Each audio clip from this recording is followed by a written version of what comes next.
meeting of Boulder City Council. It is August 28th, 2019. Lynette, will you call the roll? Councilmember Brockett. Present. Carlisle. Here. Jones. Here. Orzell. Here. Nagel. Weaver. Here. Yates. Here. Young. Present. We have a quorum. We had so much fun last night, we decided we'd do it again tonight. We'll note that Mirabai couldn't be here when, we knew that when we scheduled the special meeting, but she sent us her thoughts, which we will try to bring into the discussion. We have 2 public hearing items, but we've had public hearing on both, so we're not taking any more public comment. We're just deliberating. And those 2 items have to do with tobacco and vaping as one suite of issues, and the other is pavilion renovation and the Alpine Balsam Area Draft Plan. So with that, we are jumping right into tobacco. Thank you. I'll be doing the presentation tonight. Kara Skinner from our finance department is here to help answer questions and do a little talk about the difference between an excise tax and a sales tax. Also, Heath Arman from the County Department of Health is also here. Brittany Carpenter is here, but she's sitting in the back because she can't talk about tax issues. She will be here to answer any questions you have on the substantive issues if you want to address her as well.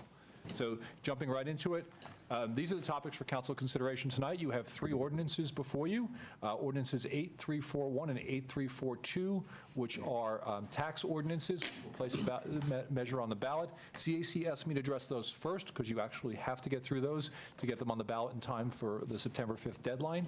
And ordinance 8340, which is the regulatory ordinance. So I'm going to go right to the tax. I see 3 questions that you need to address tonight. Of course, you can add whatever you want. Which type of tax, excise or sales tax? What to tax, cigarettes, other tobacco products, and electronic smoking devices? And how much to tax? The current proposal in the ordinance is $3 per pack for cigarettes and 40% of the sales price of other tobacco products and electronic smoking devices. So going to the type of tax, Kara is going to talk a little bit about the difference between a sales tax and an excise tax, and a little bit of our experience with the sugar-sweetened beverage tax, which is an excise tax. Thank you. Kara Skinner, Assistant Director of Finance. So our team did put together just this table of pros and cons for sales tax and excise tax. Sure. Yeah. Is that better? Yes. Okay.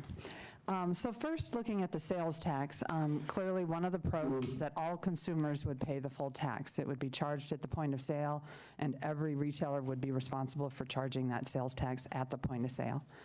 Another pro for us from an administrative perspective is that largely local retailers currently are licensed by the city. There may be some online retailers that would get licensed, but largely we already have a relationship with them, and so implementation and discovery and compliance would be easier because we have a relationship with them. A con that is often perceived and true in many instances is that they won't see the impact of the tax until they get to the cash register. So as they're considering products to buy, they're only seeing the retail price, and then it's not until they get to the register that they see the impact of the tax. For the products that you're considering tonight, it may be so that it becomes very aware after 1 or 2 purchases what the tax is and what the total price of the product is. So that may be less of an issue with this type of tax. We also thought that could be mitigated by possibly some signage requirements in the implementing ordinance, that possibly at the display of the product, there might be some sign that says, you know, price of the product, $10, 40% tax, $4 tax, total product price would be $14 or something like that. Some type of requirement to make it clear as they're considering purchasing what the impact of the tax would be. And then for the excise tax, a pro, if the tax is passed along, it would be reflected in the sales price. So just the display sales price would include the impact of the tax. That is an if, because it's not necessarily always passed along. But if it is, that would be a pro. The other pro is the city does have experience and lessons learned from the sugar-sweetened beverage implementation. So while we have a long established relationships with retailers, we do have experience with reaching out to distributors, forming those relationships, having rollout phone calls with them, and making sure that the implementation goes smooth. So we do have some lesson learned from that. A con for the excise tax is the full weight of the tax may not be borne by all consumers. There's no requirement to pass along an upstream tax to consumers. So an excise tax typically is thought of as being an upstream tax, a tax on the distributor or the wholesaler, and then that tax is charged to the retailer. Then it is the retailer's choice what to do about that cost that they just had. They can pass it along in the price of that actual product, or they can absorb it as an overhead cost, they can smooth it across more products. And we have found that to be true with the sugar sweetened beverage tax. The different retailers are handling it differently. So it's not always necessarily so that the tax is passed through in the price of the product. So that is sort of this second point, is that there's disparate methods. So not only might not all consumers bear the burden, it did cause sort of frustration because some retailers, at least in the instance of sugar sweetened beverage, passed it along in different products that were not subject to the tax. So it can cause frustration for some customers. And then lastly, distributors of these products are not currently licensed by the city. We did look at the state. The state does have cigarette and tobacco distributors licensed, and at the state there are 33 cigarette and 180 other tobacco distributors. We don't know how many vaping distributors there would be, but so there would be significant outreach. You know, the number of distributors could be upward of 200 to 300 that we would need to get licensed and made aware of the tax. And many of them, I think from looking at those lists, are out-of-state businesses. Hey, could you tell us, so the cigarette tax, how is that implemented? At the state level. So they do have these licensed distributors. So it's an excise tax? Yes. And they have a stamping program, so there has to be a state stamp affixed to a pack of cigarettes. And so that's another sort of issue. And some cities we did discover that have implemented local cigarette taxes have implemented a stamping program. Largely they're big cities, Chicago, New York, things like that. But it is a way to help with compliance. So if you don't have a stamping program, there are some compliance issues that we would have. Well, I've also, somebody wrote us and said that there may be some compliance issues on sales tax at the till, at the register, right? Because I remember this, I used to work as a teenager in a pharmacy in New York, and there was a sales tax, extra sales tax was applied. And I remember you had to key it in separately and differently from all the other products. And it seems to me that maybe another con in the sales tax might be the fact that there has to be training and maybe some computer programming at the register to be able to add that tax on, rather than just the automatic. Yes, I think that is true. I think that most retailers have a pretty modern POS system these days. But yes, they would have to program a specific tax for certain products at the register. Okay, That's true. So, looking at the cities in the state that have done this, they've all done sales tax. Glenwood Springs just passed it this week, put on the ballot. They've also done a sales tax. So, I mean, that doesn't, you can always do an excise tax, but we would be the first one to do it that way, which wouldn't be the first time we were the first one to do something some way, but you could. And so do you want to sort of explain this? Yeah, so I spoke a little bit about this on the previous slide, but we do have experience with the sugar sweetened beverage distribution tax. It is an upstream tax on the distribution of sugar sweetened beverages into the city of Boulder. It's a specific excise tax, meaning it's a specific amount per a unit as opposed to a percentage. The experience that we have had is we do know that some large retailers have chosen to absorb the distribution tax, and they did not pass it through in their product prices. We also know that some retailers have increased the price of related and unrelated products. There was, for a while, they were putting it on candy or water, and we do know it, like fast food restaurants, they just increased the price of all soda products. So in essence, people that are buying diet sodas are paying a higher price as well. And we've heard a lot about that from different consumers. And then regional, we are aware of one or two, and there's probably others. It's something that we have to look for, of regional retailers that have attempted to have all of their sugar-sweetened beverage products delivered to a store outside the city, and then they personally truck them into the city to try to avoid the tax. So there are compliance issues related to this type of distribution tax when it's just a local tax. We did say, and this was reflected on the previous slide, that a lesson learned might be a more prescriptive on signage. But again, it's difficult with a distribution tax because I don't think you can prescribe that they flow it through to the product. So, Do you have a sense of how many distributors of these products there are? That was the earlier. Oh, I'm sorry. on the previous slide, we do know from looking at the state that there's 33 licensed cigarette distributors in the state and 180 of the tobacco. We do not know how many vaping product distributors there are. We haven't done that research yet. Thank you.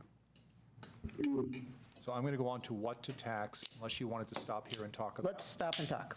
Okay. Tom, you had You're not on. you had a slide up earlier about the other cities that have passed. Would you tell how much, what those numbers are?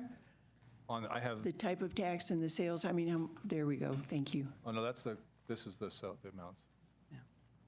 And I also wondered whether or not, I can't remember whether we've heard from, and maybe Heath could help with this, there is a preferable tax, whether it's excise or retail. I know in raising the tax, part of that is to be a deterrent, correct? So let's just deal with the federal versus sales for a second, Okay. if we can.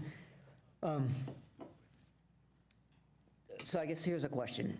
It seems, based on what you just said, it would be easiest if we did sales tax with signage, right? And that would cover the bases rather than setting up a whole network of distributors. Have I understood you correctly? That would be staff's preference, yes. Staff's preference. And, okay, You've heard a lot of comments both ways, so. right, okay, let's talk about that. Yeah, go ahead. I mean, I guess the concept that they can spread the cost, that the end user or the middle distributors can spread the cost over multiple different products if they do more than just tobacco products, is a little bit of a red flag to me, because I would have preferred the excise tax because it shows up in the end price of the product. But if there's ways to avoid having it do that, then I'm not quite so enamored of it. But I like the idea of signage, so that, you know, right above or at the place they're browsing for their product, it says tobacco products, here's the tax rate. Let me just make a counterpoint, because I'm not sure that we can legislate around that, because there's no requirement that somebody sells a product at margin, right? In other words, I'm just going to make up numbers. Let's say a pack, I don't know, how much does a pack of cigarettes cost? Anybody know? $5? $5. Let's use $5, round number. So if we add a $3 tax, whether it's excise or sales tax, they could simply sell the pack of cigarettes less. In other words, the net amount they could spread their margin across other products rather than spreading the tax across other products. You could They could still lower have the a price. sign that says there's a $3 tax. Well, signage is great. I'm just talking about excise versus sales.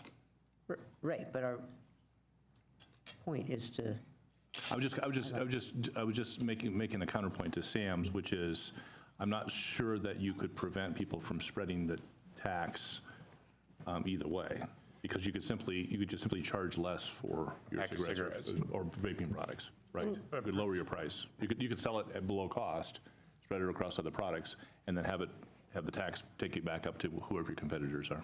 Right, and we. That is true, but the amount of the tax would stay the same, right? So you would see the same deterrent amount regardless of how they structured the total price. Well, but if the price of the cigarettes was $8, whether it's sales tax or property tax, I'm just saying that I'm not sure that it matters between sales and property tax from a deterrent standpoint, because I think some people could spread that out over. Yeah, you could argue different ways, but you would see that the added amount from the tax was $3. That was the amount. Yeah, it's apparent from a sales tax standpoint, because it's right in your face. I get that. So the sugar tax is a sales tax, right? no, it's, Excise, okay. which is why it was particularly complicated. Right, okay. Can folks sum up? Can you sum up? Or maybe I just ask, Keith, are you allowed to talk to us about taxes? Can you introduce yourself and then tell us your point of view if we were going to do sales with signage versus excise? Sure. So Heath Harmon, Director of Health Divisions with Boulder County Public Health. I think Sam made the point that is most important when we do apply taxes and use that price increase as a deterrent. So you want that sales price, you want that to be seen by the customer at that point of sale. I think the suggestion of requiring the signage might be a way to achieve the same goal. I can't really speak to the differences of opinion in terms of how folks might move the product around or spread the tax or something like that. But in general, public health has been supportive of an excise tax, primarily so that you could see that at that point of sale. But again, with the sales tax and some of the lessons learned from the city, if you would require that in the signage so that everybody understood what that price was, that might be a way to accomplish the same goal. Okay, thank you. Sure. Does anybody have more questions? Maybe another observation. I think I made this point a few meetings back. Tell me if I'm wrong, Carl. If we make it an excise tax, there's already a sales tax, right, on these products, like a state and local sales tax, is that right? In other words, right today, there's a sales tax. On everything except cigarettes, there's sales tax, and then the state has Okay, excise tax. so just focusing on the vaping. So there's a sales tax on vaping products today, right? That's correct. So if we make it an excise tax, then there'll be a tax on a tax, right? In other words, there'll be a 40% tax on the underlying product, and all things being equal, then you then pay sales tax on top of that. So you pay sales tax on the underlying product, and then you pay sales tax on the 40% excise tax. Is that right? That's correct. So, okay. So it'd effectively be almost a 50% tax. It'd be a double tax. So that'd be, I'm not an If argument. it was passed through, right, if the It whole was passed excise through. tax was If it passed. was passed through. Right. It was passed through. Okay. And it's not an argument one way or another. I just want to make that That's correct. observation. So why don't we hear from folks? Let's get a straw poll going here, and as we go, and then we'll go through these other issues and come up with an ordinance, or a motion. But I guess on the face of it, it's feeling to me like a sales tax with signage is the simplest way to go and would maybe accomplish the goal of, hey, this is costing extra because it's not good for you. Yeah, go ahead. So, no, I'm not, Oh, that's a thumbs up. That's a How thumbs many up. folks I are agree with what you just said. folks trending that way? I'm fine. Does anybody want to disagree? You're unconvinced, maybe, or just not sure? Well, I guess the sign would have to be strategically placed, and I'm not sure that we can mandate that. And people generally walk in, they're in a hurry. They walk in, grab what they want, see the cash register, and then so I believe that aren't cigarettes kept behind the counter in most places where you have to ask for? I think that's right. yeah. So in other words, people, you could mandate that it be at the register because people have to ask a clerk for a pack of cigarettes, I think, generally. I don't think you get to go pick out your cigarettes. I think all tobacco products, because of the 18-year. okay, yeah, I get it. And do we think that we could handle that signage issue in a way that helps to ensure that a shopper would see that? I think we can. We've got some experience with marijuana, because we've done some signage requirements for marijuana. My thought was that if this passes in the implementing ordinance, we would propose a sign, as I think Sam said, by the register in a certain size type, and the council would tell us what the sign would say, but my recommendation would be something like, the price does not include an added sales tax to the city of Boulder of 40% or X cents per dollar, 40 cents per dollar on the price that you see on the sign, or something like that, to make it clear that you're adding something above what the advertised price. We don't need to decide that tonight or even next week, because all we need to do is get the Tabor ballot measure forward. We That's can correct. implement the tax next year if it passes. Yeah, well, this would be, as I said, this tax is not self-actuating. Council's going to need to pass an ordinance to impose it, and in that ordinance, we would have signage language. Okay, does that feel good enough for that aspect of this question?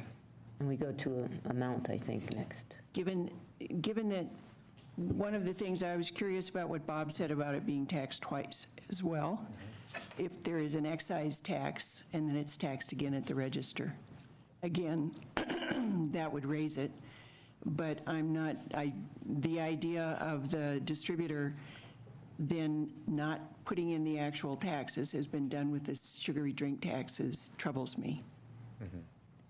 So it seems that the sales tax is probably the one that would be most efficient in terms of dealing with this. Okay, so let us tentatively hold that there. Suzanne, I was going to go next to what to tax, but I can go to amount if you prefer. Oh, I carry on. Okay, so the original ordinance that I drafted included electronic smoking devices and other tobacco products. And so we had one separate tax on cigarettes and other tobacco tax, and then we had another one that was just other tobacco. Council asked me to redraft it to just have one that was cigarettes alone and one that was electronic smoking devices only. And I should be clear that in our definition of electronic smoking devices, we include refills and all associated products. So we're not just taxing the vaping device, but anything people buy to put in the vaping device. Then at the last meeting, council asked, because we've heard that one of the things you want to avoid is directing people to a cheaper product that's not being taxed, and that there are little cigars that are sold singly that are popular, could be popular among youth. So council asked me to redraft it, and I'm not sure I did a great job, because unfortunately I did not really have a lot of time to do it, but to include other tobacco products, cigarettes, and electronic smoking devices. So you have some options there. So the cigarettes are cigarettes. Other tobacco products are small cigars, snuff, chewing tobacco, and then electronic smoking devices are the device and the refills. I've referred in the ordinance to a state definition of other tobacco, our definition of other tobacco products, so it's clear which ones you're taxing. So the question for you is, do you want to tax those three products? And then we can get next to what do you want to do with them? And I've got a slide on equivalencies. And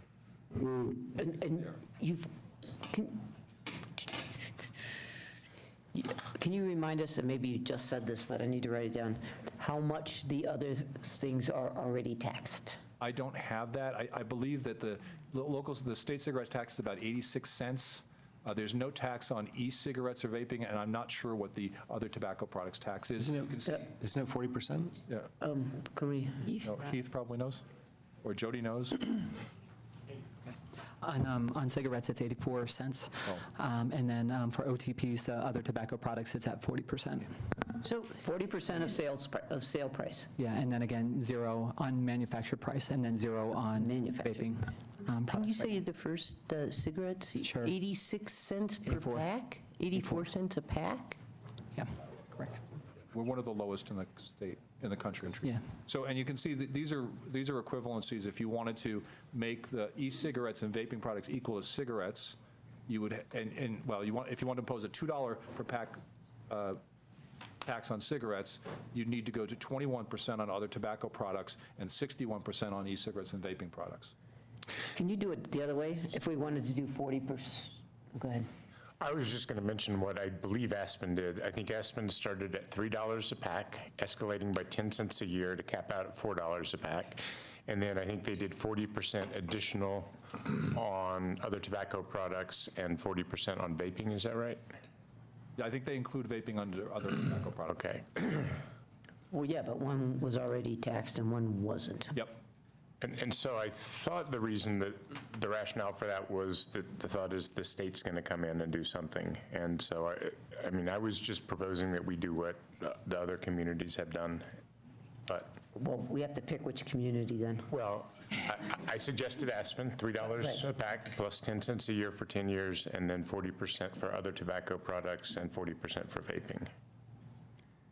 And just to be clear, 40% for OTP on top of the 40% they already have? Mm-hmm. Okay. I have a question. What are our surrounding communities doing? Have any of them passed anything or? Not that I'm aware of. And what's in the state right now that's going to be teed up in the next legislative session that So you're aware of? There was a state bill that was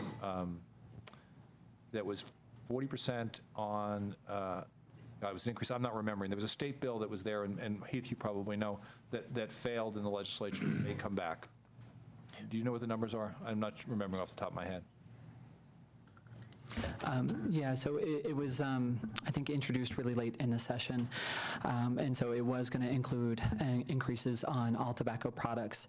For cigarettes specifically, it was 175, and then for OTPs, 62%, and then for vaping or e-cigarette, it was the same rate as the OTPs. And how much is a pack of cigarettes again? I don't know. 560. Pardon me? 565 is the going rate I hear in the audience. So let's just, don't go away yet. So the state was going over 40%, they went straight to 62%. They were thinking of it in the draft bill, 62. Correct, as far as I'm aware. Can you guys remind me why 40% is what's being discussed generally? Do you know?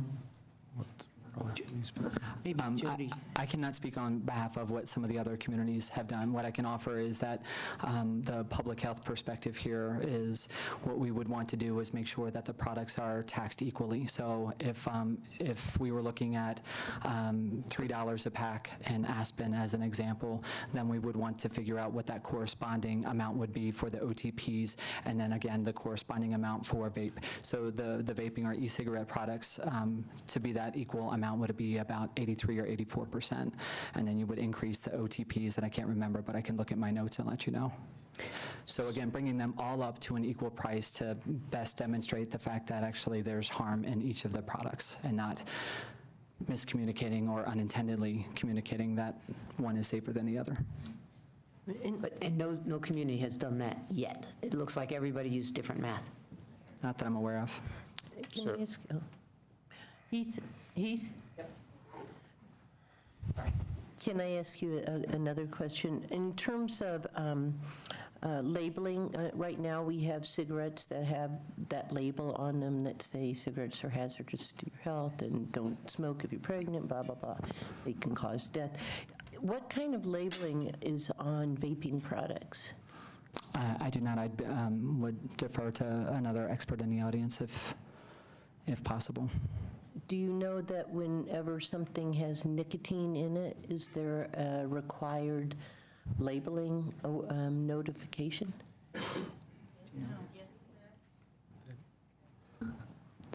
So you're getting nods from the tobacco folks in the back over there, Marion, saying that there is required labeling, but Even in vaping?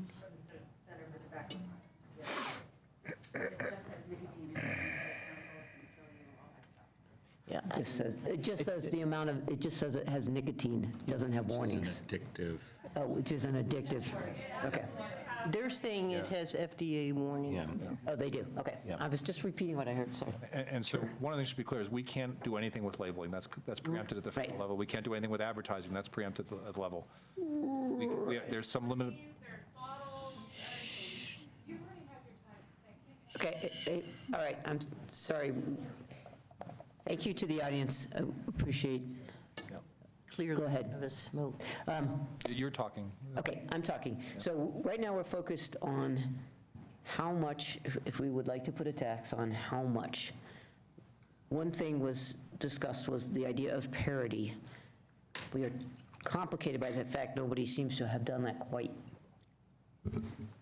right yet. I might, Yeah. process point, I might suggest that we separate vaping products from cigarette taxes, because we might not all be aligned on that. Okay. We should take it one at a time. I don't care which order we take them in. Well, maybe we should tackle that first, because then we don't have to worry about the math if we don't. That's what I'm suggesting. So Okay, Why don't we so- take vaping, because that might be the easier of the two. Well, no, let's talk about whether we want to tax all or just one. Okay, just one. You have the floor. Make your case. Well, I'm going to make a case. I'm fully supportive of taxing the vaping products. I have two concerns about the cigarette tax. One is, I don't think we've really adequately notified the community that we're thinking about imposing a cigarette tax. This has come out rather quickly, and it came out quickly and deservedly to address a teen vaping problem. And I think we're trying to tackle that through a vaping tax, through raising the age 21, through banning flavors, through having a licensing regime. but I don't think that we've adequately notified the business community that there might be a cigarette tax. That's kind of issue number one, process issue. Issue number two is, unlike vaping products where I think a tax could be meaningful because 14-year-olds probably can't jump in the car and drive over to Louisville and avoid the tax, I think a vast majority of people who smoke cigarettes are probably adults. And at $3 a pack or $30 a carton, I think they're going to be pretty motivated to leave Boulder and go buy the cigarettes in one of the L cities. And so I think a cigarette tax is probably going to be more effective if we do it on the state level. So my suggestion would be to not put a cigarette tax on for this cycle, to make sure that's part of our legislative agenda to encourage the state to pass a very significant, pass a significant statewide cigarette tax. And if the state, for some reason, next spring fails to, I'd be happy to revisit that. But I'm worried that we haven't given notice, and I'm worried that the tax is effectively going to be avoided, and we're not going to really achieve much because of the nature of cigarettes and the fact they're smoked by adults. Aaron and then Sam. So yeah, I'll agree with Bob on this one. We've moved very quickly and justifiably so, right? I believe July 16th is when we teed this up, so it's been a month and 12 days. And I'm very supportive of that time frame in order to combat the teen vaping epidemic. But the vast majority of engagement that we've had is from people who are supporting or opposing vaping regulations, and we've heard next to nothing on the cigarette side, because I don't think that's been the focus of this effort. So I'd like to keep this focus on vaping, but with cigarettes, absolutely as a phase two. I mean, I have no interest in, certainly we wouldn't encourage, I'm very interested in imposing additional barriers on cigarettes. I would just do it as a phase two. To see if the state does anything in the legislative session. If they do not, then we would have a strong intention of tackling this in the summer, next summer. Just make sure that we take the time that it needs. So I look at it the other way. I appreciate that these other communities have already done this. It's a way to put pressure on the state, and I would be happy to do it in the opposite way, which is we put the tax on cigarettes and other tobacco products, and if the state does move forward, we roll back the tax. So this is a way that's more effective, I think. It makes more of a statement that we intend to have this tax in place, and if the state won't do it, we will. Bob, I don't mind if they drive to the L cities. This is not about raising money from taxes. It's about health and protecting human health. And I think adults deserve as much protection as children. Both deserve our protection. And so I would lead with the full suite of taxes, because if we don't, as some of the people have reminded us, including the county, then we create a difference between the tax rates on the different types of tobacco, leading people to choose, say, cigarettes over vaping products because they're cheaper per nicotine hit. So I would prefer to put the tax in place first and then roll it back if the state does, in fact, bring a substantial tax in place. Okay, I have Cindy, Mary, and Lisa. I agree with Sam. I think that the tobacco industry, big tobacco, really doesn't need any breaks from the city of Boulder. That this is tobacco we're talking about. It has a long history of addiction. And the issue here is if other things, just as Sam said, cost more, then tobacco may be the fallback. And that's not what we want as well. This should be a closed loop in terms of the addictive qualities, and particularly since young people, youth has been targeted. The thing, it's the nicotine, it's the tobacco, the nicotine in those products. And I think we ought to do what we can now to try and deal with this. It's an emergency. It's a national emergency. Mary. So I'm with Aaron on this one. I think that our city is pretty big proponents of process, and we're kind of, regardless of what the item is and what the product is, we're sneaking something in on people, and I don't think that's fair. It may be right to tax, but I don't think it's good process. Okay. Lisa? I agree with Mary, Aaron, and Bob. For me, since being on council, process has been really important, and I don't think we go to people who sell tobacco and say, okay, gotcha on this one. I like the phase two. I am hoping you guys will follow up on phase two. I hate big tobacco as much as anybody. It killed my mother. It killed my sister. it robbed my family of loved ones, and it's robbed a lot of people. But I don't think we just, we haven't hardly talked about cigarettes, I'm sorry, or other tobacco products. So I'm fine doing the vaping. And the thing that people have impressed upon us on vaping is that it's so easy to get away with, and that Transfer the problem. The idea is kids getting addicted on nicotine. And so I think this is part of that solution. That's how I see it. And so in order to not inadvertently transfer their nicotine addiction to cigarettes, this is part of a complete solution. So I'd be okay with moving forward now. You have Mirabai's thoughts? Yeah, Mirabai and I talked today, and she agrees with Lisa and Mary and Aaron and I that we should not move forward with the cigarette tax at the time. She's fully supportive of a vaping tax, but not a cigarette tax. Okay, so that carries the day. So if I understand correctly, we'll just deal with vaping tax right now then. Can we articulate the phase 2 though? How would? I'll give it a shot. Okay. Well, I'd like, and maybe you guys who are on the Legislative Agenda Committee know, but I would like to make sure that our legislative agenda, which I think what we typically pass in December, makes it very clear that the city vigorously encourages the state to impose a cigarette tax. As a matter of fact, I would even suggest they throw a number in at a minimum of $3 a pack. And that we instruct Carl and our lobbyists that this is a high priority for the community. You know, we usually have tiers of priority, and this would be near the top of our priority list. And that we all individually, we can't bind each other, but I'll commit, and I think we can commit to each other that we will work through our respective state representatives to encourage a tax. It sounds like the big problem last year was the tax was imposed kind of late in the season, and may have gotten jammed up. Proposed, yeah. Yeah, that they, proposed, and that they propose this and float it, and the sponsors get moving on this right away, so that, and we're down there testifying and encouraging the state to do this. And then I think the other thing we should commit to each other, I mean, we can't bind future councils, but that if, in the event that the state legislature does not pass a vigorous statewide tax by the time they adjourn in May, that this be on the council's work plan for 2020 to come back and revisit a city tax. That's what I would suggest.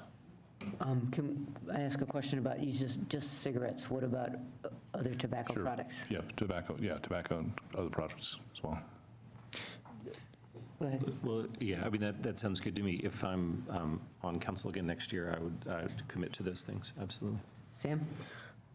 Well, it's, I will just point out that one of the reasons that things are difficult at the state legislature is that's where people concentrate their lobbyists during the 4-month season. And while I will support all of this as a second choice, I will say that the uncertainty associated with the jammed agenda and delay tactics by particular legislators is the thing that makes this problematic. So we'll watch, and if it doesn't get through, I'm going to hold everybody to their word that this be something that we both bring forward. We have our process, we let the shop owners say their piece, but then we say, you know, this is something that's important to our community.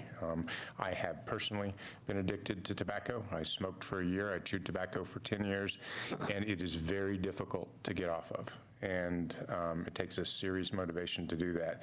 So we have to take this seriously, and we have one of the lowest cigarette taxes in the nation, and that's really not what we should do. So if it doesn't pass at the legislature at a substantial level, I propose that we fill the gap. So if legislators whittle it down to $1 a pack, I'm going to want to come back and make $2 a pack. If they whittle it down to 15% for other tobacco products, I'm going to want to come back and talk about a 25% adder.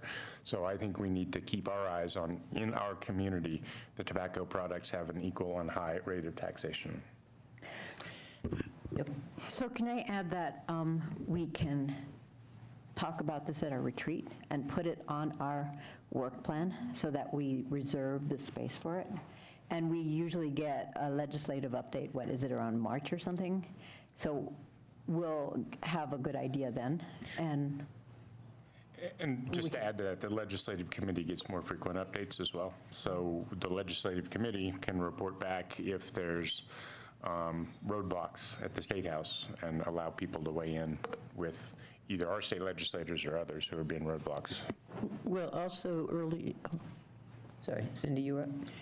Go ahead, Lisa. I was just going to say, also early in the session after November, we generally meet with our state legislators, and so that's the time to really impress upon them how important this is and to push this and make this a high priority. Can I add one? Oh, after you.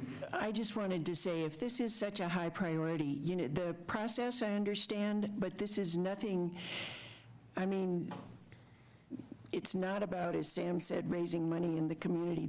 Boulder stands for health nationally, internationally. People come here to train for the clean air, for the ability to be in places that we hope have clean air.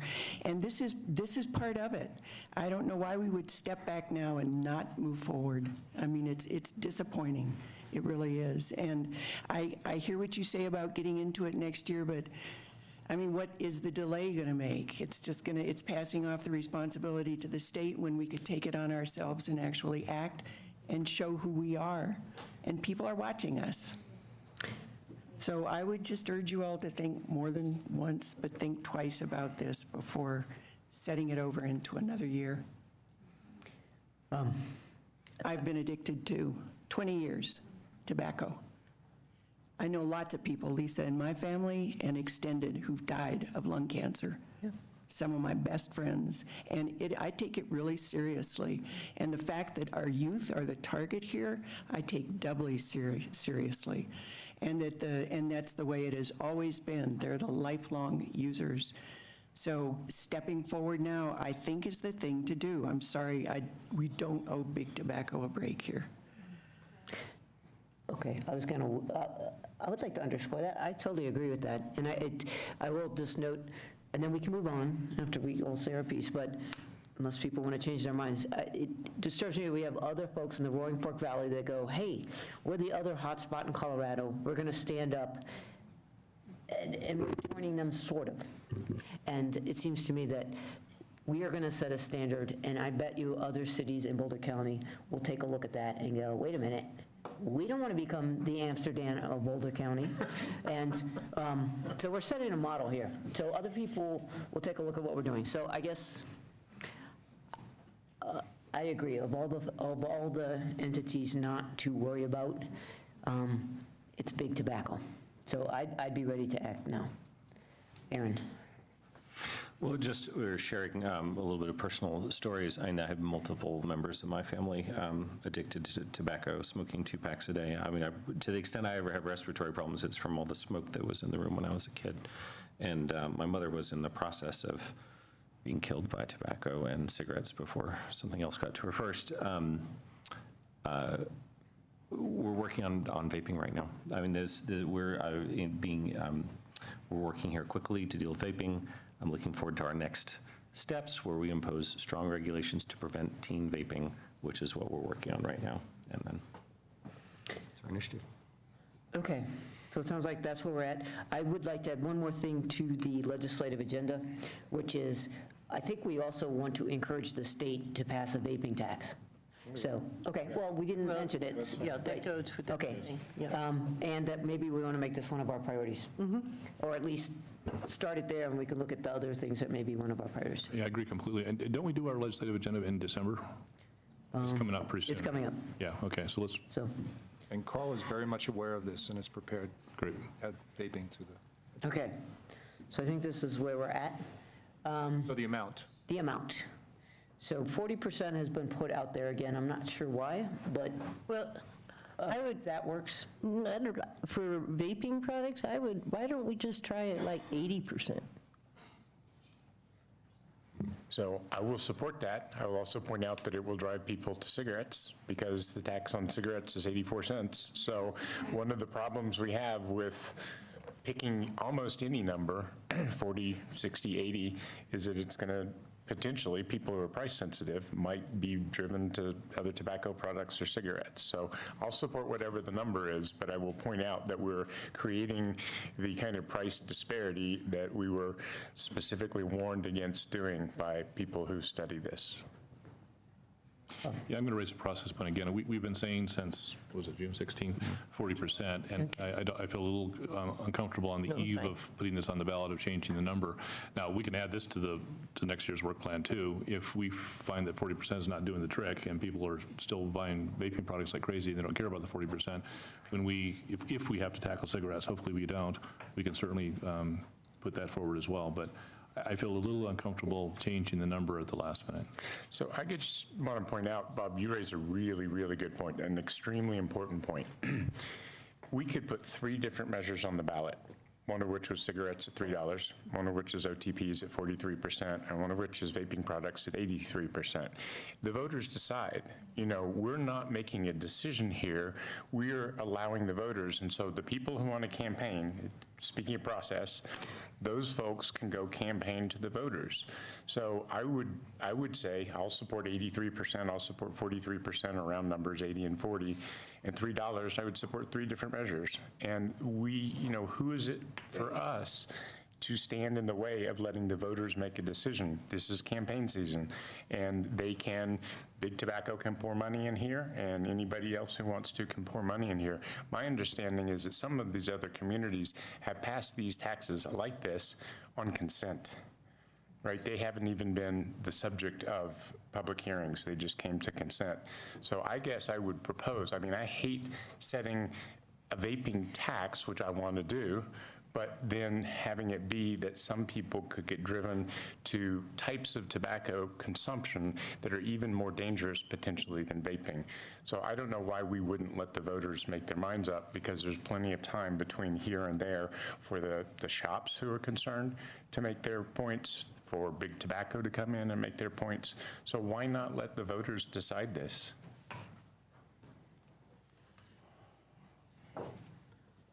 Cindy? I agree.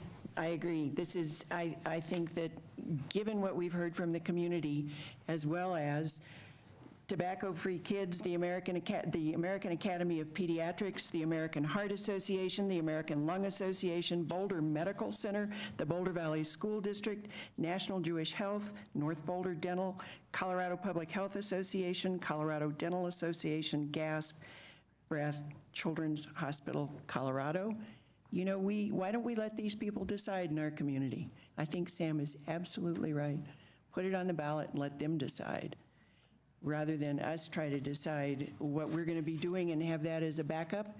If it doesn't pass at the ballot, then give it to Carl Castillo and the state legislature and see what they can do. But these people, let them speak. Thoughts? Please.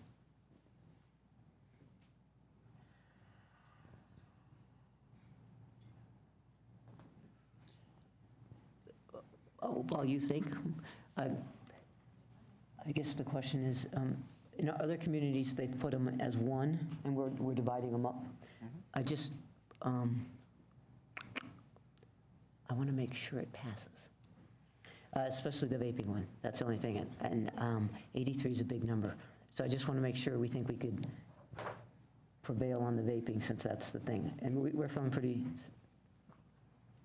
If that's the number, that's the number. We could go to 40% because that's what's been talked about, and the state has nothing, and the state will probably put something in, whatever that is. So, but nonetheless, it's a voter decision. It's a voter decision. I just want to pick the right number so we get at least, we just make sure it passes. Other thoughts? I think that has merit. I was just curious about the number. We could we can percolate, move to the next thing, and come back to it if this is too sudden, but... Well, I don't know, is the question on the table 40% versus another number for vaping, or are we revisiting the cigarette tax? Well, yes. Well, if we're revisiting the cigarette tax, I'll make another point. Okay. People on this dais have been on the council somewhere between 2 and 8 years. Cigarettes have been around for... Oh, sorry. And some of us, since dinosaurs walked the earth. Cigarettes have been around for 400 years. We've known it's been a health problem for generations. We haven't put it on any of our work plans. Vaping came up, and it's appropriately we're addressing this as an emergency teen issue. We didn't put cigarette tax on the work plan in 2000. 19 or 18 or 17 or 16. You've all been here during that time, and so I don't know why we're suddenly putting a cigarette tax on now. I think this is a great discussion to have, and I think it'd be more effective statewide, but I don't know why we're suddenly putting a cigarette tax on with no notice to the community when we were talking about teen vaping. And so, you know, a great discussion to have. Let's put it on the work plan for next year, but I don't know why we're revisiting, why cigarette taxes are coming up for the first So time. that we do not move teens to cigarettes as we solve the vaping problem. That's the reason why So we're. do we have data that shows that if we have a 40% vaping tax, that teens will suddenly take up cigarette smoking? Is that the belief that we have? Is that what the problem we're trying to solve? Yep, that's the problem we're trying to solve. I don't know if we have data, because this is all new terrain here. I think there is data, though, that we've heard from, and I see Jody here, she could probably, tobacco-free kids, answer this with data that shows that if it's a higher price, then it dissipates the use. And as Sam has said, if the cigarettes are lower, then it will switch over to something else in the tobacco family.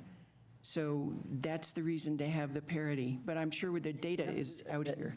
We're not going to reopen. Okay, we have Mary, because you're right, higher price, we know higher prices make a difference. So we're going to just stay here a little bit longer, and then we'll move on. No, and I'm just going to say that to me, this is about process. It's strictly about process, because what we're seeing at the federal level is every time one party gets into control, they want to ram things in, regardless of who it is. And so I just don't want to be like that here. I want to stick to our process. And I want to stick to letting the community know what we're doing, regardless of what it is. And as Bob said, this came up, and Aaron said that, this came up, vaping came up, we're addressing it. And I don't want to just, like Lisa said, gotcha. It's not how we do that here. We have process. Okay, we have Lisa, then Aaron. And at this point, the only tax I'm interested in putting on is on vaping. And so I think what we need to come to agreement on is what the rate of that vaping tax is going to be. And I take back what I said before. I think what we've discussed for how many days? A month and 12 days. 12 days. We've talked about 40%. We've talked about vaping. We haven't talked about cigarettes. Okay, Aaron? Yeah, I mean, I'm deeply uncomfortable here because, on the one hand, I in no way want to support tobacco and cigarettes in any way whatsoever, but I'm finding myself kind of unwilling to go to the high cigarette tax right now from a good governance perspective. I like, to Bob's point, this is something that we could have been working on any time in the last 4 years, 8 years, 10 years, and we're responding to an emergency about teen vaping. And I just feel like from a governance standpoint, we should respond to the community concern about teen vaping, do it quickly, do it well, and then for the things that are not an urgent, not the emergency crisis, that we should come back to it. Okay, sounds like then, based on what I'm hearing, we should put on the ballot a 40% sales tax on vaping products. I think we need to call them e-cigarette and vaping products, by the way. And with signage. Is that what I'm hearing? Mm-hmm. Okay, next issue. So that's all the questions I had on taxes. Unless anybody has something to add, we can move on to the regulatory ordinance. Can we pause and just say about how it was written before, that we need to make sure we use the words e-cigarettes and vaping in the title. So that regardless of how you refer to them, it's very clear to the voters. And what I propose, since it was hard to predict what you were going to do, more difficult than normal even, and so what I propose is that you just continue this and have a continued second reading on September 3rd. I propose an ordinance that you amend and pass by emergency on September 3rd, doing all of these things. You'll have to pass it by emergency anyway. You could pass something tonight, but I'd have to just say, pass amendment as council said, and that's not really good. So that we can be clear and transparent about what you're doing, the packet was actually was due today, but I've got an extension till tomorrow, so we'll get it in the packet for Thursday night, and then you'll have it for next week on September 3rd. Does that work for everybody? Yes. I have a question, though. Why is it 40%? Is it just because that's the first number that was tossed out in July or August? So And I own Tom, did that. you just make that up? I did what everybody else did, and I actually, at each presentation, I've said, you haven't discussed a number, I just use this as a placeholder. So Because that's what other cities did. that's what other cities did. It was never intended to be a decision one way or the other, and I tried to make that clear in everything I've written and everything I've said, that I wasn't deciding this is all up to you. I just used the numbers that were out there. I think part of why, oh, sorry. Go ahead, Aaron. But part of why I think the other cities fell on that was because it's the rate of the other tobacco products. So it has the parity there with the other tobacco products. OTPs, we're at 40%. Okay, Just a question. yep. I seem to recall from earlier discussion, Tom, that you want to, for the ballot purposes, make this effective January 1, knowing that we may not be able to implement this by January 1, but at least gives us the flexibility to implement it as quickly as we'd like to after That's the first of correct. the year. Okay, thanks. By January 1? Well, effective January 1, you'll have the authority to do it. We'll have to work with our friends in finance about when you can actually do it. And so we're working on that. And hope, the original estimate I got was July 1, then I heard maybe we could do it on May 1. It depends to some extent on how successful they are in implementing the new sales tax software they're putting in. So I will keep council apprised, and we'll do it as soon as we physically can. Okay, but it will say January. But the ordinance will, the ballot measure will say January, just, 'cause then you'll have the authority. And I would hate to say July and then find out you could do it in May. Right, okay. Is everybody good on the ballot measure then? Okay, let's go to the ordinance. Okay, so the ordinance 8340 raises the age to purchase all tobacco products to 21. It bans the sale of flavored tobacco products except menthol-flavored products in establishments that exclude persons under 21. It limits the amount of electronic smoking devices that can be sold to one customer in 24 hours, and it limits it to 2 devices or 2 refills, and requires government-issued identification or for online sales comparing that information entered by the purchaser to at least 2 databases that do not include self-reported social media or marketing data. Oh, is that it? That's it. That's what it does. Oh, okay, and there's no more slides? That's it? Okay. Actually, Oh, that's the other slide. So I thought I'd leave that one out. okay. Why don't we can we talk about the stuff we agree on? Just had a question. Oh, I have a question. Go ahead. On the ban, what's the effective date of that? Don't remember. I think it's the effective date of the ordinance, which would be 30 days. Okay. I don't think we didn't put in a special effective date, so it would be 30. And if you pass it by, well, I wouldn't recommend you pass this by emergency, but we'll go to 30. It would be 30 days from the date you pass it.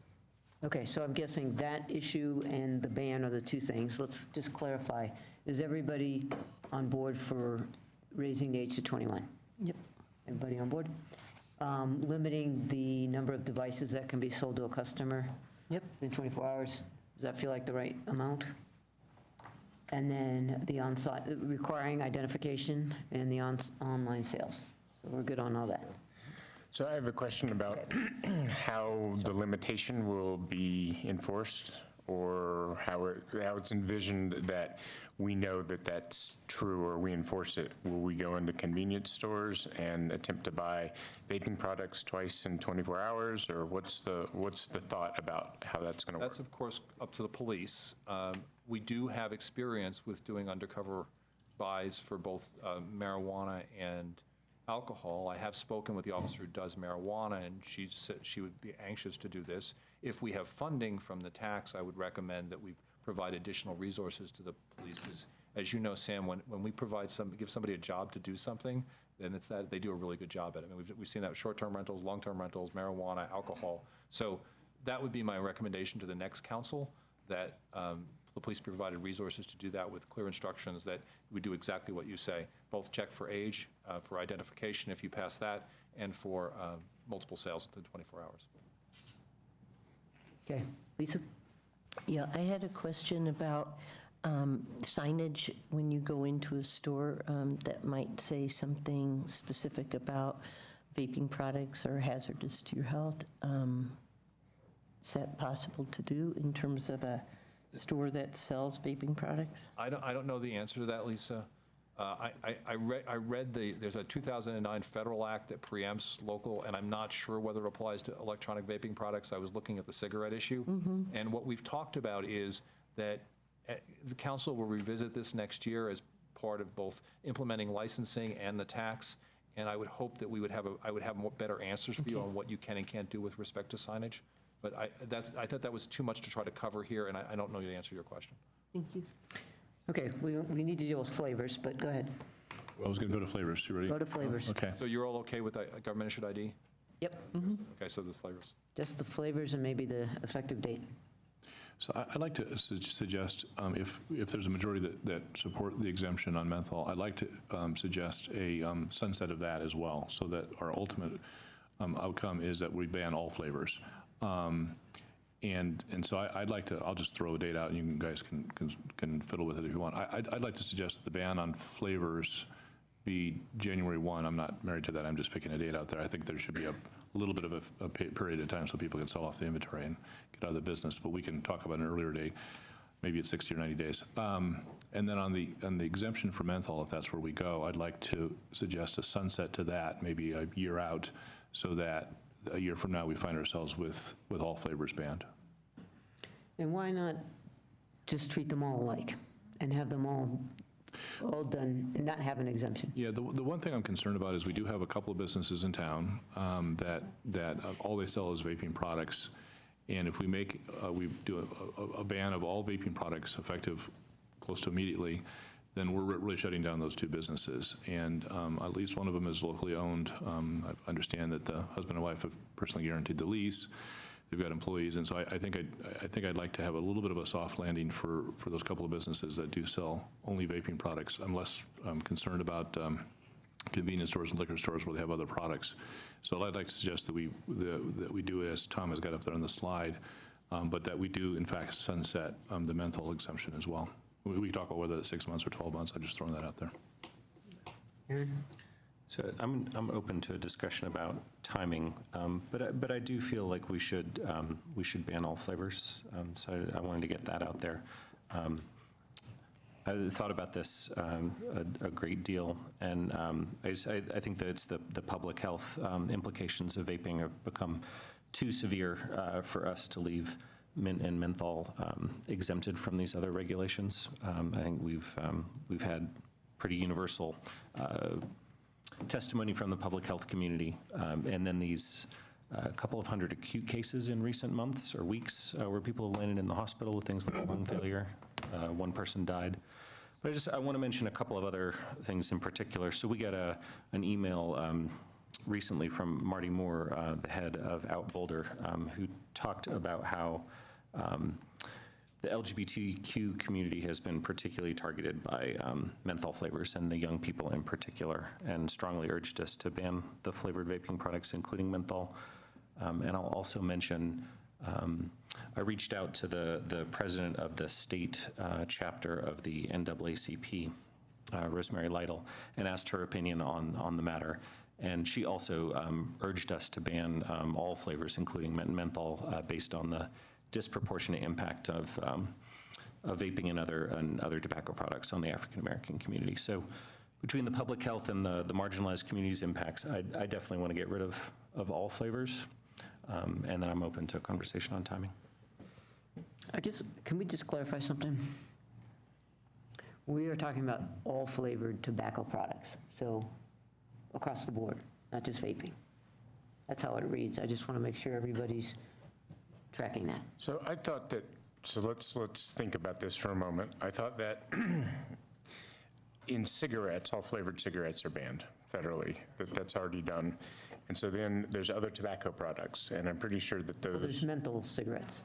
And menthol cigarettes, right, thank you. And then there are chewing tobaccos that have all kinds of flavors, and then there's cigars, some of which have flavors in them as well.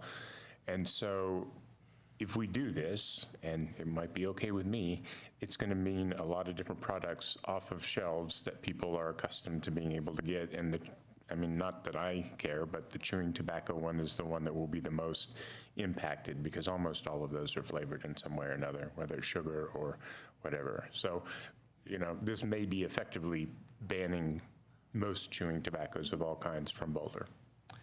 I mean, I continue to be focused on vaping with this initiative. Well, I'm okay, confused. so- Thanks for calling that out, because I thought that we had a discussion a few weeks ago, and I thought we took that out of the equation. I thought we took out flavored tobacco products other than vaping, so thanks for calling that Well, I attention to didn't that. mean to, but No, I'm glad you I did. didn't want to sneak it in. Unintended consequences, yeah. I can go there. I'd be happy to go there, but I just, since you guys want to make sure you have read that slide, because it talks about Thank you. tobacco products. Are we preempted from banning menthol cigarettes? I don't think so. No. And are the folks in the communities in the Roaring Fork Valley banned all flavored everything, right? So I'm sorry, I missed, that slide's not right, and I apologize for that, Suzanne. The way the ordinance reads, and I was just rereading it, it's any flavored tobacco product designed for or capable for use in any electronic smoking device. So I thought we'd already made that Okay. change. The ordinance Yeah. that I've drafted, and I apologize. I thought that was our previous Yeah. decision, so that's what I was addressing. I have a question. Wouldn't it make more sense to call out nicotine rather than tobacco products? Because it's my understanding that vaping doesn't really have all of the other, it's just the pure nicotine. Well, then you're stopping cessation devices too, right? So we define electronic smoking device as any product containing or delivering nicotine intended for human consumption that can be used by an individual to simulate smoking. So in the definition of electronic smoking, we don't use the word tobacco, but we include in tobacco products electronic smoking devices, just in the definition. Wait, so are you capturing stuff with zero nicotine, or no? No. So it says with nicotine. Good, Cindy? The stuff that doesn't have nicotine, that has flavors, has heavy metals? Yeah, so electronic smoking device means any product containing or delivering nicotine. So yes, it would only be nicotine. Well, so I'm not sure that gets us where we want to go. Okay. Right. I think we want to ban, okay, so I think we want to ban all flavored vaping, I guess, except for, but it's flavored tobacco products, because this is where it gets interesting, because marijuana is allowed to be vaped, so that's, So, I mean, let's focus on the addictive stuff Yeah. for now. Okay. Nicotine's addictive, that's why it's written with nicotine, and the other stuff, I think, it's up to people if they want to do that, and they're not being addicted to the substance. fair enough. As part Fair of enough, it. yep, okay.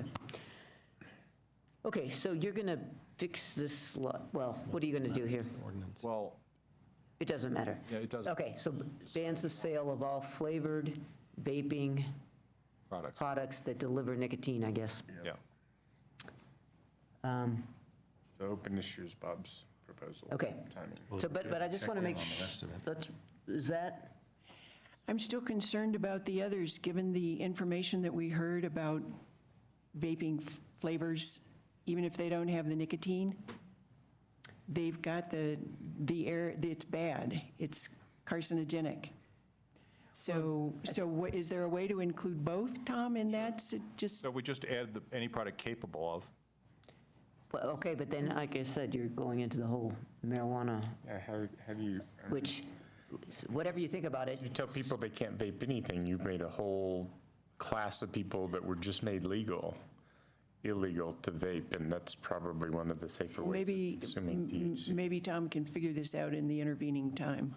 well, the other thing, I guess, in our favor, I will say this, is you might vape something without nicotine for the cool factor, but you're not addicted to it.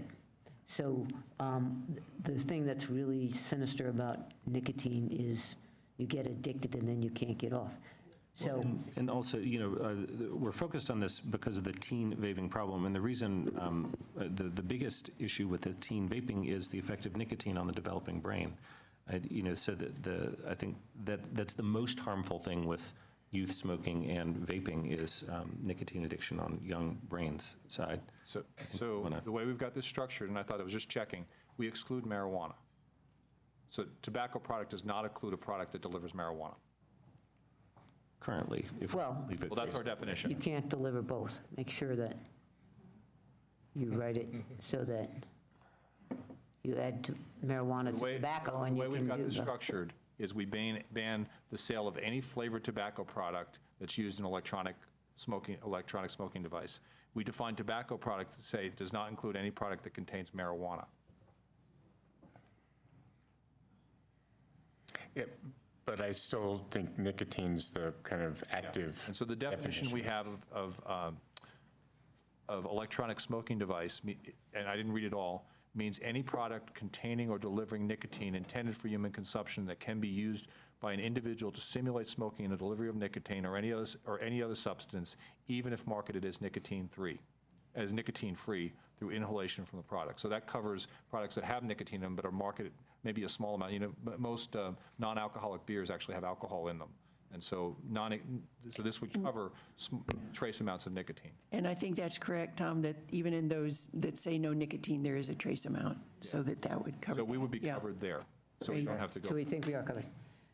Okay, so everybody's cool. I know some people want to go farther, but is that a level of a concurrence?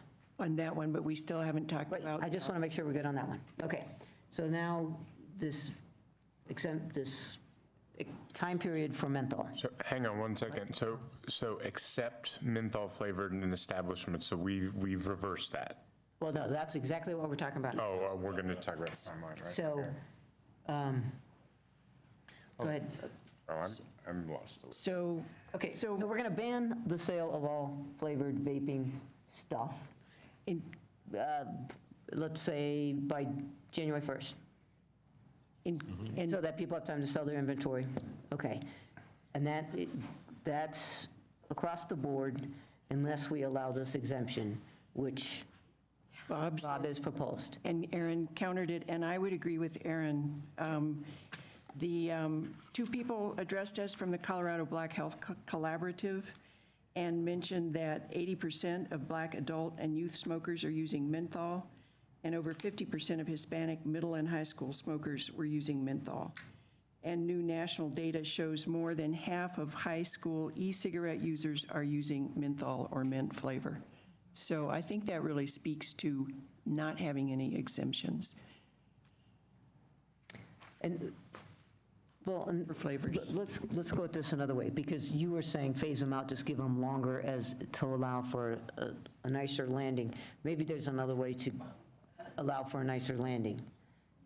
I don't know what that is, help people get out of their leases or whatever, or what you had in mind, but It was really to address the two businesses that only sell, Yeah. that's the only reason I'm suggesting a sunsetting menthol exemption of some period of time. It's really just about that. So Yeah. if Is there people want to another- put up a fund and buy them out of their leases, that's, well, I meant, we might as well not do it yeah, through a policy means, right.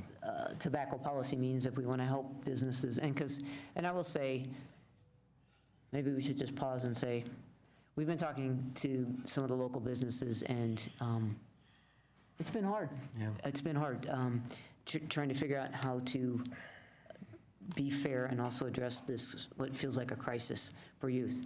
And so anyhow, if people have ideas about how to help the businesses get out of this business, I think that's a more productive way to go than an exemption. Well, I mean, you could imagine a little bit of a longer phase-in period. For example, you give them 3 extra months or something, that people that are only allow, have an age restriction of 21 at the door, you could give them 3 extra months. However, this is August, almost September, and if we enforce this or have this enacted in January, that's still a number of months for clearing out inventory. I don't think the intention was to put anyone out of business, but at the same time, this is an unregulated product, and one assumes risk in doing that kind of thing. If the feds came in today and said, okay, we're shutting down all the marijuana establishments, would we be obligated to bail everyone out? Yeah, but I think it's less about clearing out inventory and more about the fact that at least in one business, they have 18 months in their lease, right? And they personally guaranteed it. Now, maybe they shouldn't have done it, but we could also ban T-shirts, and all of a sudden, all the T-shirt people would have, would be put out of business. I mean, just to be silly, but I mean, the point is that this is a legal product, and we're making it illegal. And with respect to the two businesses that sell only this, we're kind of bankrupting them. Now, maybe they shouldn't have been in this business. That's a judgment call. But my point is it seems to me to be, we shouldn't, as a government, come through and start closing down businesses on short notice when they're selling a product that all of us might find reprehensible, but still are technically legal. So I'm a little uncomfortable just shutting down businesses because we don't like what they sell. Well, Go ahead, Sam. I guess, I think it's more whether there's anything we can do to help them out as they transition out of a business that we do not want happening in our town anymore.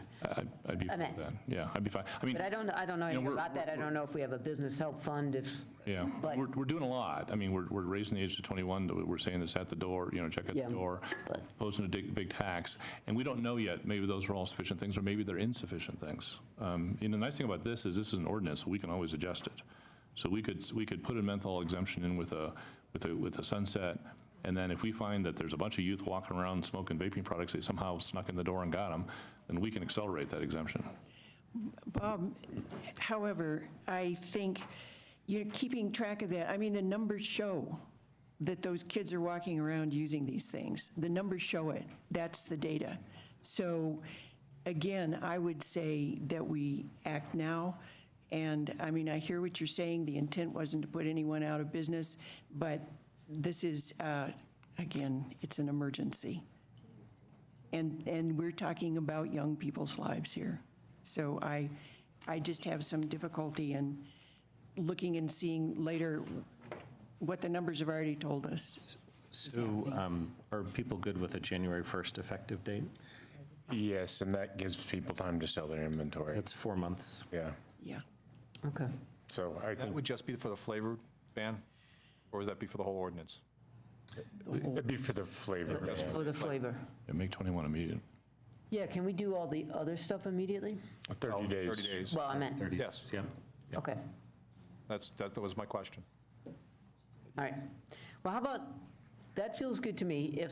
If staff has an idea of how we, So hang on one second. go ahead. I do, the only thing that we're talking about exempting out of the 30-day may be menthol. well, no, I think we just said we're not. Do we want We're not. all flavors for 30 days? No. We said the ban goes to January 1st, and there is no exemption.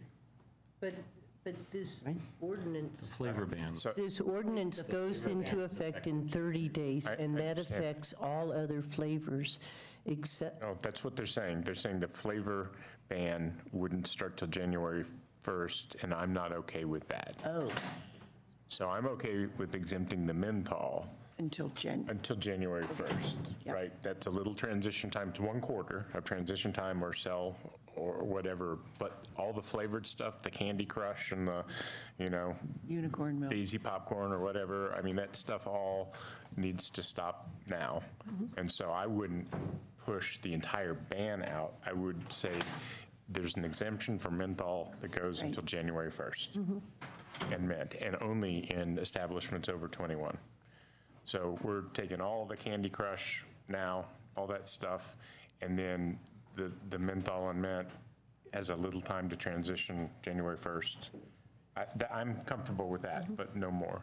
Yes, I think that's reasonable. Okay. I'll just say, I just feel for some of these folks we're just thrown out of business. And, we're going to pass strong regulations and they're going to go into effect soon, but, we are running people out of business. Yeah. And, so just a little bit of time seems. So, I can't believe I'm going to say this, but what if it all went into effect 30 days? It seems to me that folks, there's a couple stores that this is all they sell, and if, I don't know, can you really get rid of all your inventory in 30 days? But they're the ones that are going to be put out of business and have a little time to figure out their transition and move to another business, the folks that have a lease. It seems to me for those stores that exclude anybody. This means that in 30 days, you can't buy this stuff in any 7-Eleven, you can't buy it anywhere, right? So, and that's the most important part. And then the question is, for those establishments that exclude anybody under 21, do they have a little longer to transition? I guess that's the question in my mind. And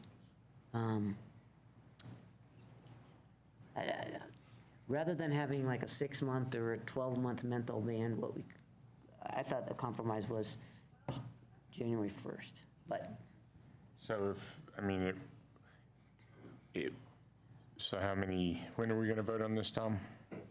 Well, that's up to you. If you want to pass it by emergency, I can probably get it done by September 3rd. My preference would be maybe to have another week or so to draft all this stuff, but, I mean, obviously, the taxes you have to vote on September 3rd. It's up to you when you want to bring it back. All right, well, I'm glad that we won't be able to do it in 7-Elevens and, every convenience store. It's still 4 months, and we hear words like emergency coming from here on the dais, and, if it really is, I mean, that's 4 months of somebody, continuing to access. But the age raised to 21 immediately. No, I understand that. But do you think there will be no 22-year-old in Boulder that's going to go buy a bunch of flavored stuff and sell it to kids? I mean, I think people will see this as a business opportunity, and that concerns me. Well, so maybe we can, go ahead. So that raises the question of, is 24 hours a good number? Well, it's point 3, limits the amount of electronic smoking devices that can be sold. And I would say, I don't know what these pods are. Are they pods? The things that are full? That's one word from you. So I would want to include in that third bullet, limits the amount of electronic smoking devices and pods. It's in there. It's in there, this is just a summary. That can be sold to one customer, and then I think X hours, and I think maybe 24 hours is maybe too many. Oh, I mean, it's Could like be you like could go 48, every you know? day, if you were going to deal this stuff and you're 22 years old, you could go and buy one of these pods or one electronic smoking device every day, and then you could sell it. Well, yeah, well, when we have it licensed, this will be potentially useful, but, right now you go to a different store. You just go to Louisville. We just Louisville, even more. oh, you think, away. I think Louisville will have to take this up soon. Okay. Yeah. I have a question for Tom. In the third bullet item that Lisa was just referring to, does that include the so-called juices? That's what I meant. Yeah. Yeah, so. Well, let me read you the way it's written. Sorry. No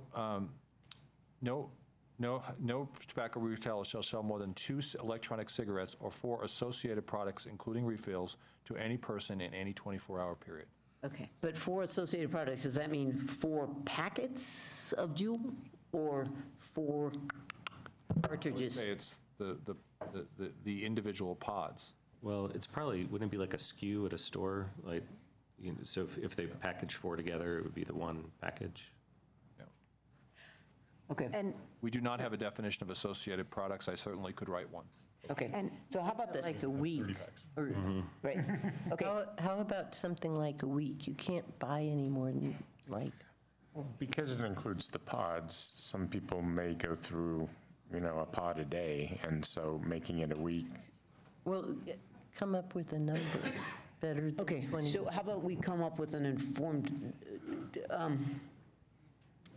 we maybe don't have to figure that out tonight? Or do we? Okay, so it seems to me that we are clear on everything except for how to help soul vaping businesses transition to another business model or line of work. So that's the part, otherwise I think we're clear on everything else, right? And so rather than look at it as an exemption around products, let's focus on when it goes into effect and/or whether there's some other way to help. Yeah, just to be clear, it's more than just selling the inventory. It's the fact that they're committed to leases, they have employees that are going to have to find new jobs. I mean, it's a little like some of the discussions we've been having about the shopping center on the hill, right, that gets displaced and employees get moved off and businesses have to move or go out of business. And so I think it's effectively the same thing, which is how do we create a soft landing for those businesses and their owners and their employees? It's not just inventory. Yeah. I mean, Right, that's what I said. So how do we help? Yeah, keep in mind the employee part too, right? There are Yep. people who will be losing jobs. Okay, but you didn't like my suggestion, which was if you're an over 21 store, it goes into effect January 1st. No, I was fine. It was Sam that didn't like it. Oh, Well, I Sam was just did trying to get us to a compromise, so. So the menthol and mint was what I was talking about being comfortable with, because if it's that popular and people are over 21 and they're going in and, keeping the revenue stream from the business from not falling off a cliff, that was why I was, it was to help the business essentially, because there's no other justification Right. for an exemption for menthol and mint.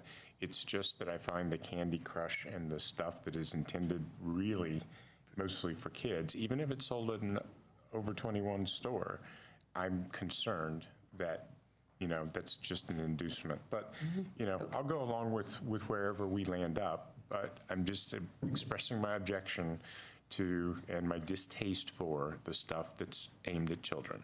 I think that's universally. Okay, well, so we could say, okay, ban on all flavors goes into effect within 30, whenever the effective date of the ordinance is in 30 days.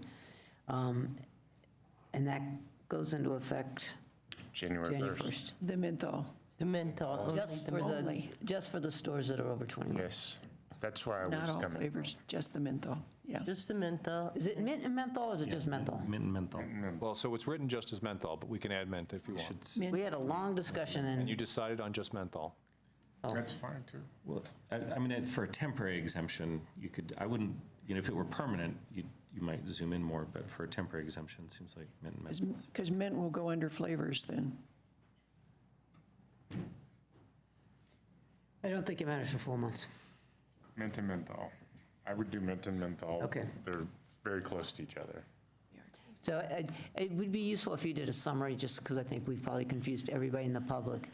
I was hoping you'd do the summary. Okay, okay. I think No, I've got it. Okay, but I think just even so that it's put out right, we're banning the sale of flavored tobacco vaping products within 30 days, or whenever the effective date of this is, Yeah. 30 days after passage. There'll be a 4-month exemption until January 1st for stores that sell over 21 for mint and menthol flavors. Yes. And the other things there are going to stay. The other things there, you're going to look into whether we have the limit on electronic smoking devices is, So I will Good limit. draft a definition for associated products that makes it clear that it's one pod or other thing. yeah, To be your intent. and there's some stores that already have limits. Yeah. So there's some people have done some thinking about what is an appropriate limit that we might talk to. Yeah.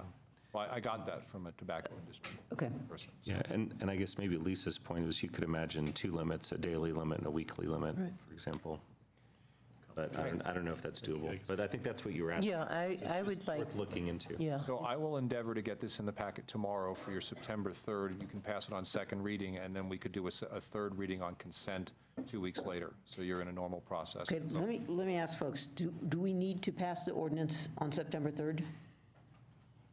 Well, it's all fresh in your mind. I would like you to. Oh, okay, tell me all if right. I've gotten it wrong. Okay.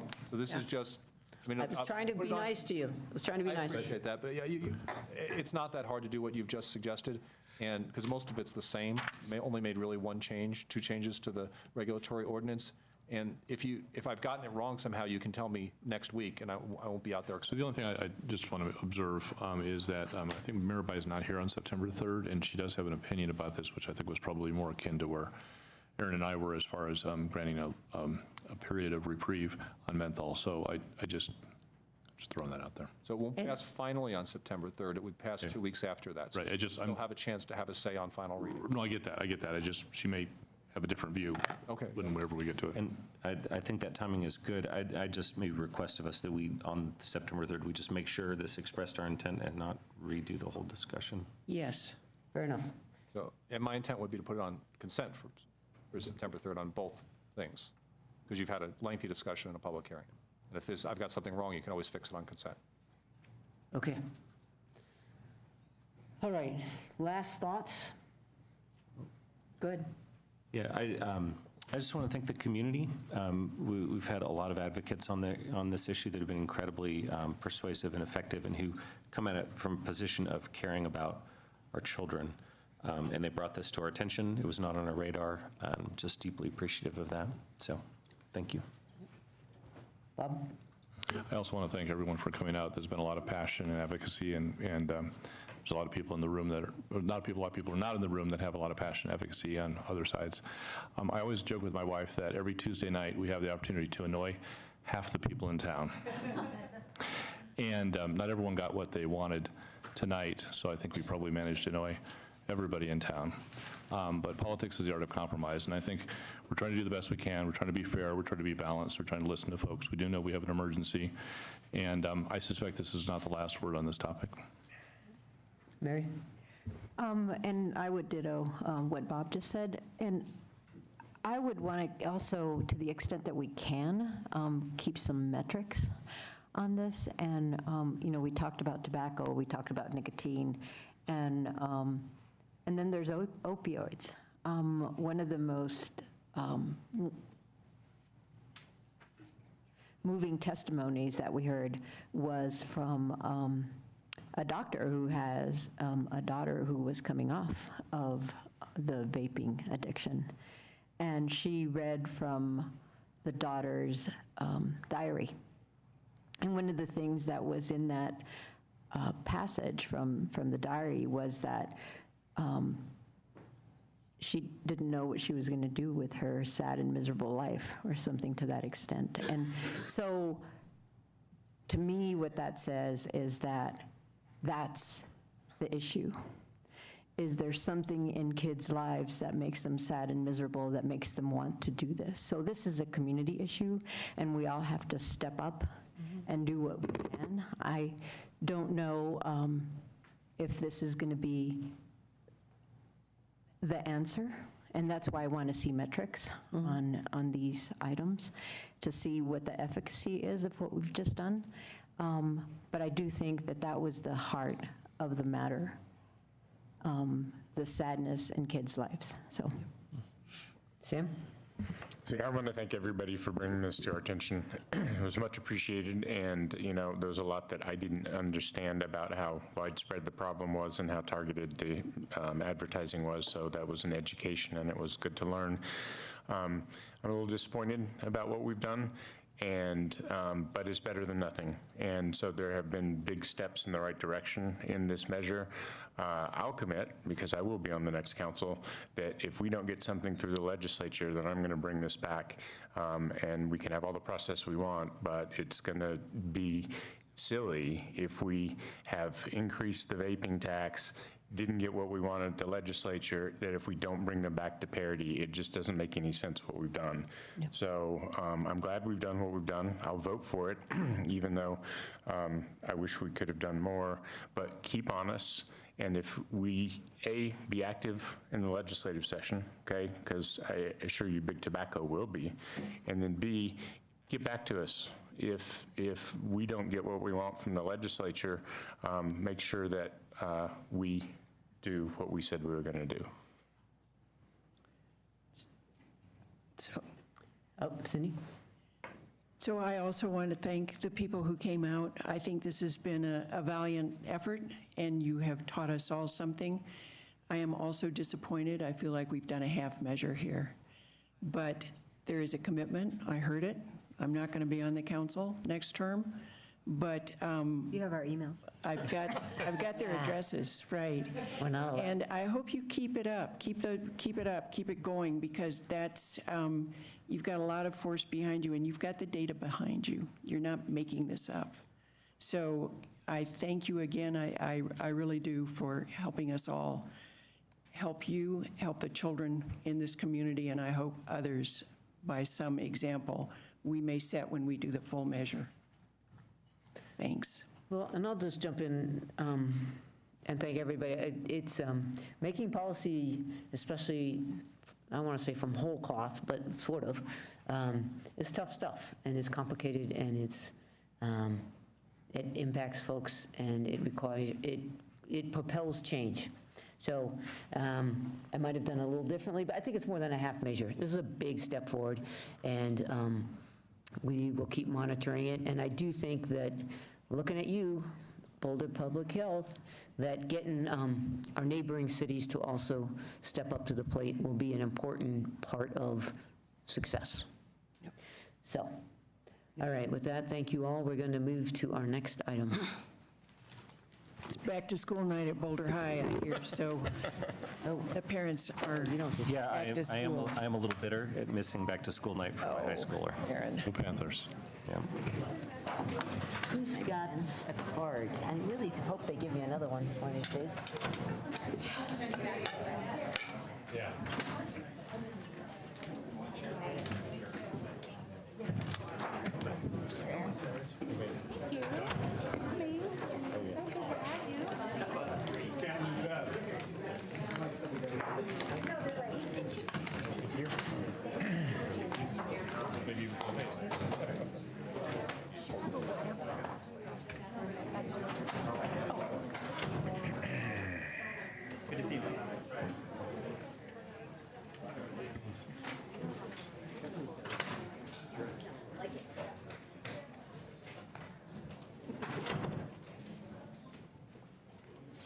Oh, yep. It's like he's giving me a soda. Oh, I could have. No, that's fine. Well, if everyone's leaving, I might as well too. Yep. No need for a quorum now. I've got my person coming on that one. Okay. Okay. Ah.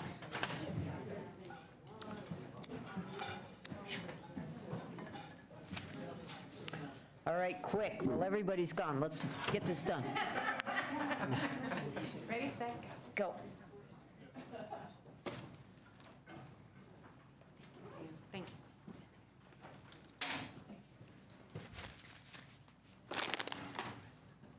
you.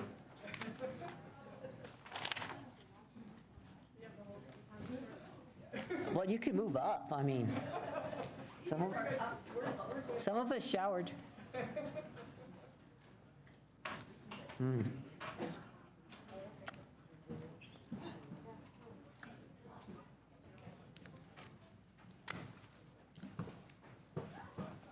Council, come back.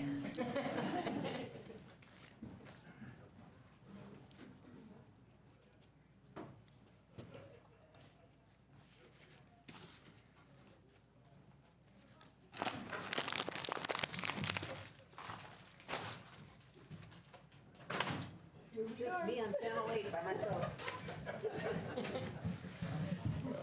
We're having a little fun at your expense. Oh, I was like, hello. I was like, they've all given me their proxies. She's snacking. Unilateral decision on the Alpine Balsam direction. You look great up here by yourself. I could have practiced Yeah. reciting poetry on Channel 8. Okay, I think we're ready. Okay, good evening, council. We are back to talk about the Alpine Balsam Area Plan, and I'm just going to tee things up here just a little bit. As we were talking last night, and then as a staff team, we were working today to try and help kind of think about how do we help the conversation today based on all the feedback that you've heard in the public hearing yesterday. And the goal we're trying to really achieve through this round of public hearings is to understand the consensus between the planning board and the council, and to understand where the differences were. And hearing and trying to kind of anticipate what are our options now kind of going forward from this moment forward. So I wanted to introduce a bit of maybe a thought of a framework. I'd like us to just kind of walk through it, and then we're going to actually come back to it maybe a little bit later. But think of the top of that triangle where we've got the area plan on the table now, and that's kind of the most broad thing that we could do. As we talked a little bit about yesterday, we could look at an area plan that has a phasing mechanism. Maybe the city-owned site is the first phase, and everything outside of the city-owned site is a future phase that doesn't get implemented for 5 or 10 years, something like that. We could also modify the area plan. We heard lots of concern about the commercial center. We could just take that out of the area plan boundary as an option. No change to that area, keep the same land use, keep the same zoning as it is today. Another option that we could do if you wanted to narrow even further would be have the area plan only for the city-owned properties, the city-owned site, and remove everything surrounding it from the area plan. The last option would be just no area plan at all. We would just move forward with the pavilion conversation, and then we would figure out the rest later. We obviously own a large piece of real estate, so we would still have a lot of work to do. But that's kind of a framework to think about the options that are on the table.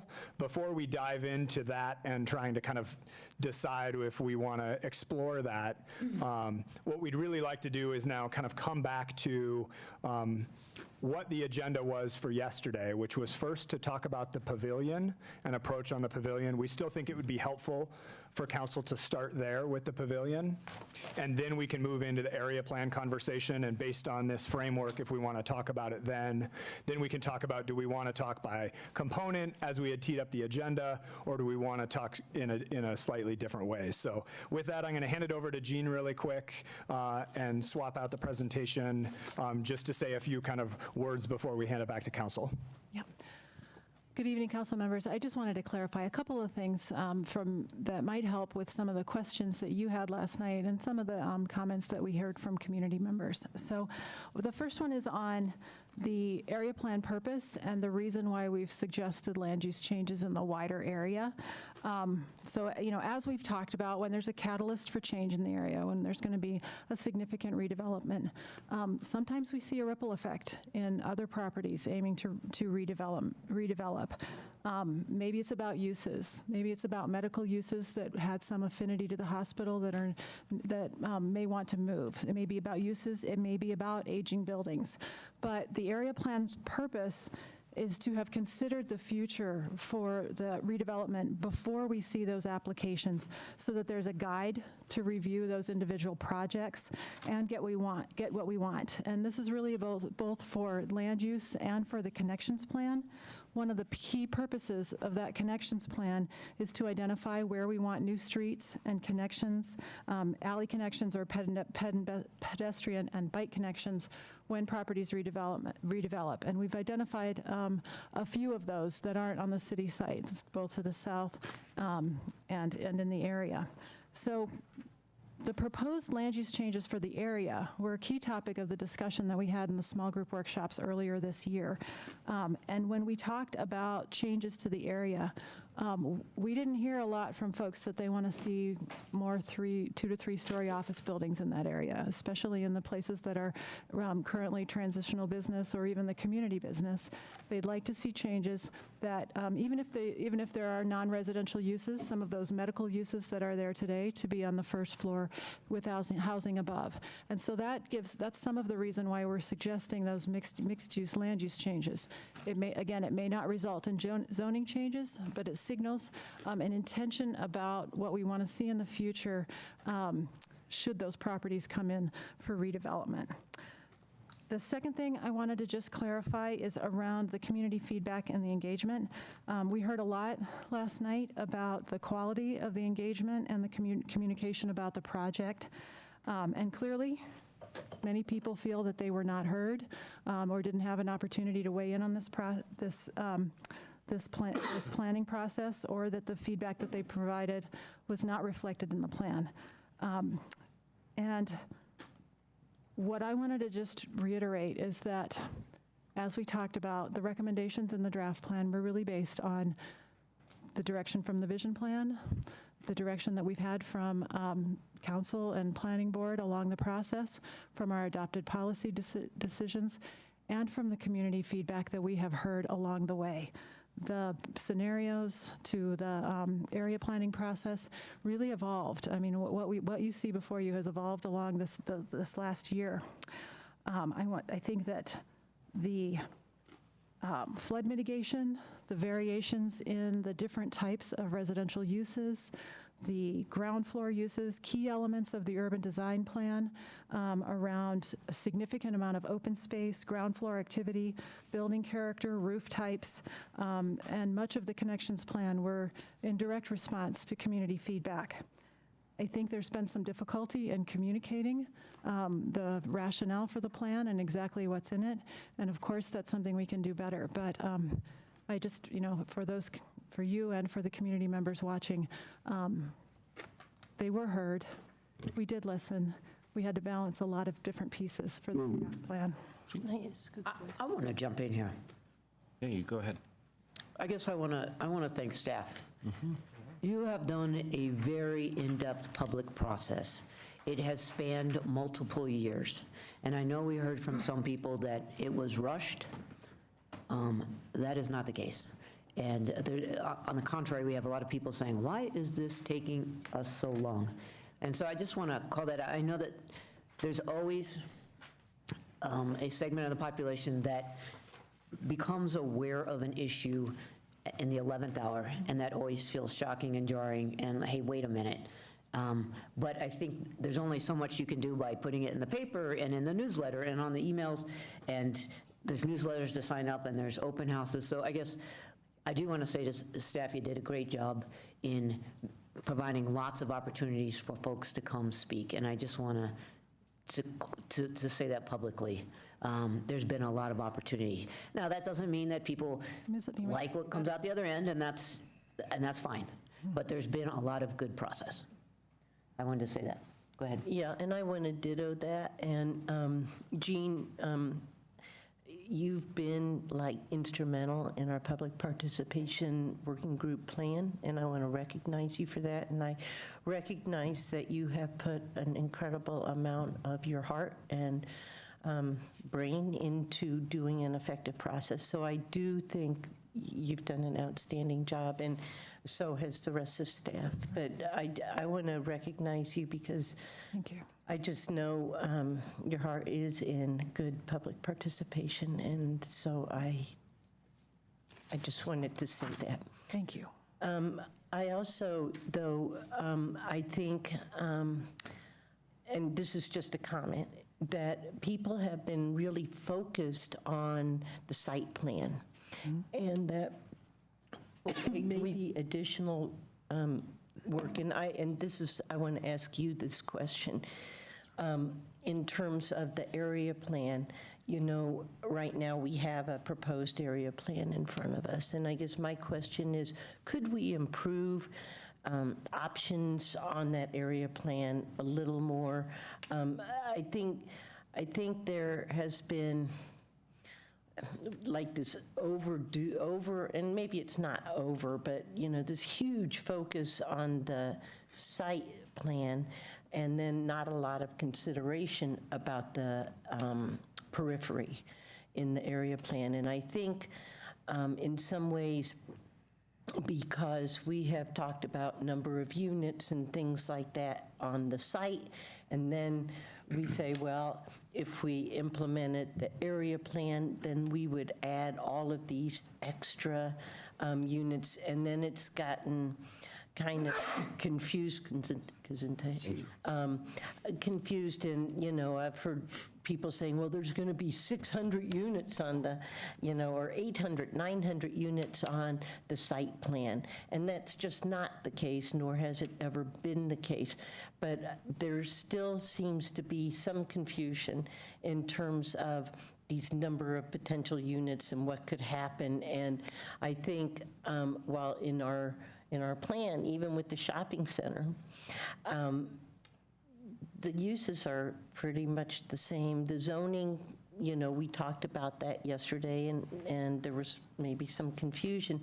So I'm just wondering if we separated the area plan from the site plan, I'm asking your professional opinion in terms of could that allay people's concerns some in terms of their degree of participation in the area plan. I think that it's been hard in the conversations. It's really difficult for people to imagine change on private property in places that they think that have been stable for a long time, and where there's not a perceived immediate need for redevelopment. So I think that's just a difficult concept sometimes for people to imagine. And then when there is an application, then they're like, oh, I see, this could be changing. So I think that some of the options that Chris laid out around, I think that there are a lot of recommendations in the area plan for the connections plan for urban design that could apply across the board.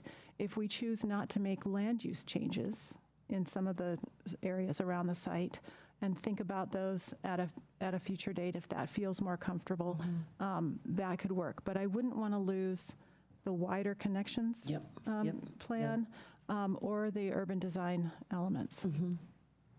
Thank you. Okay, so we have a queue going. We have Aaron, Sam, Cindy, Mary.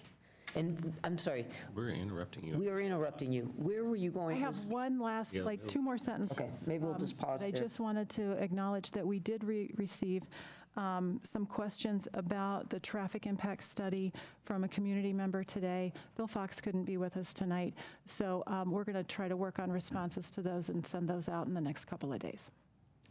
And then our thought for kind of flow for the evening would be first talk about the pavilion, then we can dive into the area plan itself. Oh, does that negate the people that just queued up? No, I- Okay, we're gonna do a run. Okay, Aaron, Sam, Cindy, Mary.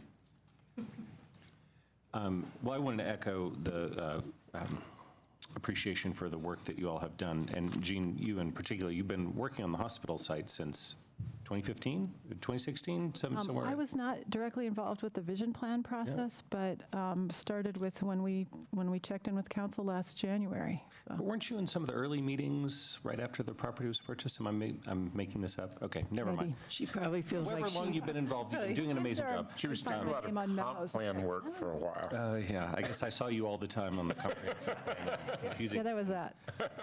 Anyway, so I thought you all did amazing work. We can talk about the details of the area plan content, but I thought it was extremely well done.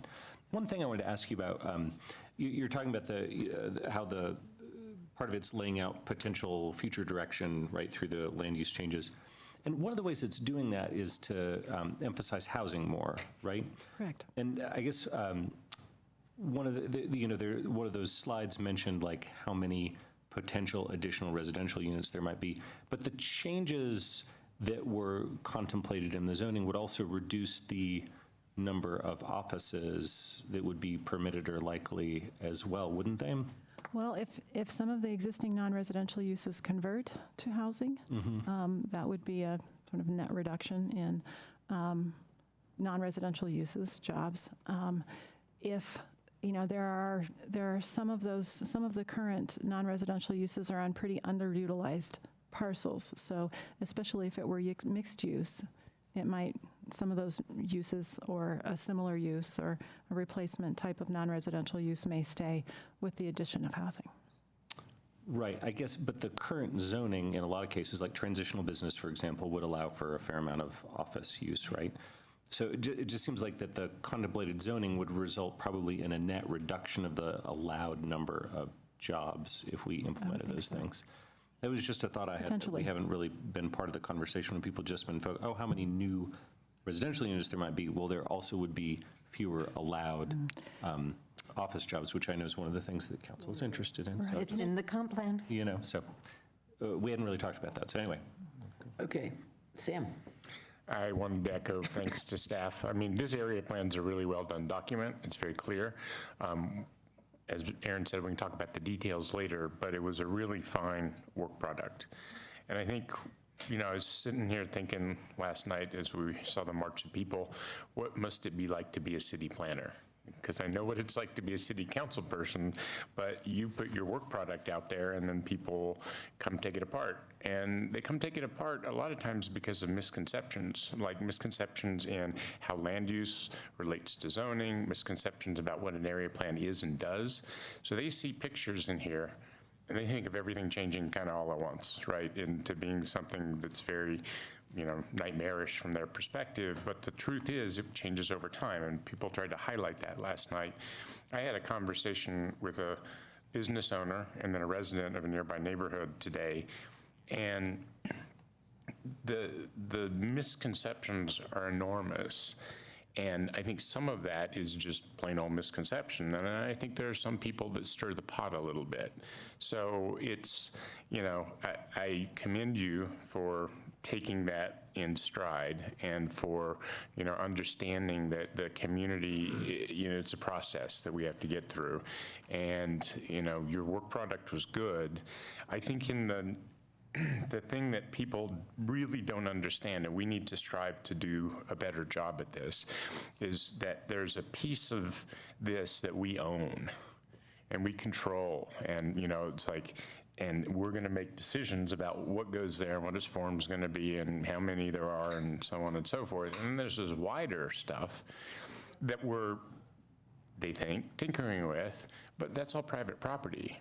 And so when I had these conversations with these folks, and they're like, well, you're going to change all this and add all this, I'm like, this could all happen whatever we do. If we don't put an area plan in place and kind of guide it and put limits, then it could just come in.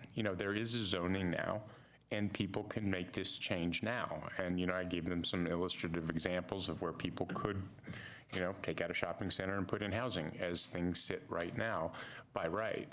And that concept is something that we need to make sure that we communicate as much as we can in these open houses to the community so that people understand, hey, we control this. We kind of set the ground rules out here, and they're already set.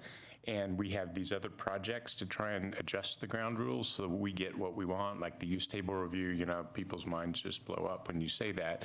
But it's to communicate that this is a visioning exercise mostly, and there might be some changes, but those changes might tighten up the uses or might make them more crafted to what we want. So I really think the planning process itself scares people because they see these plans, they think it's going to happen all at once, where things might happen pretty quickly, relatively speaking, on a hospital site, but they wouldn't necessarily happen around. Last thing I'll say is, as part of this, it has become clear to me that we need to really look at those shopping nodes, and we asked you to bring this in. The plan started way back when as just the site plan. And we asked for an expanded scope of the area plan because it involves those shopping centers and the surrounding neighborhood. So I would just remind council that we are the ones who directed you to look broadly so that we could look at the interactions. So thank you for your work and for getting through last night. Cindy and Mary? The echo chamber is set up here. I also wanted to thank staff for the work that has been done. It is a tremendous effort. And my interest now is seeing that this sleeping community has awakened. How do we engage that so that there is actually this meaningful communication back and forth, and so people can feel like they own a part of what is happening? And to me, that's the public engagement part that it seems it took this long to sort of rattle the foil and wake folks up. But I think there's a tremendous opportunity here, and that there has been buy-in from different persons in different parts, and it'd be great if people could come together so that they're happy with what's on the ground as well, going forward, now as well as going forward. Okay. But thank you for your good and diligent hard work. I feel like this is opening remarks. So after Mary, everybody's gone. Oh, you haven't. We're going to go to the pavilion. Okay, so I don't have a lot to add to the gratitude and for the work that's been done here. But I do want to add that I got involved in city politics through something very similar as this. It was the Washington School redevelopment. And that was about 12 years ago. A lot has changed in 12 years. We now have a very defined community engagement process. It was very different back then. And last night, as I was listening to the testimonies, I kept thinking back about that period and how overwhelming trying to understand everything that was going on was. And so I have that empathy for a lot of folks that came out last night who, it's something brand new, and it's where you live, and it's kind of nuanced, and I just want to say that, as has already been said here, is that this is a long-term vision. And one of the reasons I remember when we gave staff the direction to look outside of the site, there's two reasons that I felt we should. One was I remembered the Junior Academy area plan, which mistakenly did not include the hospital. And we paid for that dearly. So I didn't want that to happen with these shopping centers. And I forgot what the other point was. But anyway, a lot has changed. There's a lot of process that went on. I just didn't go along with something in the previous item because of the lack of process, and that wasn't the case here. I think we did have extensive outreach. You look at the list of all the events, you look at the time that went into it, and you consider that we bought the site in 2015. So thank you, and I just wanted to share that. Bob? Yeah, I'll add my thanks as well, particularly for coming. I remember a few weeks ago, you all came out on a Sunday afternoon. You didn't have to do that, but you did, and it was really important. I thought that was a really great meeting. And I want to build on what Mary just said. I mean, the fact that you worked hard and did a great job, and the fact that people are frustrated or confused or scared are not mutually exclusive. In other words, people are allowed to be frustrated, scared, and confused, even no matter how good your job is, because people get in a different phase. I'm still confused. I was baffled last night still about land use, and I've been doing this for 4 years. And so I think, you know, we can never do too much community engagement. You guys did a great job of that. I think as we go forward here tonight and over the coming weeks or months, the fact that we might narrow, I like your triangle, Chris, and I want to get to it, but the fact that we might narrow things in the short term doesn't mean that all of the other work that has been developed is wasted. I think this may just be more of a phasing exercise where we say, we had to do this in context, right? We couldn't have just done a site plan, right? Because you know, do we need a park? No, there's a park next door. Do we need commercial stuff? No, there's commercial stuff for the east. So we had to do this in context. And so I think all of that work around transportation and design and height and what's in the area was all real important work to do. We may now parse it out and phase it and focus more on the site, but that doesn't mean all the rest of the work is wasted, because I think we will come back to that, whether we come back to that now or we come back to that in a year or 2 years. I think that's all very, very valuable information. And change is hard for people. And we bit off a lot here. We bit off a lot, and maybe in retrospect we should have approached it differently. That's our fault, because you did what we asked you to do. But we are where we are, and we've got great information. We've got people's attention, and now let's kind of move forward with what is manageable for both staff and council, and quite frankly the community, and make the changes in a way that as many people as possible can get behind. Okay. Pavilion. Let us start getting into the meat of the matter.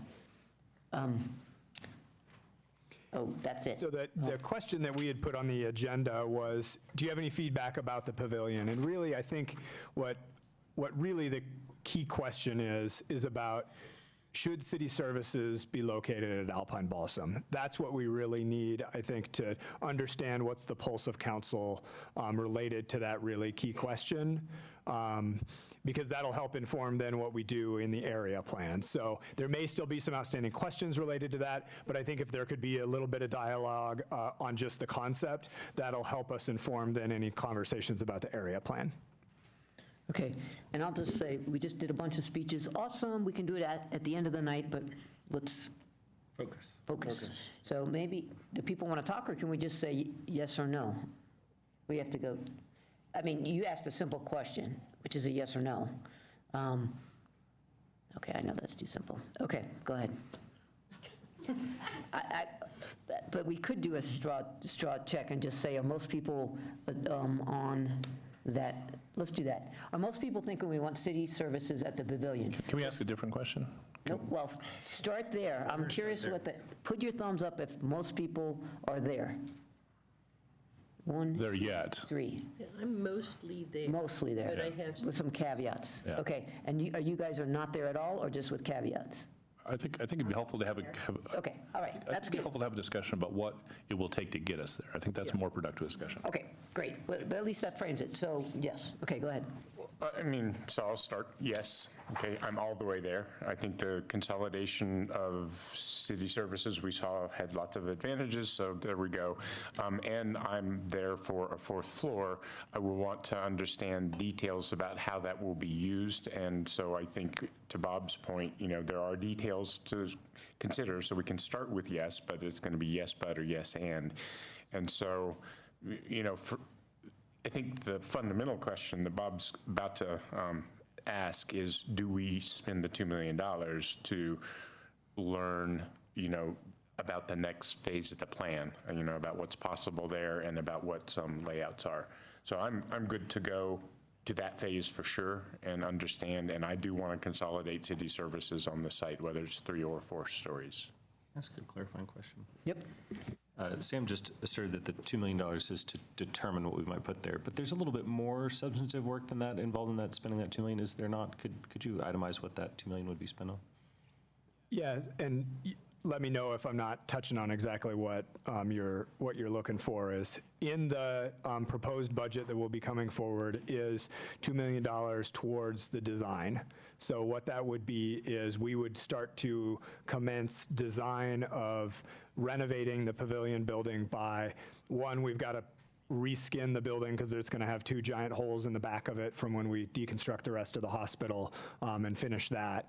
And then the interior renovation to really make it a purpose-built building for a customer service hub. And so we would start that work. And as Michelle described last night, that's probably that's like a 1.5 to 2-year design process. Thank you. Okay, so I'm just going to say I agree with you. I'm ready to proceed, and I think we should have consolidated city services there, and we don't have to decide third. And for why we need to get out of these buildings downtown and why getting out of Center Green makes, so I have no objection to that. I have a very simple question, which I'm trying to get the answer to, which is we're proposing to put those consolidated services in a 93,000 square foot building that will cost us, I'm going to call it $70 million, $60 million for the building, and I'm going to allocate $10 million to the land and existing. We paid $40 million for the site. You guys gave a range of 8 to 22. I'll just call it 10 to make it easy. So $70 million is can we do better? And I'm not talking rent versus own. I'm talking about build versus buy. So we're going to, for roughly $70 million, the land cost plus another $60 million, we're going to create a 93,000 square foot building. And the question I have is a pretty simple one, which is that the right number? Because if all of the other 93,000 square foot buildings or collections of buildings are all cost about $70 million, then it sounds like that's the right answer, right? And quite frankly, even if it was a little bit less, I'd probably still think it's the right answer because there is an advantage to being on Broadway and being in proximity to this. So I don't discount that. There's some value, can't put a number on it, but some value to it. If, however, it turns out that the going rate for 93,000 square feet of office space to own it is like $40 million, then this would be a really, really bad mistake, I think, because I don't think there's $30 million in value in being on Broadway. And that's all I'm looking for, is just comps. What is 93,000 square feet of owned office space in Boulder, Colorado going for? And if you guys can give me that and show me that it's about $70 million, I'm there. If it's way, way away from $70 million, then I think we need to revisit the discussion. Great, and that's something we can get comps pulled of recent sales and values and market prices. Okay, shoot, I didn't write that down. Go ahead. I wanted to add on to that. I mean, that's a great question, Bob. Thanks for asking that question. But of course, you'd want to distinguish to the extent that it's not apples and oranges. for example, we'd be making the Pavilion building a net zero building, right? So if you buy one, it's not going to be net zero out of the box. So either you have to say, well, we've lost that positive aspect of the building, or we'd have to spend this much to get it up. Yeah, thanks for that clarification. Yeah, it's got to be apples to apples. So if the alternative building was not net zero, what would it take to get to net zero? Parking, everything you can make is comparable. You can't make the location comparable, but everything else is comparable is net zero, and all the wonderful things that we were going to do in the Pavilion building. What does that go for, hypothetically, in Boulder, Colorado? And again, the smaller the delta, the more this decision makes sense. Cindy? So I'm in Bob's camp here, wanting to know what the numbers are. And I still have some hesitation about putting all of city services on the western edge of the city when the city is moving east, and focusing all of that traffic and those impacts there. I understand that there are ways to get around. There are buses, there are thises, there are that's, and the other things, but nevertheless, there is still traffic, and a lot of it. So, and I listened to all of the commentary last night, but it is a concern with me. It's a residual concern. Can we ask a clarifying question, which is to the staff? Yeah.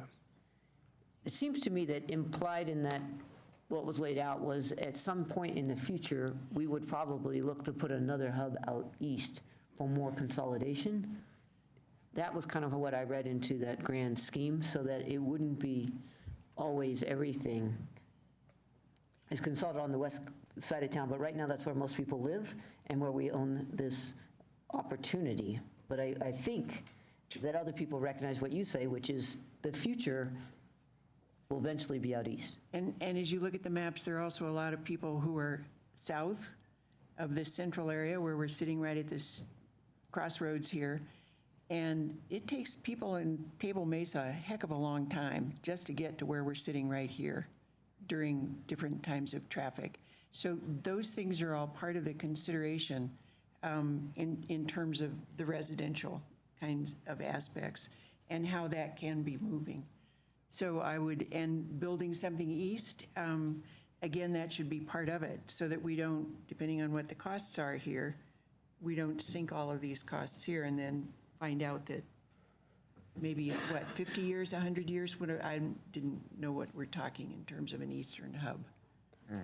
Well beyond my lifespan, that's for sure, but I don't think it's either or is what I'm trying to say. It's probably both and. And if it is both and, I mean, the concern again there, this is city tax money we're talking about, right? This is not, nobody's giving us this. This isn't grant money, is it? No. So the question I was going to ask was, can you remind us what percentage of city staff would be here? Ooh, that's a good question. It's like 30%, right? 35? Let me do the math on that really quick and check some numbers, but to address the earlier conversation, we do envision that there will be multiple hubs of city facilities in the city in the future. So ignoring kind of our dispersed facilities, rec centers, fire stations, those sorts of things. Yeah, libraries, those sorts of things.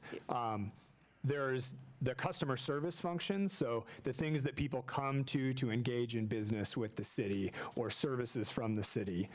That's where we've envisioned that has a stronger tie to our historic civic heart being downtown and the connection to Alpine Balsams. So just to follow through on that, we're talking about the future, we're talking about remote, we're talking about not having offices, spaces, et cetera. So in terms of, and it's something that I thought about last night listening, in terms of being able to use technology more efficiently, do we have to have the same kind of built environment that we've always had in the past?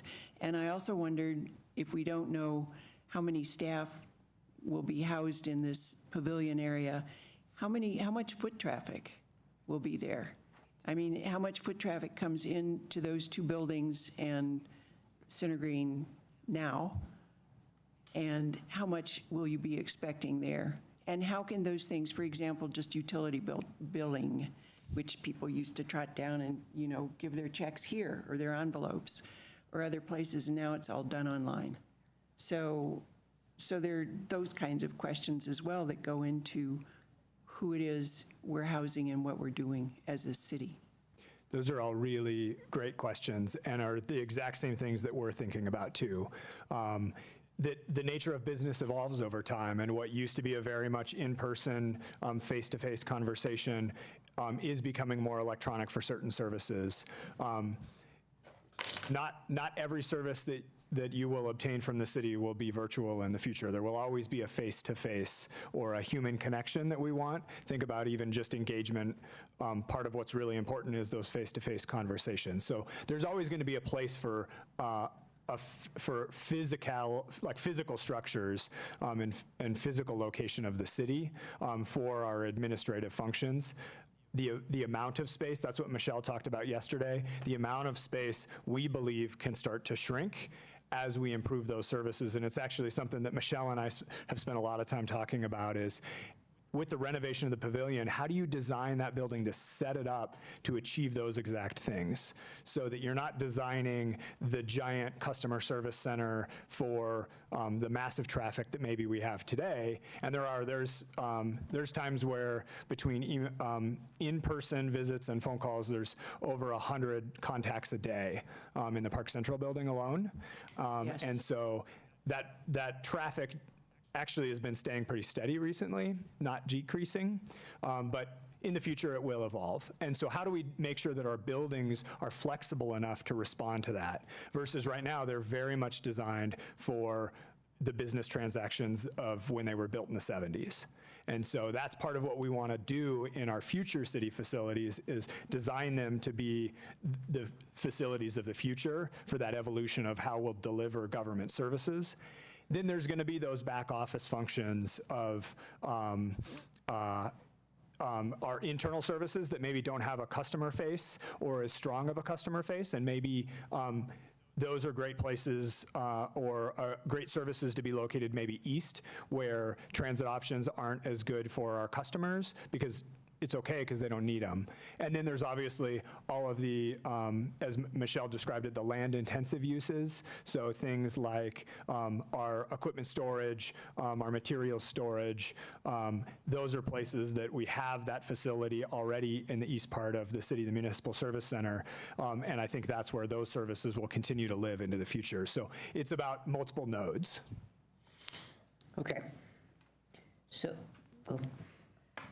So just following up on Cindy's questions and looking into the future and getting another hub, how do you see these two hubs kind of interfacing? Will there be duplications of services? We're trying to consolidate everything, but then we also recognize that things are going to happen farther east.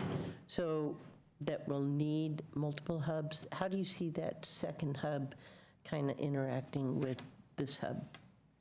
The way we've described it is think about it in terms of the types of services. So we've referred to Alpine Balsam, that's the customer service hub.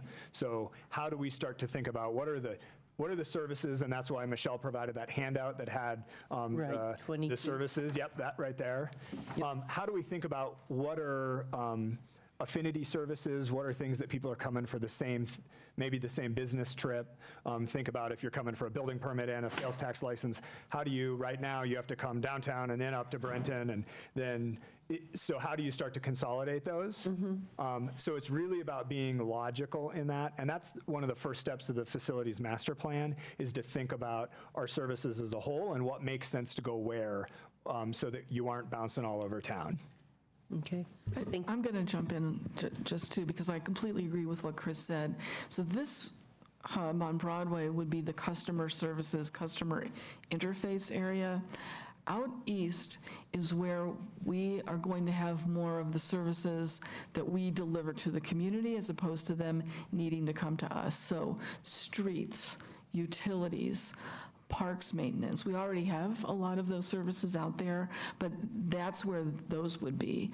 And so I foresee that fewer residents would need to go to that location because their needs for what they need, which is a permit to pay their utility bill, whatever things like that would be at this Broadway location, which is closer to where they live. It's helpful, thank you. Okay, so that was useful discussion. I guess I'm going to take us back to the question, which is, are we prepared to proceed with moving forward to saying, yes, we will have city facilities in the pavilion? Yes. Yes. Okay, yes, yes. And I, With reservation. okay. But reservation, because you have more, Bob's question. Questions, Bob? That's one information. Okay, so if, And I'm- unless it looks like a really bad financial comparison, yes. Is that the caveat? Yeah. Yes, for you. And you still want things out east? Well, if not out east, I mean, I just have those, reservations. Okay, all right. So, I mean, I guess the description of things growing more out east looks to me like Transit Village Area Phase 2, for example. So there will be stuff grow out east, and you could imagine that if we have one customer service hub and there are people coming from far away repeatedly to access that customer service hub, you could put a satellite office of whatever the function is that's getting a lot. So, you know, I, as a business person and a homeowner, have needed permits. And so either me or my contractor would go get permits, and they do that in person. And one reason to do it in person is because you have to show drawings and have a conversation with somebody back and forth so that you understand what the city's requiring and what you need to do to meet that requirement.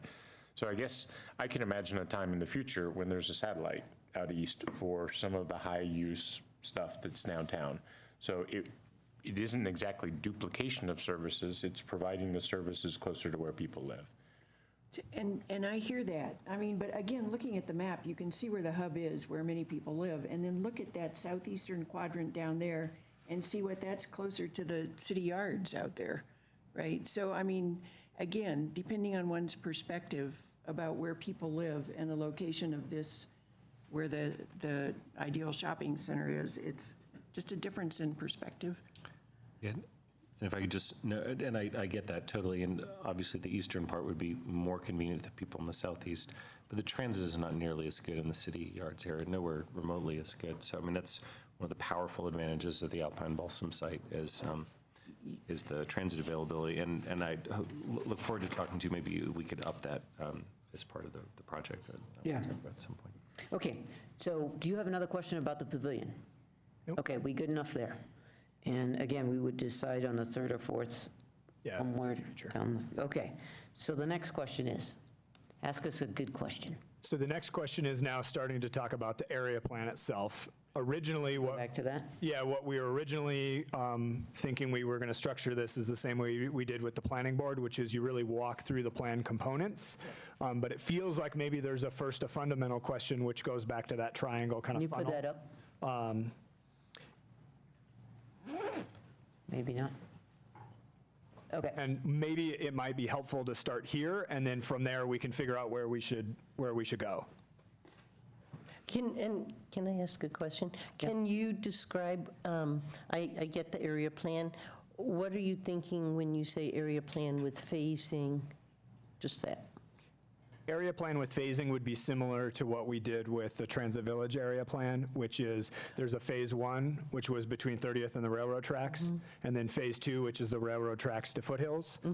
Phase 2, we adopted the vision for phase 2 as a part of the plan back in 2007, but we haven't implemented it. We haven't made any land use changes, we haven't made any zoning changes, because the implementation plan and the area plan says you don't start phase 2 until you have substantial completion of phase 1, and we have a funding plan in place for the public improvements of phase 2. In other words, we put criteria in upon which we would start to explore those changes in phase 2. So we were just trying to think of what are different options and approaches based on the feedback that we were hearing from the community.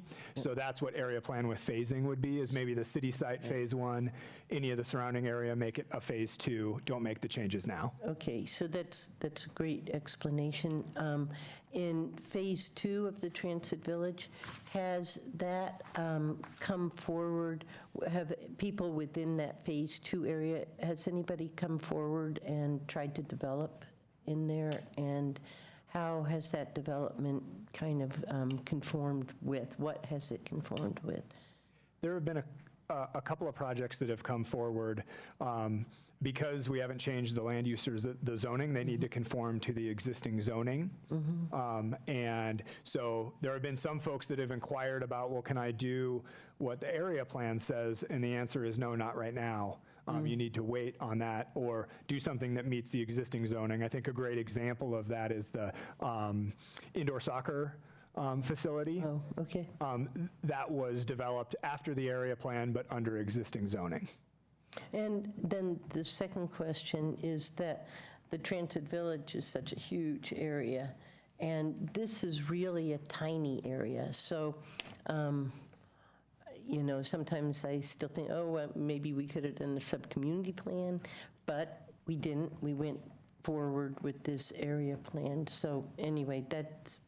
And that might be another option that actually Gene and I were talking about after we put this together, which is we could also do the area plan, and it's actually what Gene said in her opening comments, but maybe you exclude any land use changes in that surrounding area. So you do the connections plan, urban design, but you don't make any land use changes outside of the city site. That would be another potential option. A phase. Oh, that's what I thought you were doing with the third one. Yeah, that could be kind of the without the commercial centers. Think of it as that Just way. one little area. Well, I meant, okay, but it could be, It could be the whole surrounding area if you wanted to. okay, we're zeroing in. We got Mary, then Aaron, then Sam. So last night I asked a question about the phasing, and thank you for the responses right now. And David said that there could be a time component. Is that time component accomplished via that criteria, like such as what was done in the Transit Village, or can you just say time? I think it could be either. You could specify a specific time, 5 years, a date, 10 years, or you could make it criteria-based would be my thought. Okay. And what would be staff's recommendation? It's a good question. Yeah, well, I think that in terms of just starting to signal what you want to do with change, that the criteria-based one just presents a better signal to the community in terms of what your intentions are. Okay, thank you. Aaron?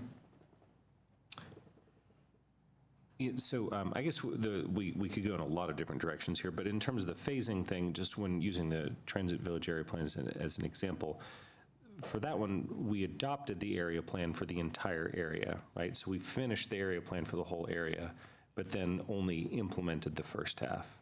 And then at some point, probably we'll implement the second half. So that type of phasing would mean adopting the entire area plan, but only implementing the first part and not implementing the second part.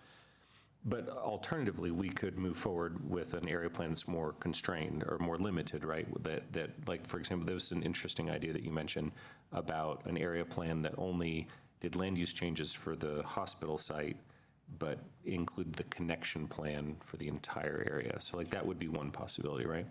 That's an intriguing idea. Sam? Yeah, I mean, it seems like the whole point of the area plan is to come up with a vision that we agree on and work through with the community and land on that. I don't think if we were to say complete the site plan, that we would necessarily have to have the rest of it done. And I guess I'm going to talk about the community confusion again, because one thing I think we have to be super crystal clear about is just like the soccer facility that came up in Transit Village area phase 2, things can still happen here, right? We're not changing zoning or land use, and I think what people are uncertain of is what could happen now. I think they think that whatever could happen now is probably something that they would like to see, and I think some of the things that could happen now in different areas outside of Alpine Balsam could be things that they don't want to see. Right? And, you know, an example would be redevelopment of the Colony Plaza in a way that was all housing or something. It can't be because it's BC, so it'd have to have retail on the ground floor. But Or redevelopment of it at all. Right. Any kind. Of any kind, People right. want it like it is. Yeah. So I guess the thing that we have to communicate as we do this, whether we phase it or not is we have to communicate every private property owner has a right to do something right now under the zoning they're in.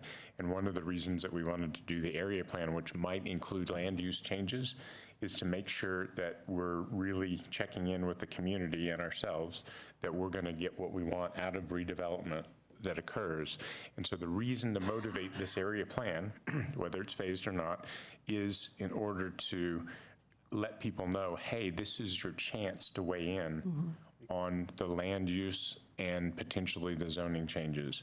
So for me, I would prefer to do the entire area plan with phasing in the sense that we don't necessarily plan land use changes outside of the hospital site. So in other words, we get the vision in place. We do, I think you've done a really nice job with the types, the land use models, the prototypes that you put out there. I think that's very helpful. There's illustrations there. So I would be open to trying to do the whole area plan, but focus on the site plan first. You know, try and get the site plan done and keep the conversations with the community going. But the part of that that's an education for them is even if we adopt the area plan, we don't change anything about what can be built or not built here, but you might want us to, right? We might want to landmark the plazas, for example. And so I feel like those top two, either one should be fine. And I don't know that if we proceed that we have to even decide it. But we focus on the site plan, getting it done, and the area plan we move forward with on a less constrained timeline. Because the new council is going to come in, and they will have their own priorities for this. Sam, when you say site plan, just a clarification, you're talking about the city site? City site. Yeah. The city. Not a site plan. No, not the site plan review. The city site. No, I just want to, I'll pick up on that and be clear. The designation of what kind of prototypes go whether the county will be involved, you know, basically. On the city-owned On the city-owned property. site. We control nothing else except land use elsewhere. Okay, we're narrowing down, yeah? And then Bob. Coming in tonight, and I thought a lot, you know, well, actually, I conked out when I went home because I was sick. But in thinking about this today and in listening to people last night, I had proposed in my own mind that maybe we go forward with the area plan, but we separate the not city-owned property, and I like the idea of doing a phasing. The thing I like about area plans, sub-community plans, all those things, is that it gives the community a predictability in terms of what the future is going to be and an opportunity to have a vision for what that is and if there need to be tweaks or something. So I agree with Sam that maybe phasing this in and spending a little more time with people looking at the areas that are outside of the city-owned property might help people understand, oh, you know, do we want, like on 13th and Balsam, do we want mixed use east of 13th, or would we prefer that to be housing? Anyway, Okay, so just an example. Okay, we have, Yeah, I said east of 13th, that's what I meant. we got Bob, then Aaron, and I'm going to see if we have an agreement here. I think I agree with Lisa and Sam, but I'm going to state it a little differently, test it. I like the fourth layer down, the site only. I'd like to park the area plan. You can call it phasing if you want, but what I don't want to do is I don't want to do an area plan in parallel with a site plan. I want to say, great work, put it on the shelf, come back to anything that's outside the site at some point in time in the future. Maybe it's when we do the midterm comp plan review. That would seem to me, at least for the land use designation, that would seem to be a good time to revisit that. Good work done, it's not wasted, but I don't want to have a situation where we're talking about area plan phasing in parallel with a site plan and then continue to confuse people about what we're doing. Now, if there's some things, Gene, that you really, really need to effectuate the site plan, like design or connections, you'll let us know that, right? In other words, there's things that probably go beyond the boundaries of the site, and it doesn't make sense to stop at the boundaries of the site. So you'll let us know what you really have to have done. But I think I'd like to very clearly enunciate to the community, thank you for that feedback. We're going to focus on the site. We may talk about some of this other stuff later, but we're not going to talk about it now, and we're not going to even say when we're going to talk about it. We're just going to focus on the site and get this done and save that good work for some future point.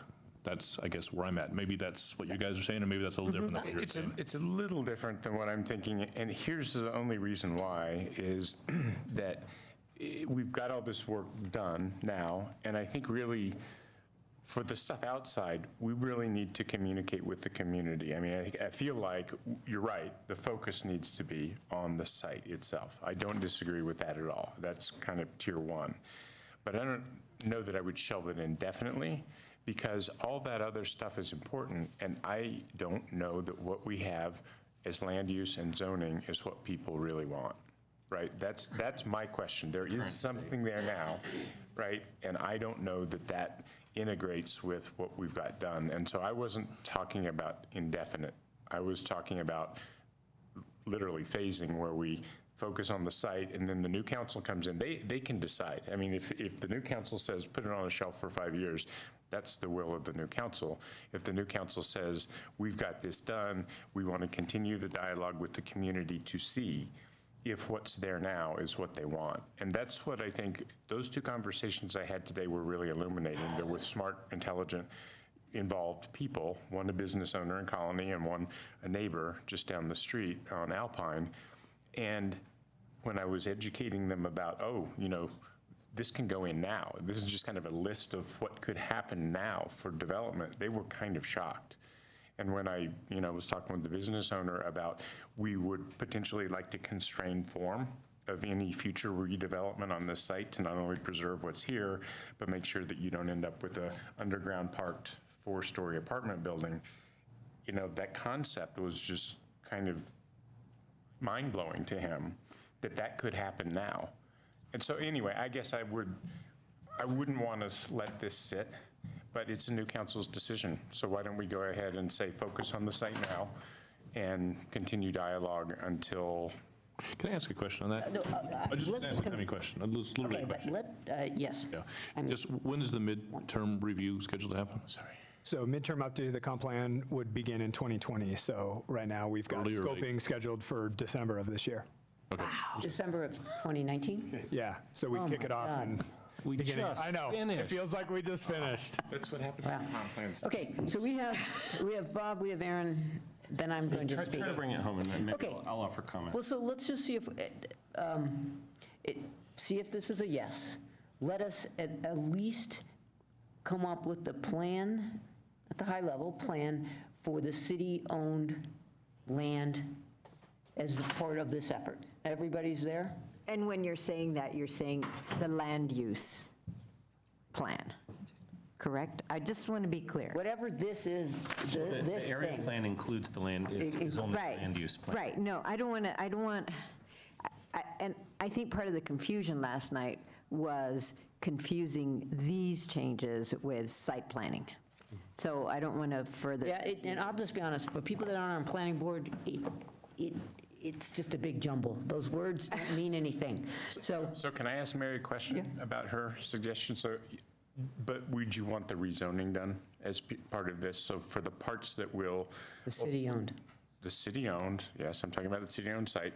Public now makes sense only on. No, yeah, I mean, we definitely need to change the public part of it for the reasons I stated last night. So the land use and the zoning, that's all I'm clarifying. Yeah, the land use and the zoning. Land use, zoning, and I'm just going to say vision Yeah. of what goes in those polygons for the city-owned site, that we're all in agreement, that at least needs to be in this thing that we're going to adopt in a month. Well, No. No, So okay. here's the, That was- if I can state it, is because zoning is a separate step. So Right, that- okay. So, but what we would do is we would adopt the land use and the vision in this step, and that would signal intention that we would then move on to as the next step to rezone in accordance with those. Okay, for the city-owned lands as a, yes. Yes, and I agree with Bob. We don't want to do Okay, we haven't anything in got to that part parallel.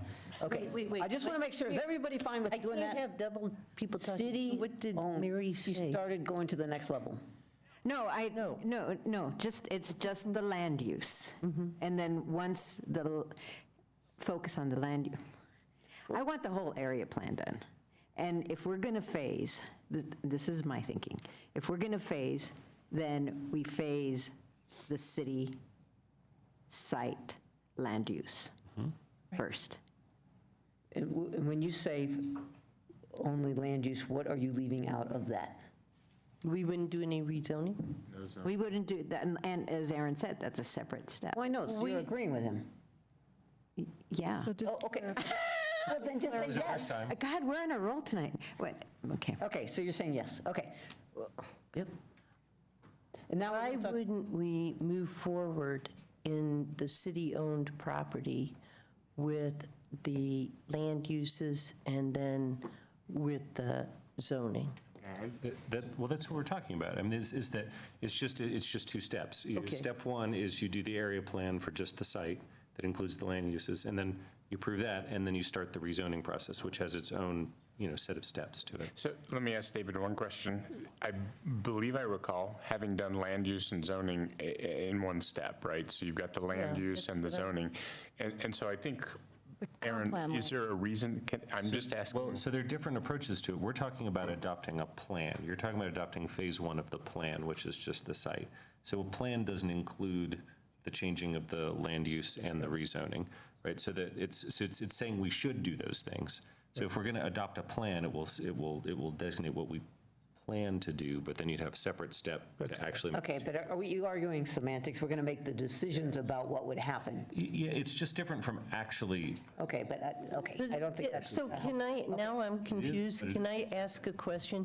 Can't we, I mean, one of the things I'm concerned about is extending the costs and all of this stuff. And I would rather do the land use and the rezoning at the same time. Is that possible? Isn't that what city we site? do? Yeah, So for the city-owned site. Sure. And so the typical process with area plans and subcommunity plans is the vision is created with the area plan or subcommunity plan. And then the next step, once that is completed, is that you move into zoning the property and kind of getting it ready for development. That's typically when somebody wants to come forward in that instance. Sometimes we have had the city proactively rezone it right away, and in other times we have made the decision that we want property owners to do it. So we're talking about the city-owned sites. Yeah. So We are the property owners. So why couldn't we do the land use designate, not the land use, the land uses and the rezoning at the same time on the city-owned site so that we're not kind of Dragging it out. and we're looking at, I mean, just to get the okay, site so that's the prepared, question. we're I think we talking do it. about at least 2 years, so. I think that's what we agree that's what we would do. Wait, is which? We would, first council and the planning board would adopt an area plan, and that's painting the future vision of what we want that place to be in. In the area plan is a map that we call a future land use map, but that's the prototypes. The next action that then you would take is the actual changes to the Boulder Valley Comprehensive Plan land use map and rezoning the city-owned site. And you would do those actions, so now you have said, we are taking the first regulatory implementation step of the area plan, which is for the city-owned site only. And would that If there are happen- any changes outside of the city-owned site, those, we would not make those changes, so it would keep everything as is today. And could that rezoning happen in this fall? Yes, it could happen this fall, and you would do it after you adopt the plan, and the Boulder Valley Comprehensive Land Use Map change could be done concurrently with the rezoning, and that's actually a very common practice. Yeah, and that's what I would like to do, because we have everybody right now kind of talking about, the zones, and we've gotten people kind of up to speed on that on the city-owned site. And so I would like to proceed on the zoning as quickly as we could. So Okay. So I guess I would say this is a great way to phase it in a way. We adopt the entire area plan. It's not a permanent thing. It's just an adopted vision. And we say we're not going to make any land use changes outside. We go ahead and make the city-owned site land use change and zoning. And that's kind of it for this council, right? We can get through those steps. And then sitting here is an area plan, which can be modified and changed by the next council. Next council can come in, and there's a plan. And we've only really done any actions on the site, right? We've only taken actions on the site itself. And then if the next council wants to go through this, they can talk about if they want to make land use designation changes for the area outside of the city-owned site. So it's a way to stay engaged with the community. It's a way to stay engaged through the election, but still get our work done on the site itself. Is there any way to capture the vision part of that? When you say adopt the area plan, you mean you talk about, hey, people care a lot about keeping this the same, and the notion that we understand this is what's allowed to happen now, and there's some interest in having that discussion about making sure we have the right land use designations in the future. We're handing that off to the next council.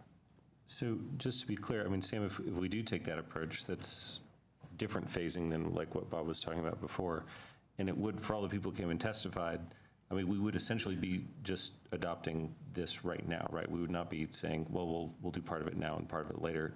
We would be adopting the whole area plan, which is different from kind of doing part of it. But it's like the description of the Transit Village area plan, right? I mean, I expect when we come back to phase 2, we haven't done any land use changes in phase 2, right? So if we were to open this by example. And just to clarify, I mean, I totally get that. It is, right? But I'm just saying the public perception is a little different. So couldn't we just make those all the outer ring, just make that all a nice faded color to be discussed next year? Phase 2. Right. That's phase 2. But without noting, here's all the stuff we heard, blah, blah, blah, but just push the whole resolution of that to next year. Yes. I have a question for Jean. If we adopt the land use changes along with the zoning changes at the city-owned site, is it necessary to conduct, or wouldn't we need to conduct much more outreach than we've done? Because now basically what you're doing with the land use changes is you're saying, yes, I want to build a house. And with the zoning changes, what you're doing, I'm going to put a bedroom here, I'm going to put a bathroom here, I want this many fixtures, and you're laying in the details. Is that a good analogy? No, That's very confusing. that's very confusing. That's way. I think maybe a way to describe it is the area plan paints the vision. The first step to implementing that vision is to change the Boulder Valley Comprehensive Plan land use map. And that's where you say, right now, you can do public stuff on this city-owned site. And we would now say, you can do this mix of residential, mixed use, and civic on this site. That would be the land use map changes. So now we've signaled our intention of the future use of this land should be these things. Then the next step is changing the zoning, and that's where we would say, as we described in the urban design plan, we want this part of the site to be zoned zoning X, and we want that to make sure that it's of this height, of this type of unit. We want this area to have pitched roofs, kind of those things we describe in the urban design plan. So that's the final step, is writing the zoning. And depending on what the final vision is that's adopted in the area plan, we may or may not have existing zoning districts that achieve that vision. So we may need to write new zoning districts to achieve that vision. But the first and most important step is you got to get the comprehensive plan land use to say you're now allowed to use this this land for those uses before we write the zone. But the zoning, I mean. And we can do those together. Okay. But what I'm hearing is that the zoning lays out a lot more detail. Correct. And my question still stands. Do we need, in order to lay out the zoning, do we need further outreach? Or is it defined well enough in the urban design plan? Can I jump? Well, that's a question they asked us. Well, because I think that's in large part a question for us. I just, when you all said that we could change the land use plan and the zoning this fall, we don't even, that doesn't seem like a realistic timeframe to me at all, because I would say actually we would need to do substantial additional outreach. And if you're writing zoning districts, that's a big exercise, right? So we could adopt the area plan this fall, but I think you'd need a lot more time. I think you could adopt the area plan this fall. This is what Gene and I were just chatting with each other about, is I think you could adopt the area plan this fall. You could even potentially make land use map changes, the Boulder Valley Comprehensive Plan land use map changes for the city site this fall if you really wanted to. But we probably need to do more outreach related to the actual design of the zoning, depending on what we land on in terms of land use for that area, so that whether we could write that zoning and do that engagement this fall, that to me is a bigger Let's question. say no to that. Likely. So would the first part be phase 1, the rezoning would be phase 2, and then the land use for the land outside be phase 3? So the one reason I think it's important to get the area plan adopted is because it has the connections plan in it. It has, some of the other visions for building form and not form so much as, the quality of the building and so on. So and then they've got these different prototypes. But I guess it seems to me like we don't need to change the land use or the zoning in any of the stuff outside of the city site. I want to do outreach, so I would imagine if we were going to do it, that land use changes on the city site would be one of the last things this council did, if we want to do it. And I don't know if zoning goes with that or not. I'll leave that aside for the moment. But the connections are important. We need to have the whole area plan so that those connections that go through the site make sense and connect up to something outside of the site. Pause right there. Does everybody agree we need to adopt the connections part? I think, yes, we need to get the connections right. That's right. But this whole thing of making up new zones and stuff, I don't know if that's necessarily true, because at least in looking at what's on the city-owned property, I'm pretty fine with going forward with some zoning that was suggested and that is in this site plan. And I guess, for me, I'd like to find out. Okay. So, no, I wasn't done. These guys are laughing.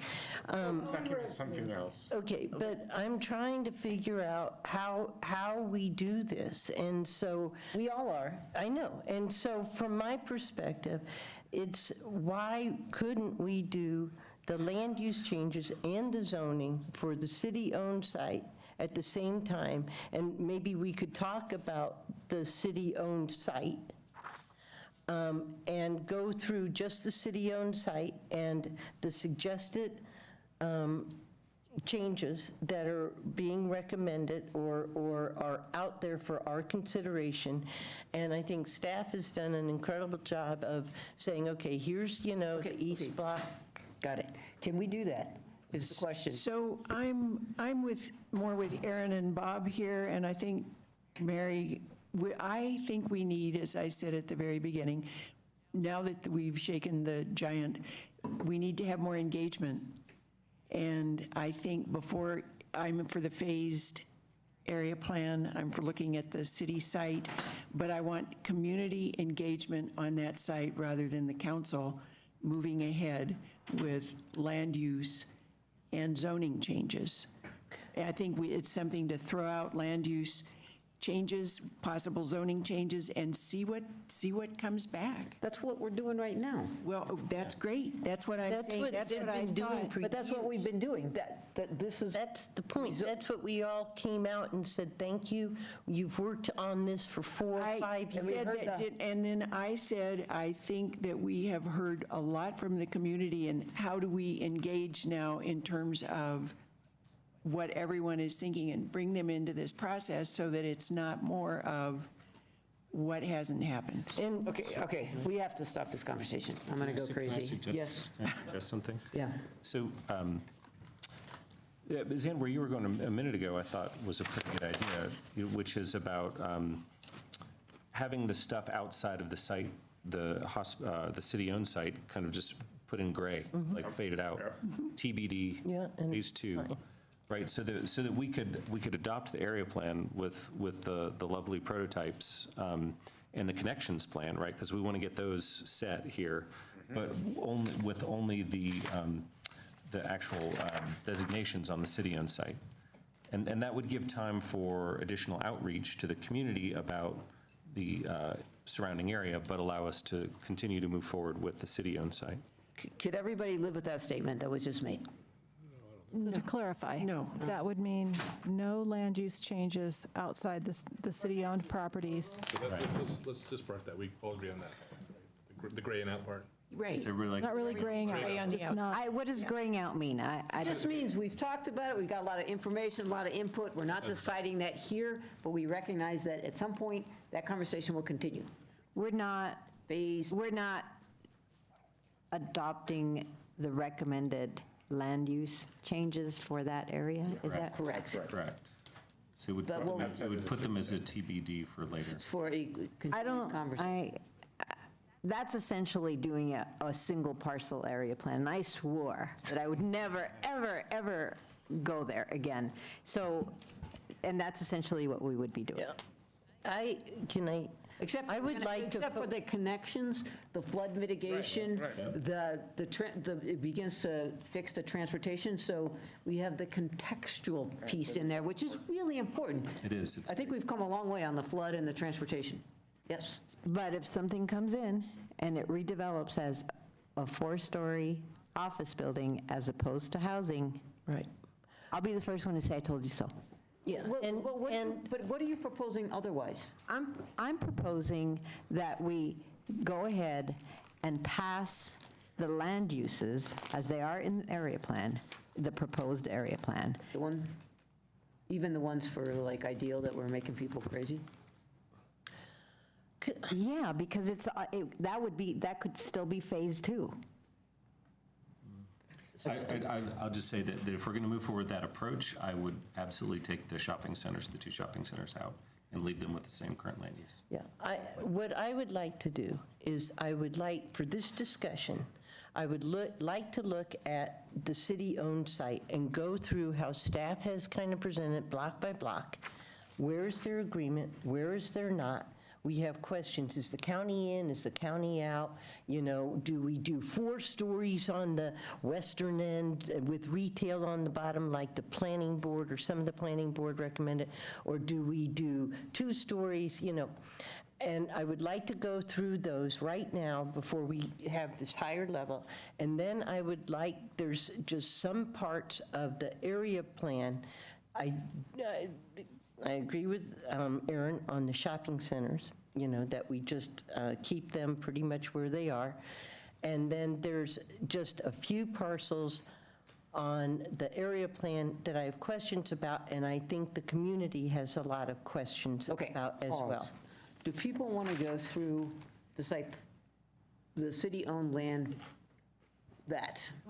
and go through and see if we have some sort of agreement? No. No.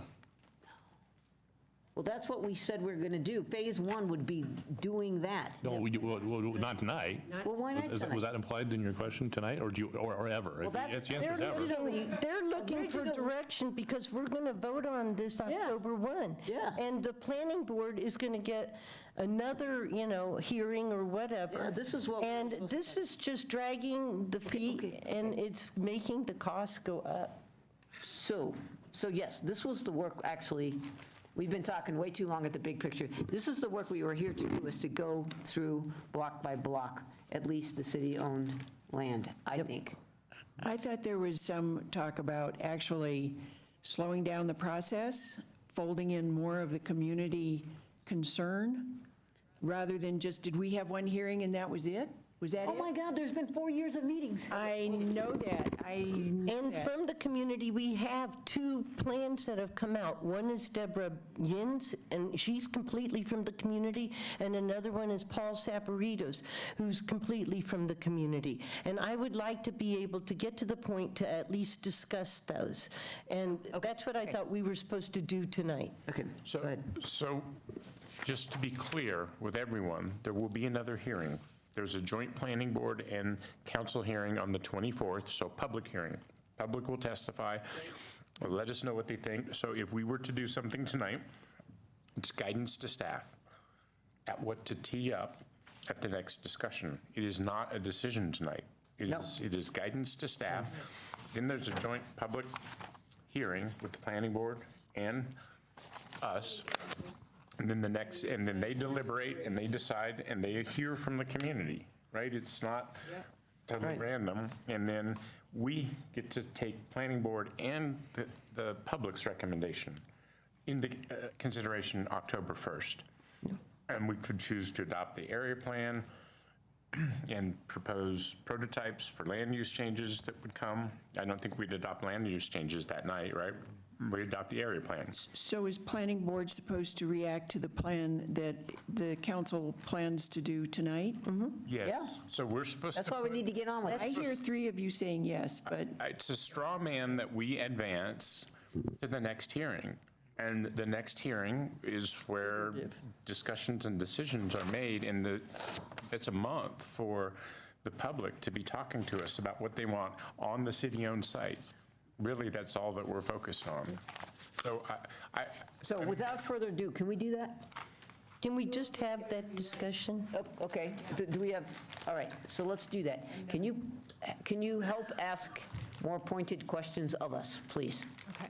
Yeah, why don't we go ahead and walk through the proposal for what the vision of the city-owned site would be, and get some feedback from council on that. So I might have Jean just walk us through each of those and kind of do a bit of a recap.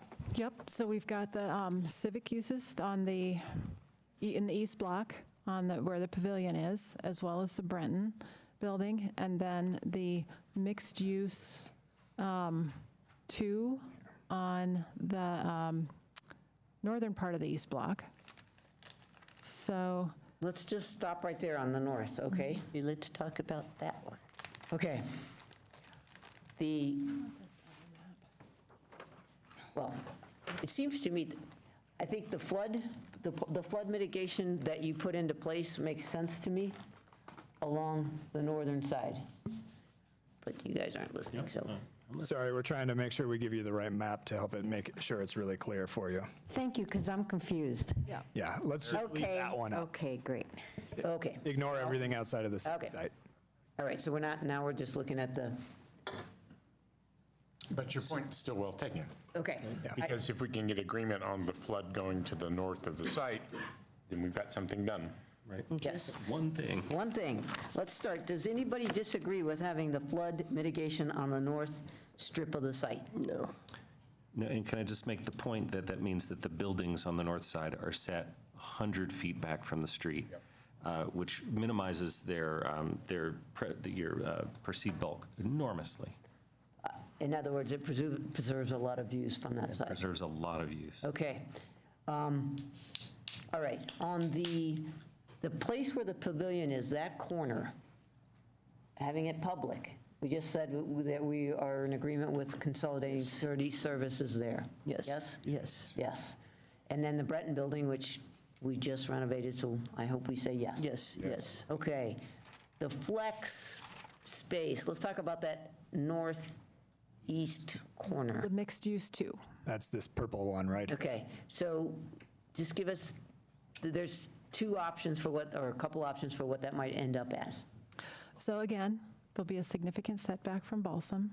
And there's still some question as to how much space within that upper corner we're going to need for where the conveyance ties back into the rest of the system. So again, the square footage will need to be potential is determined later. What we're thinking on that, on the mixed use, is that it should be a ground floor active space, and it could be housing above, or it could be some other type of use above. Yep. So from my perspective, we're consolidating city services on the southwest, on the southeast corner, and I'm happy putting housing, and I like the first floor being open, but I would not be too open for civic uses. So you gave us kind of either or. I think some of the things... Or, I mean, city offices, that's what I mean. Right. I think some of the things that were tossed around is that the relocation of the senior center with housing above? Is it Right. some other kind of civic... Could it be an art center? Could it be a gym? Could it be thing that people come together? Or is it another part that we sell and it's some other user? So tonight, we are just deciding whether it gets that color? Yep. Correct. Recognizing Or giving us our- feedback on if that seems like the right land use, the right Okay. color. Yeah. Yes to that, everybody agrees to active on the first floor? Yeah. Yes? I, for one, think this idea of the senior center and senior housing it might be a fine thing to have. Me too. I agree. Yeah, and so I would say some real community benefit civic use I would contemplate, but other than that, I would really look for housing on that corner and not just additional office space. Right. Right, so the senior housing piece of Oh, yeah, it but might work really nice. By calling that purple, and we're not deciding anything tonight, are we agreeing to any degree of density or height? MU2. So it's MU2. What does that mean? See, use for Yeah, so we 3 to could- 4 buildings, mid-rise, 3 to 4 stories, sorry. Building heights would be between 35 and 55 feet, with an exception over 35 feet to allow for a taller first floor for mixed-use buildings. That's what the prototype says. Right, and can I ask a question to Jean? Yep. So Jean, you had talked about flood mitigation being on the east side, and that it might turn out that on that northeast corner, we might have to broaden that area. So I think that's great, because by backing it up, it allows for more views. So I like what Suzanne and Aaron have said in terms of, having that public first space and then senior housing, but not to have more office building above it. Yeah, I mean, I think that would be an important thing to include in either the area plan or the prototype description, that office is discouraged, and that, like Aaron said, housing plus active first floor use, whatever that is. Because this is right on Broadway, right? This is, the most intense part of the development. Everything else is going to get smaller. Over the time that we've done the engagement, and starting with there was this, one of the key questions when we did the scenarios last fall. Folks were like, okay, if you're going to have taller buildings along Broadway, along Alpine, in that. Yes. So, Mary? I agree with the idea of the senior housing and some sort of a civic use on the ground floor, and what that would be, not sure, but something like that, that sounds like a really good thing for that location. Okay. Is anybody So- disagreeing? Yep. I'm disagreeing with 55 feet. I don't think we should be going up that high. What's the setback off of Broadway from there? See, this is the problem, and I'm just going to make a general statement, but I'm going to agree with Cindy, too. We can talk about saying, yeah, I like that one purple, and I like that one brown, but we still have a public hearing to go through, and I don't think that we're ready for a public hearing. So you all can go through and say, I like purples and browns, but I'm not agreeing to anything tonight, and what I specifically, from a process standpoint, don't feel comfortable with is going forward with the hearing on the 24th and adopting an area plan on October 1st. So I'm just going to make that blanket statement. You guys can talk about purples and browns all night long, but I'm not going to be supportive of this going forward. Okay, I'm baffled by that because we've been leading up to this for the whole time, so why? We just heard from people last night. We've had 24 hours to digest it. No, they have had years to participate, and Emails forever. And, whether it's 35 or 50 feet, 55 feet, that's something that can be discussed. What we're supposed to be doing tonight is giving staff direction. That direction is going to go to the planning board. They're going to deliberate on that. There's going to be another public hearing, and then we make, and maybe it has to be a little longer than October 1st, but I think we want to give staff something to work with so that they can go forward to the planning board and the public and say, okay, we heard you, we're interested. So I'll say not 55 feet. Okay, so add that in. That's a direction. Not 55. That's a directive. Okay, what is the setback? Right? I mean, this is the thing. Otherwise, it's like playing Monopoly up here. These things are not going to be set in stone. They're going to be changed, and I don't know why. The colors look great. Why we're going through the exercise of trying to say how many windows are going to be on the building. We're not. We're not at all. So the idea here is to give something for the public hearing to address, right? It's either going to be de facto what staff has done, or we take a look at it and you say you don't like 55 feet. Well, that's fine. And that's good feedback. I mean, there's nothing wrong with that, but it's still going to be an MU something, even if you say somehow by special fiat or overlay zone or whatever you want to put there, that it can't go to above 35 feet. So, I mean, if we don't... 4 stories are okay. Okay. It's not 55 feet. Okay, fine. So if I might be able to give that jump in here, because I direction. think just to clarify, and I don't have a packet page number, but the draft area plan, page 33, which is the height map, for this corner parcel, the northeast corner, which is the purple one, what we envision for that is that it would be up to 4 stories, and building heights above 35 feet for a 4th floor, or to allow appropriately pitched roof forms is what the area plan would say we would want the zoning to be. See, I think that's great. I think the staff's thing is great. Yay, okay. It's not what Sam read that the MU No, was. it is. It's exactly what I read, because, so there's additional things, but what I read was what's in the plan. That's helpful, thank you. And we can make that clear in the prototypes. Yep. Okay. Yeah, and I'll just sort of make a general point that where the plan is calling for buildings above 35 feet, not 55 feet here, but above 35 feet, is where we have existing buildings that go up to 60-odd feet. 68. Right, 68. So you're talking about lower buildings than we have currently, right? So. I understand that. Okay. Well, and I think to the extent that we're going to have tallness, it's going to be along this area. And if we have preserved a lot of the views, and if we build good buildings, it'll be fine. And if we build ugly buildings, it will not be fine. And I think it really comes down to a lot of how it feels. So another thing to add, just to be clear, is that each one of those parcels, to the extent that we divide them up and either sell them to Boulder Housing Partners for affordable housing or sell them to a private developer, every one of these will go through a site plan review. So even when we have land use and zoning, it's very likely that these buildings will go through site plan review, which means planning board review and potential call up by council.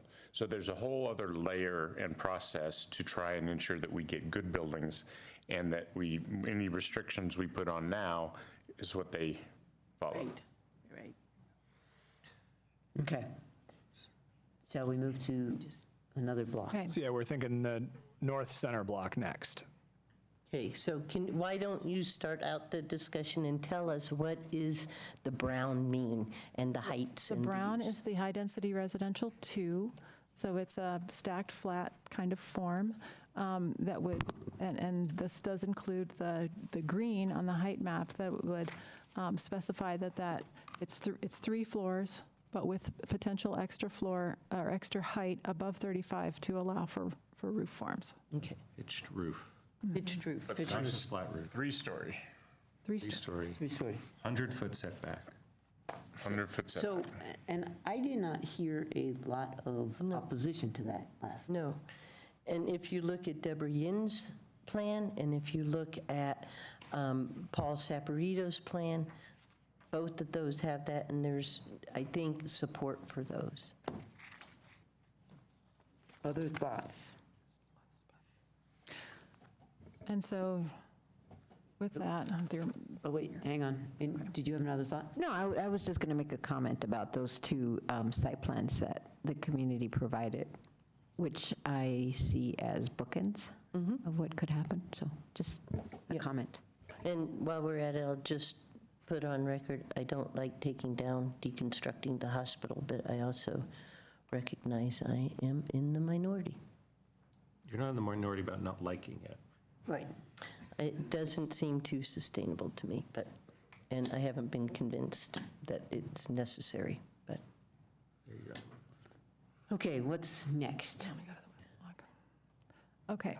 And so then for the west block, what's proposed in the plan is the high-density residential 1 that would be more in the form of 2 to 3 story townhome styles that would look like townhome styles. There may be an opportunity that they're actually stacked flats, but what they would look like would be the townhome type of style.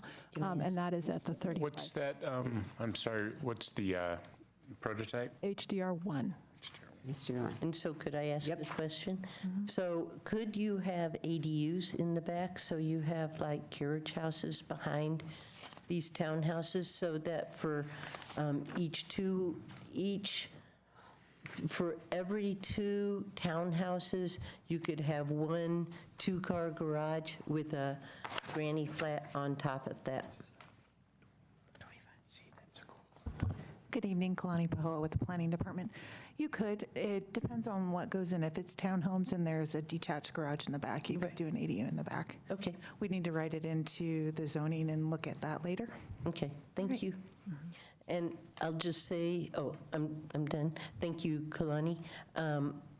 I would like to take off the table any kind of retail on the first floor as proposed by some members or a majority of the planning board. I don't think that is a good land use. And The prototype doesn't allow anything. no, and I want to make sure it does not.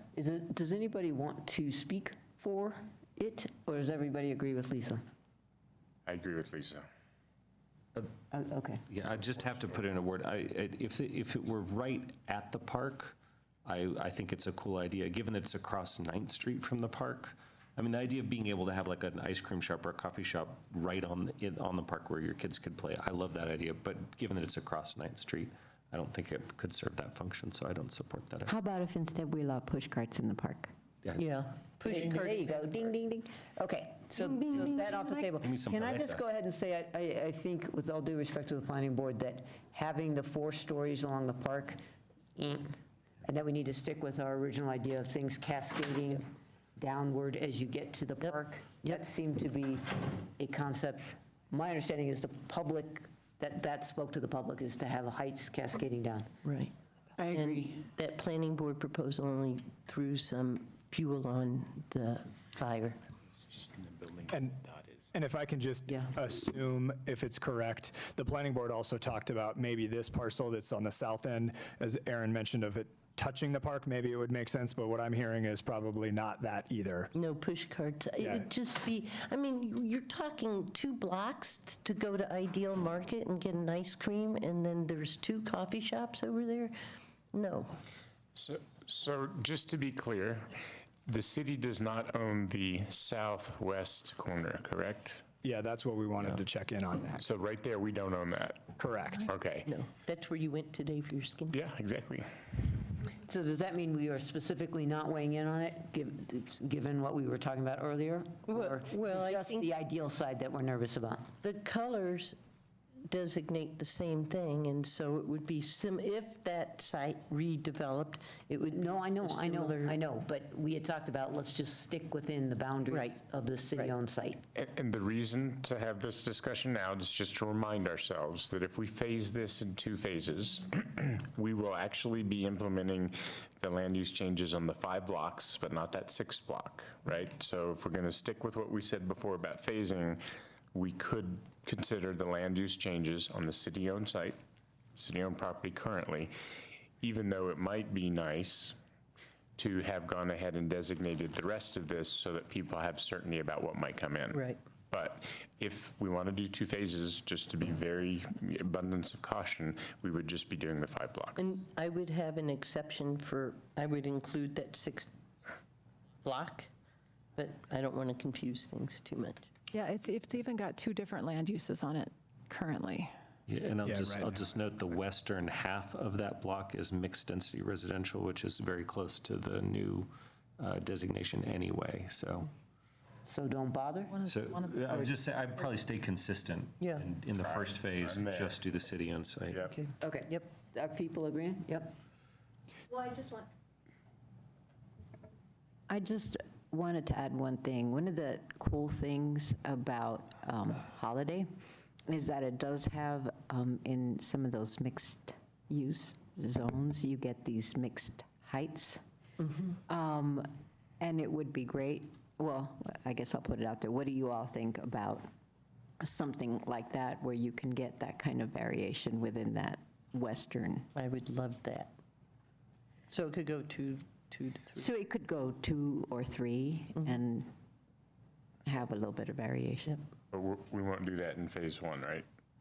But you're talking about on the city-owned bit. Yeah, City-owned, yeah, oh, I yeah, see, I yeah. see. So one of the, I noticed that block is not included in your height maps. Right. And why was that? To just have that at a 35-foot. 35-foot max. Well, we could write, what I was hearing is maybe write into the prototype to encourage varying or mixed heights amongst the structures as they're built. So we could put something in the prototype, because that signals to what we want the development to look like in that 2 to 3 story development under 35 feet, but mix up the heights a little bit. Yep. Yes, because that would go along with the idea of having the ADU type of structures. Okay, that Yeah, makes and- sense to And me. I think the ADUs and the little garages, even though I don't like providing houses for cars, it adds a little permeability to the site, and you can get additional units without them being giant units. And I'd just pass along a comment I heard. I was speaking to Tina Marquis the other day, who's the head of the Boulder Valley School District Board, and she was speaking as a private citizen, but she lives near here. But making a case for some family-oriented housing. And this would be the opportunity.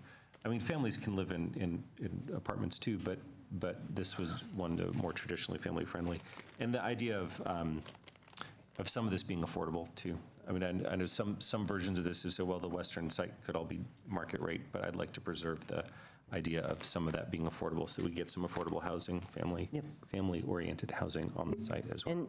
So that's not quite for the area plan. I just wanted to get that out there because I got that feedback from. And can we put in the parking lot for tonight, I want to talk about affordable housing. I have some questions about that. I do too, but Aaron, along the lines of what you just said, family and affordable housing, you know, there's the RMX2, is it, that allows a density bonus for affordable housing? Right. That's my zone. That's what? That's where he lives. Oh, that's where you live? So I would consider a prototype that would do that. There. Yep. So, okay. That would be zoning, right? Yeah. In a sense, or Yeah, either that would- rewritten zone or zoning. But, well, the prototype, and then it's something to put out there I see. for feedback. Do people agree with that? Okay, Cindy? So I wanted to ask a question about whether or not there's been a height limitation imposed, except for the Broadway side, across the whole area, like 35 feet. Well, there was some sentiment that we should go above 35 feet for peak roofs and things of that nature. So for architectural interest, But not for living space. Well, wait. The ones- We haven't come around the bend here. Last one. Yeah. So That far. has stripes on it.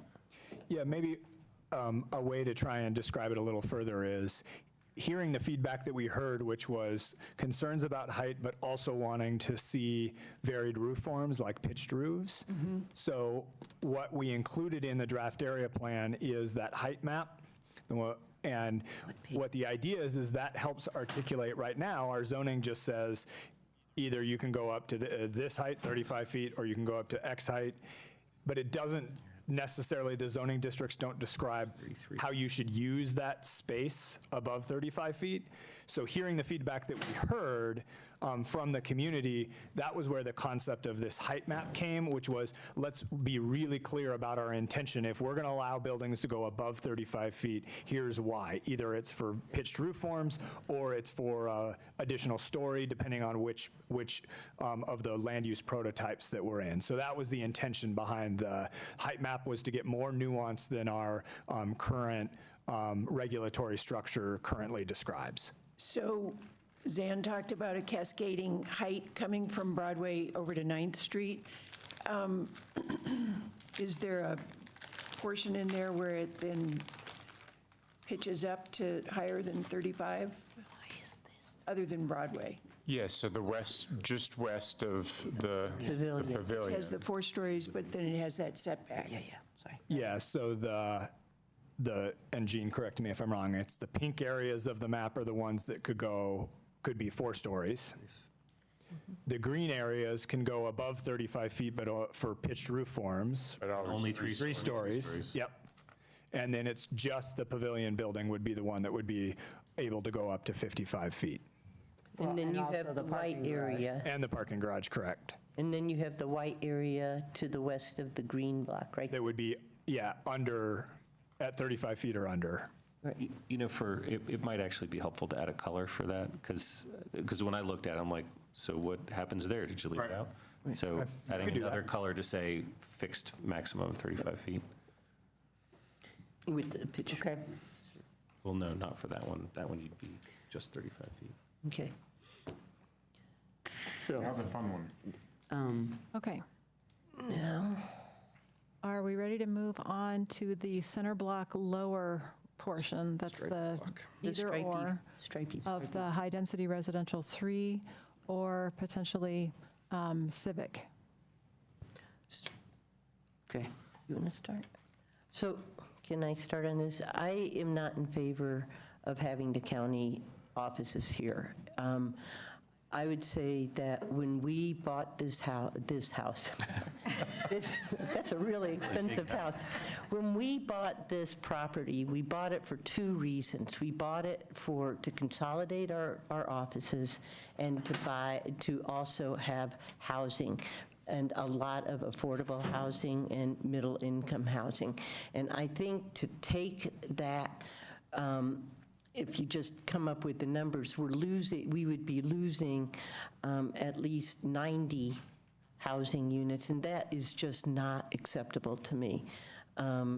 I think we could get a lot of affordable housing there. I'm okay with it going to 4 stories. And with a flat roof, although I'd want, and I'm not in the vernacular, but I would want that top cap of that flat roof to be somehow articulated so it was actually beautiful and not just some ugly box. I'll just leave it there and let other people speak. Mary? Could I? So I'm going to agree with that, and I have several reasons for that. One of the things that gives me pause is the lack of process alignment.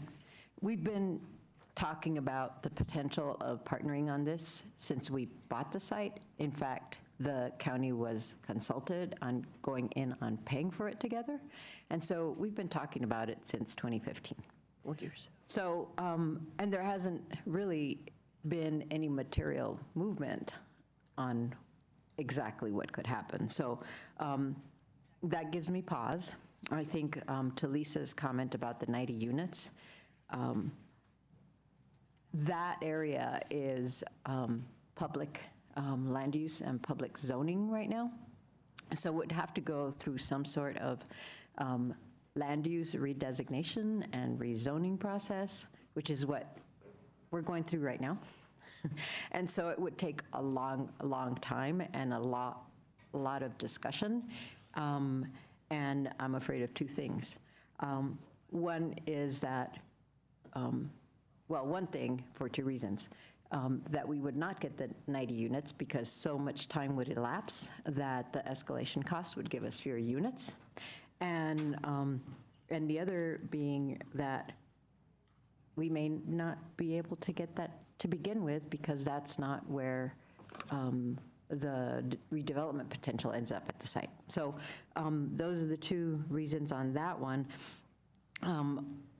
I was also, it was good to hear that the county is exploring several other sites. So, so it's not like, it really, I mean, there's still. Well, the fact I that guess, the county, let's hear from some other folks. Cindy's next. So I'm going to be disagreeable and say that I'm intrigued with the idea of having the county on that site, particularly the kinds of uses that it is entertaining, which are the health aspects and their case for it being closer to their other offices is a good one. Because it's a county office, they serve the city as well. And specifically in those kinds of uses, I think they're very important. They're across the street on Alpine is the new mental health facility.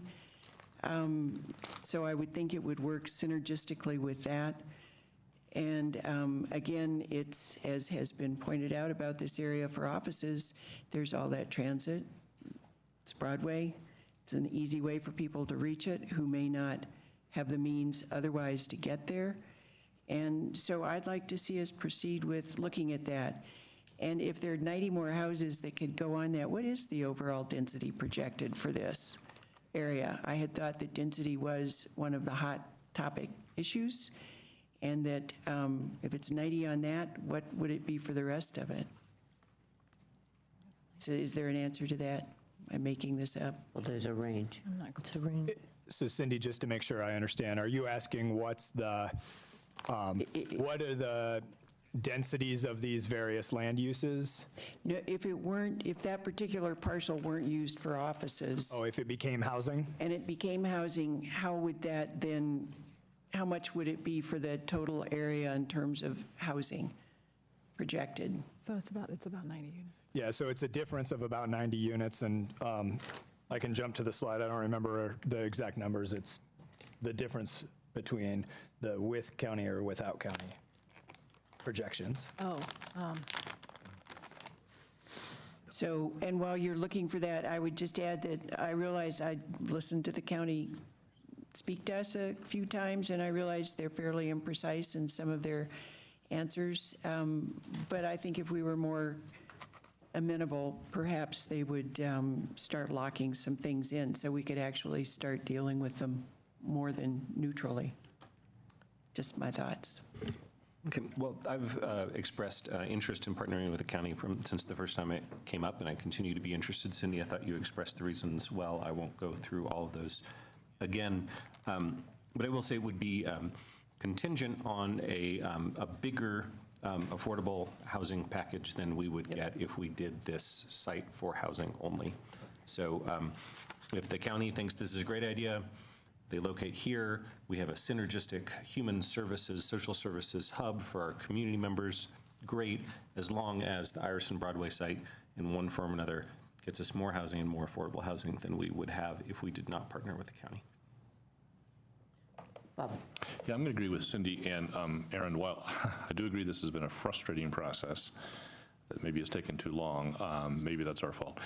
I actually have 3 conditions, but I'd like to bottom them out. I'd like to see if we can get something done here. If we can, great. And if we can't, at least we should try to declare that sooner rather than later so that we can release the county and let them go do something else, and so we could figure out what we're going to do here. I agree with Aaron that I think we need, I would only want to do this if we ended up with buildable land west of the ball fields, be very clear, west of the ball fields, that yielded more, and I think materially more. I wouldn't swap 90 for 91. It's going to be materially more than 90 that we're losing here. I don't know what the number is, but materially more west of the ball fields. The second is I need to get comfort, which I don't have right now, that we can share the parking garage. I don't want to build a new parking garage. So we seem to be kind of back and forth on whether this is usable or not. I know the staff has had discussions about this, so I was a little surprised about the discussion last night that seemed to go backwards. And then third, we just need to understand like what the economics of this are. Is this going to be a straight up land swap? Because I would want to own Iris and Broadway. I don't want us just hit like an agree that someday something get built up there, and agree that, yeah, don't worry, we're not going to mess with the ball fields. I want us to own that land. So if this is going to be a land swap, then we need to kind of sort that out pretty soon too. And does somebody pay somebody money? If it's straight up land swap, okay, that's interesting. If they're expecting us to pay, a lot of money, then I guess I'd like to kind of know that sooner rather than later, because I don't want to do a whole lot of due diligence on number of housing units and parking garages and stuff like that, and then find out they have an expectation that we're going to write them a big fat check with money that we don't have. So I think it's worth exploring. I'd like to explore faster than we are right now. I'd like to actually make a process suggestion, if you don't mind, Zan. Go ahead. I think that we haven't been fair to the staff of the county and fair to the staff of the city, and I think we haven't provided adequate direction. So I'd like to suggest that there be a working group consisting of city staff and county staff, of course, because they're the ones who are actually going to do the work. But that we have a working group that also includes elected officials. I'd like to suggest 2 members of this body. I don't care who it is. It doesn't have to be me, but two members of this body and a county commissioner, and that they meet with the city staff and the county staff on a regular basis, like every other week, for as long as it takes to bottom out these things that Aaron and I and Cindy have talked about. And let's find out sometime in the next few weeks, it may be beyond this time frame that you guys have set out, but let's find out soon whether this is going to work or not. Because if it's not going to work, then we should release the county and let them go pursue one of their other 5 options. If it is going to work, then it'd be kind of nice to know that now so we can zone this appropriately and start planning for looking at Iris and Broadway. It's going to require some due diligence by staff on Iris and Broadway. I get that, and we won't be able just to snap our fingers. But I'd like to accelerate this decision process because it feels like a do loop to me. It seems like every 2 or 3 months we have county folks that come visit us and we hear the same thing and we don't make any decisions. So I'd like to make a decision. Well, they need to make a decision. Well, I don't wanna- They still have 7 sites, so we could help them and give them just 6 sites to I consider. don't want to lay any blame. I just want us to have a good process and move forward. Oh, good. So I'm going to agree more with Bob, Aaron, and Cindy on this, but I've got a lot of reservations. And my reservations include not only the ones that have been listed so far, which are real and important, but also how much more process are we buying off at Iris and Broadway? Okay, I don't think we need to do an area plan there because it's going to be much more clear. We've got the historic buildings and we've got the ball fields, and we're not going to touch those. Say that out loud multiple times. And then there's this land in the middle, which might be substantial. But what's permitting, what's the flood? So the diligence has to go beyond the 3 that have been named. So the knockout one is the housing. So let's get the housing done pronto. Like, the range is just too big to even know, right? Because it could be a substantial win, it could be a substantial loss. And if it's a push, we don't want to do it. So because of all that process, we're handing the next council, or the one after that, potentially a pain in the neck to get through. And so it's going to be land use change, zoning change, got to go through all of that. So I just, in addition to the other ones, I think, and I like your idea of a working group, by the way, I think that's a way to light a fire under this process to say the goal is to come to a decision. So I'm not really willing to foreclose right now because I don't think we know all of the things that could be problematic. But if it's a win, if we get past that first hurdle that says we can get net plus 30 or 40 houses, Aaron, we know that we will get at least that additional inclusionary housing zoning worth of affordable housing, and maybe we can push for more since it'll be our site, then I'm willing to explore, but it needs to go faster. And so this signal is a signal that we're interested, and so let's get on it. Well, can I just make a comment? One thing the public said last night very clearly is they don't want the county site here, and that what they wanted was housing. And wait, let me finish, I have the floor. And I would also point out, they pointed out to us the last time they came, they needed 300 and some parking units, and that is a huge deal. And it's, the gentleman, I think your name's Jonathan? James. you know, he said downtown we have a culture where 30% of people drive to work, yet the whole culture at the Broadway site is completely different, where most of the people drive to that site, which makes no sense. And it's like, are we going to add another story of parking on our parking structure? I mean, we're capable of doing that, but I think it completely goes against the grain of what we're trying to do. I would also say, and we got a letter from Steve LeBlanc today, who owns the Ideal Shopping Center, saying, you know, he wants to see workers at his shopping center be able to have a 5-minute walk across the street for grocery, for medical purposes, for pharmacy, for gift shop, for coffee, for all kinds of things. And you're not going to get that at Iris and Broadway. And so and if the county was that interested, they would have doo-dooed or gotten off the pot by this point. And they haven't. And the fact that they're still looking at 7 sites, they're just stringing us along, and it's not fair to this process or to the whole escalation costs that could occur on what we want to build here in terms of affordable housing. Okay, let me jump in. I think I'm the only one that hasn't talked. I think it's worth exploring. And I think the way this plan's set up is it reserves the option. And I think given the potential at Iris and Broadway, we'd be crazy not to look under the hood. And I will say this, since I get to work with bureaucracies in my day job and my evening job, that I think this process has been clumsy, but it's clumsy watching bureaucracies talk to each other. And anyhow, I don't think we would expect the county to do due diligence until we gave them an indication, yes, we're interested, go do it. And so I think that is what's being waited for. But every time we talk about it, we're like, we send a lot of mixed messages. So I think that's part of the what feels like it's taking forever. But anyhow, I think there could be a wonderful synergy here. If it doesn't work out, then so be it, but I think we'd be remiss not to look for it. So I guess that's where I'm at.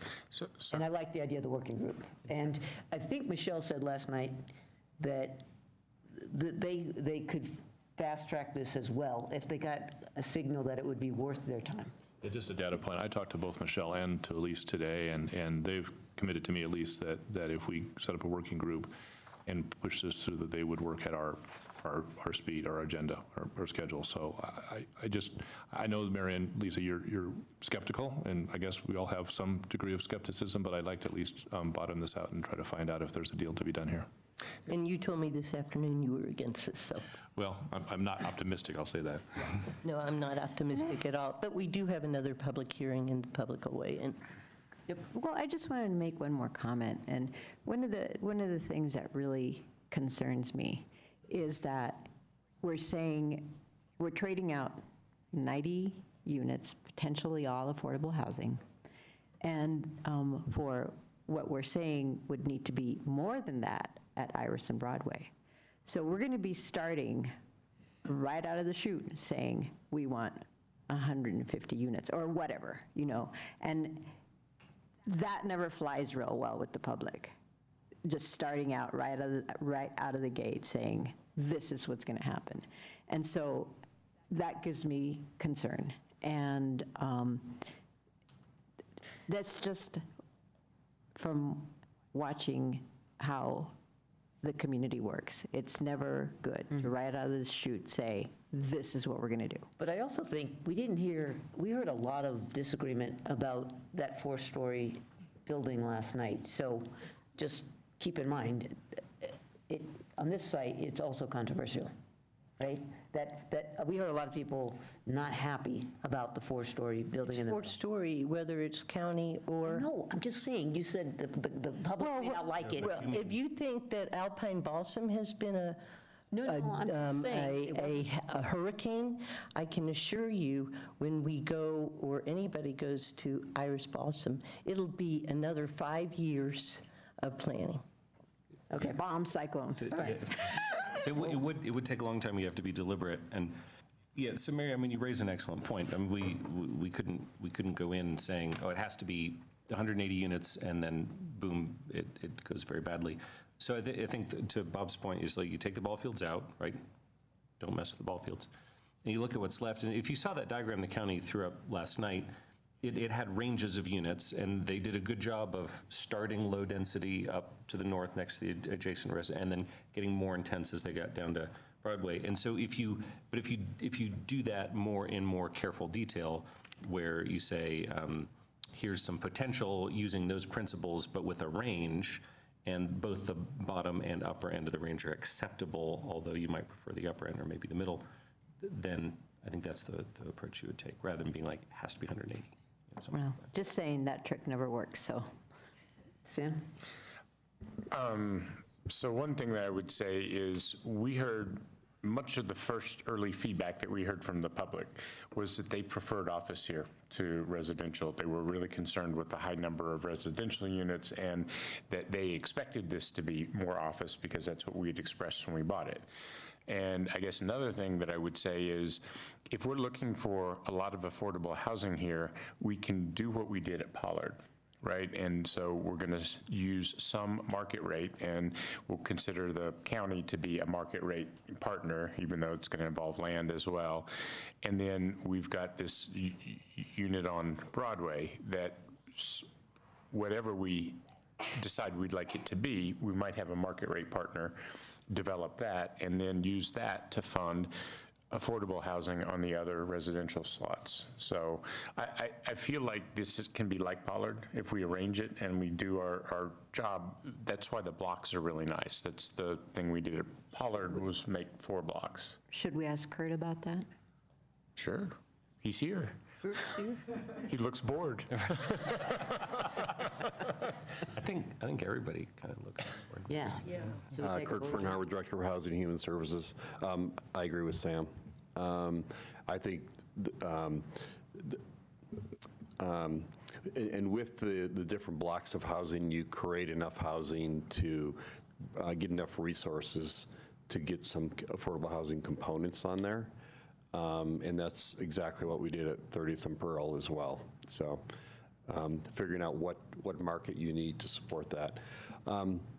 However, I would also throw out that this is a city-owned site. We want to get the kind of affordable housing that we don't always get. Homeownership would be great out here. It's going to take probably additional resources for that as well. We may want to put additional resources on this site to get the kind of and diversity of affordable housing that we want. Can I ask him a Yep, sure. So, Kurt, usually when we don't own a site and we want to have affordable housing, in the past you've said something like, for every one affordable unit, maybe we have to have 3 market units in order to make the money. That's correct. To make it work. Yep. But in this particular case, we actually own the land. And so that should be some kind of a bonus or something, and that maybe we could get for every 2 affordable units, we could get just 2 market units, or I'm not going to do the math, but we would get, because we own the land here, we could get a lot more affordable housing on this site. And as you just said, different types of affordable housing. So we might be able to look at middle-income housing, which we're supposed to get, what, 3,500 by 2035, something like that? So that's correct. However, the land does have a value. The city paid a value for it. You as council would need to make a decision of if you want to get value out of that land or not, or if you want to invest all of that into affordable housing. It all comes to the economics of the project and how you structure that. Aaron? Yeah, so Kurt, just real quickly, you mentioned about ownership housing. One of the things we haven't seen in a really long time is the Holiday model of intermixed affordable and market rate ownership housing. Would that be a potential option here, like say on that western block? Yeah, that would probably be the place that we would imagine that. Okay, so there are no regulatory hurdles or for tax credit or things like that? That's great, that's great to hear. And I'll call on myself real quick. Maybe we can even use a down payment assistance program if the voters let us. Yep. Thanks.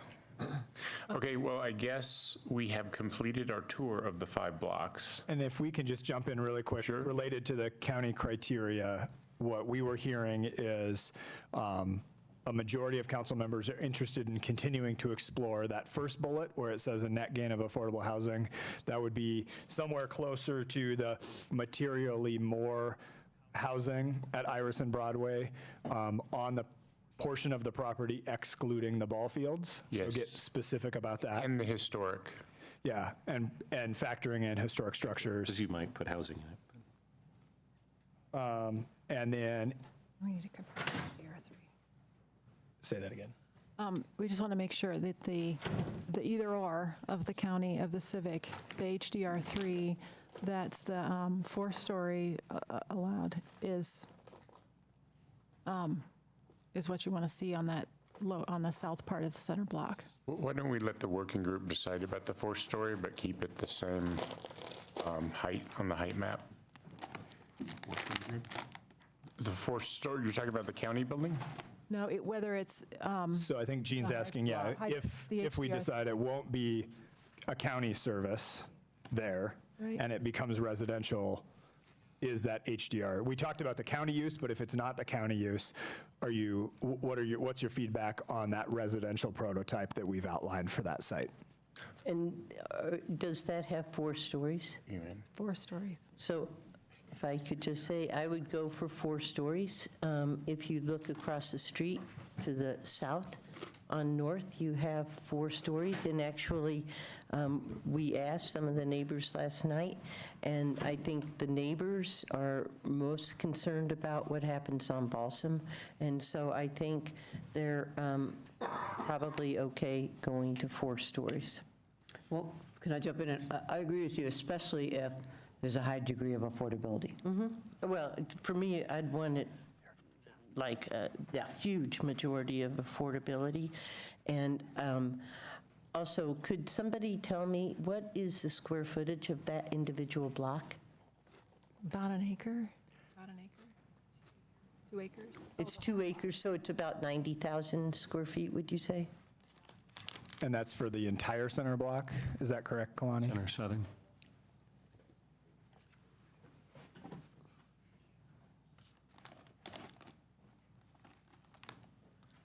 Just gross without, Kalani from the planning department. Without the streets in there, we're looking at about 2 acres or 90,000 square feet. Once you add the connections in, we're a little bit less than that.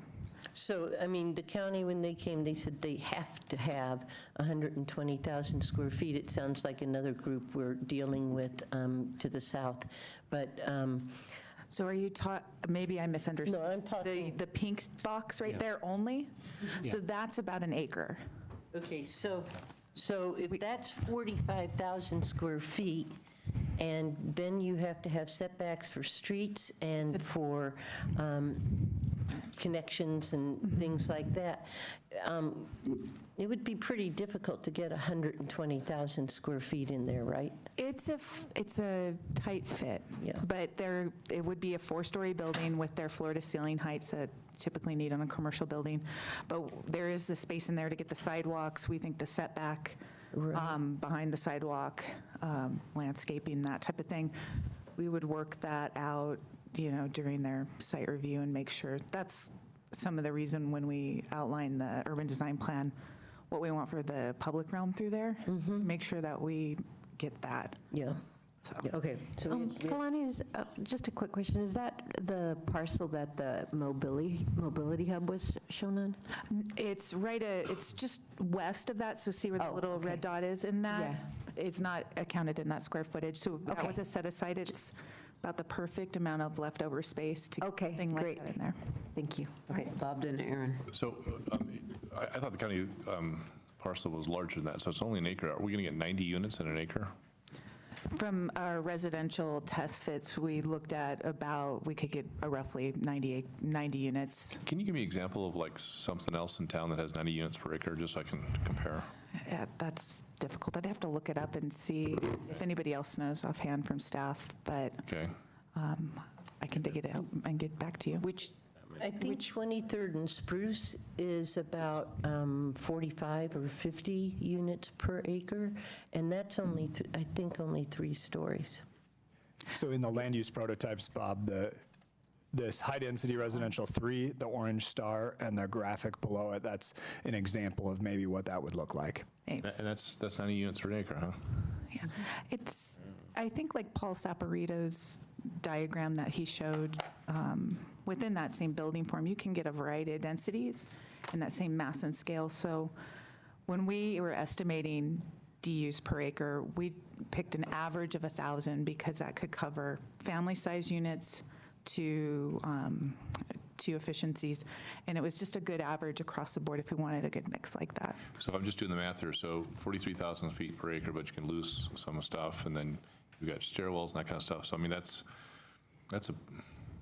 you can get 1,000 feet in there, huh? 90,000 feet in a 160,000 square foot building. Well, buildings be smaller. In the prototype, we talked about it as sort of 60 to 90, so 90 is really probably the upper edge. Can you? On the prototype, we described this as about 60 to 90. Okay. So 90 is probably at the upper edge. And it gives us some flexibility in the mix of units in that building. Mix of sizes. Mix of sizes. Yeah. It gives us some working room in the efficiency of the building, those circulation spaces and other things. When we did the fit test, we kind of planned for some of that, but until you get into the nuts and bolts of the design, you really don't know. But it's important because if we're gonna say the deal with the county is subject to getting more than we can put there, there's a big range between 60 and 90, because if we walk away from the deal from the county because we can only get 100, it turns out that we could have only gotten 60 here, then that would be kind of important information to have. I think the working group, should it come to pass, will have to kind of work with planning to really, as you always say, bottom this out and figure out what would likely go here. What makes sense from a market perspective, and what would go here. If this were going to be luxury apartments that were all 3,000 square feet, it's less. It would be less, so. And we could look at that in more detail at that time. So and that takes me back to the density question I asked earlier. Yes. That also had to do with this lot, with or without. So overall, with the set of land uses on the city site, if Boulder County isn't on the site, then it's 210 to 260. If the Boulder County facility were there, we were estimating a range of 120 to 170 on the city site. So it's a total delta of like 90 units that we would lose on the whole site. Yeah, and that's what I think Bob was just getting at, which is, and I think Sam just said it too. So not on that just block would be 90? No, it would just be on that block, and if you look at that delta, it's about 90. 60 to 90. Yep. It's 60 to 90 based on the land use prototype. So what I was hearing was that would be another thing that working group could flush out, is really we say substantial more, what's the more? What's the number? And so we'll have to do essentially test fits on, in a way, the county property as well, even if they're just high level, kind of, a few different buildings and, what they could look like, so. But that's for the future. Right. Hey, so can we do a time, I'm sorry, you're in, go ahead. Well, I just wanted to say real quickly that just the 4-story, the works here, I think, because you're facing away from the residential. Right. So that you're facing the non-residential uses on the south side, and it's to the north, right? So most of your views are off that way. But one thing, I don't know if it was in the height thing about the still a desire for some variation in roof form, right? So hopefully that's in there, because I think it would, a little bit of a setback or some pitched roofs or something like that, I think would help with the height of the building. Perceived bulk. Can I ask a question of that? So if you did pitched roofs on 4 stories, wouldn't that go How high would that go? Because if it was an office building, don't they, what's your template on the first floor? Well, just, it might take you from, 44 to 48 feet. I don't know. I mean, clearly, we said don't go up to 55, but or maybe it's 3 stories with a pitched roof and then 4 that's, I don't know. So, where are we at in the flow here? So we're good with the colors on the maps for the city-owned properties. Any other recommendations? So there were a few qualifiers that you guys added that we can work into the description and the draft plan. Okay. And we've responded to the planning board's comments. That's important. Yep. What else is on your list? And then the rest of what we were hearing is outside of the city-owned site, no. Oh, yeah, that's probably a good point. So real quick, the city owns 2 additional parcels just south of the Brenton building. You can see the cursor here. I don't have the little pointer. We were assuming that we would include that because it's city-owned land, that we were envisioning would have a future land use in the area plan of mixed use, so that it would retain the opportunity if we wanted to sell those, they could be sold with that intention. So maybe a quick check on that. That makes sense? I think that's smart.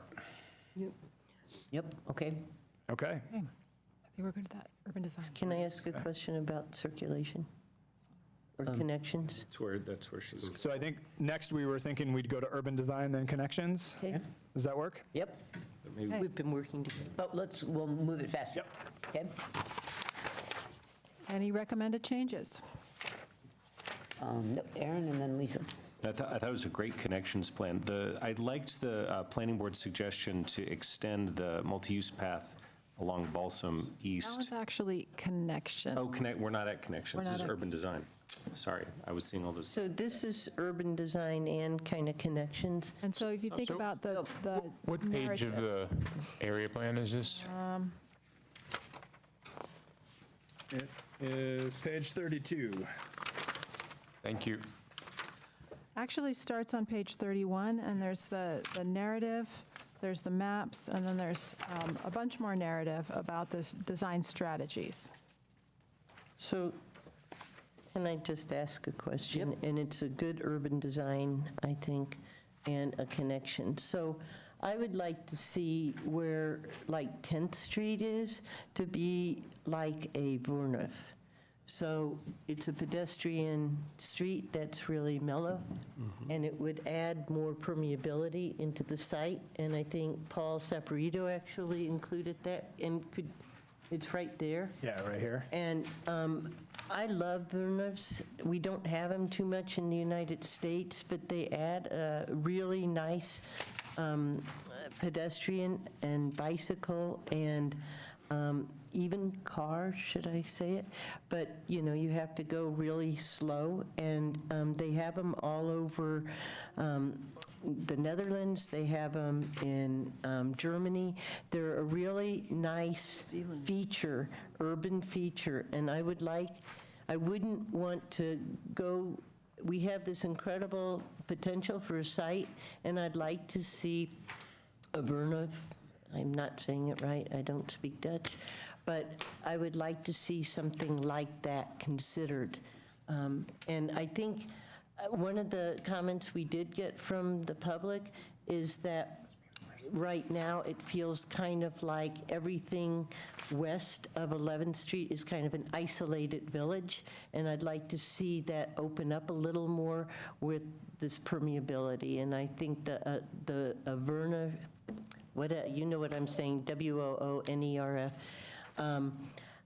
that would open it up and just add a really nice way for people to accidentally come into contact with each other and have,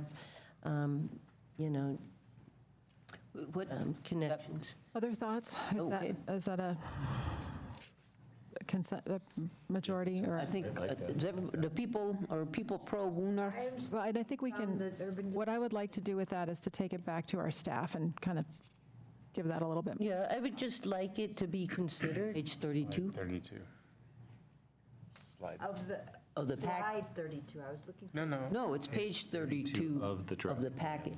No, of the draft plan. Of the draft plan, sorry. So it's, And right now, what it is it's just a pathway. And my concern is that just a pathway, you're going to have just those people who live on either side, so it'll be less public and more private. And this is a public site. So I'm sorry, which street are you speaking of? 10th. 10th is south of Alpine? This one where the red cursor is. Oh, I'm sorry. I would prefer that to be cardless. cardless? Yeah, cardless. So, I mean, I think having that be just the style you described, but excluding cars would, because you don't, all the parking is further east. And just like when you have kids running around, just, I mean. Well, what do you think Woonerf's about are better. 11th Street? Yeah, Werner? yeah, I mean, I think, but I just want to make that just when you have, Woonerf's are better than cars going fast, but having no cars is even better when you got kids running around. Well, But 11th Street could have those. Okay, yeah. so I would like to see a Verna considered in this site. And whether it's 10th Street, 11th Street, I get what you're saying. But if we leave 10th Street, I want to make sure that public feel like they can walk through there as well and make it a public space. So Aaron, could you help me understand just a little bit? 10th Street is not, it's between two private properties, right? So Lisa's talking about the equivalent of 10th Street. Okay, that part right there. Yeah. That's why I didn't get it first either. Yeah, it's not actually 10th Street, it's that, yeah. Yeah, so isn't that intended as cardless right now? Yeah. It is, but It she's is making a case for a Woonerf that includes. In there, okay. But somewhere else is fine, too. Somewhere else is fine, but I don't want it to just be private either on that, what looks like 10th Street. 11th That people would be a- feel like they can walk through. Yeah, 11th could be a Werner. Yep. that goes right next to the public plaza. I mean, you can make an argument for that being car-free as well, but, Yeah, well, because okay. Other thoughts on urban design? Yes to lots of parks and open space, and the mobility plaza. I thought those are nice elements. Yep. Yeah, agreed. I really like the mobility plaza idea, and I know this isn't what we're talking about today, but I want to put in the pitch for a little shuttle that runs from this site to the transit center downtown. So, because I think that there's not great east-west transit here, but if you had a little connection at rush hour or other times, I think that'd be a great part of a TDM plan, so I just want to get that out there.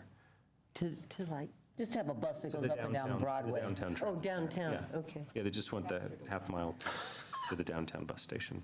Why can't they go on the Skip and walk 2 blocks? Well, I mean, the Skip works still, but sometimes it's really full, like with the school kids and things like that. I mean, maybe it doesn't Yeah. work, maybe it doesn't make sense, but I think if you I'm had just a, trying, I didn't know if you meant over at 30th and Pearl. no, just the short kind Short. of over there. Okay, we're going to start doing lightning. And then, but the other one, can I talk about Balsam now?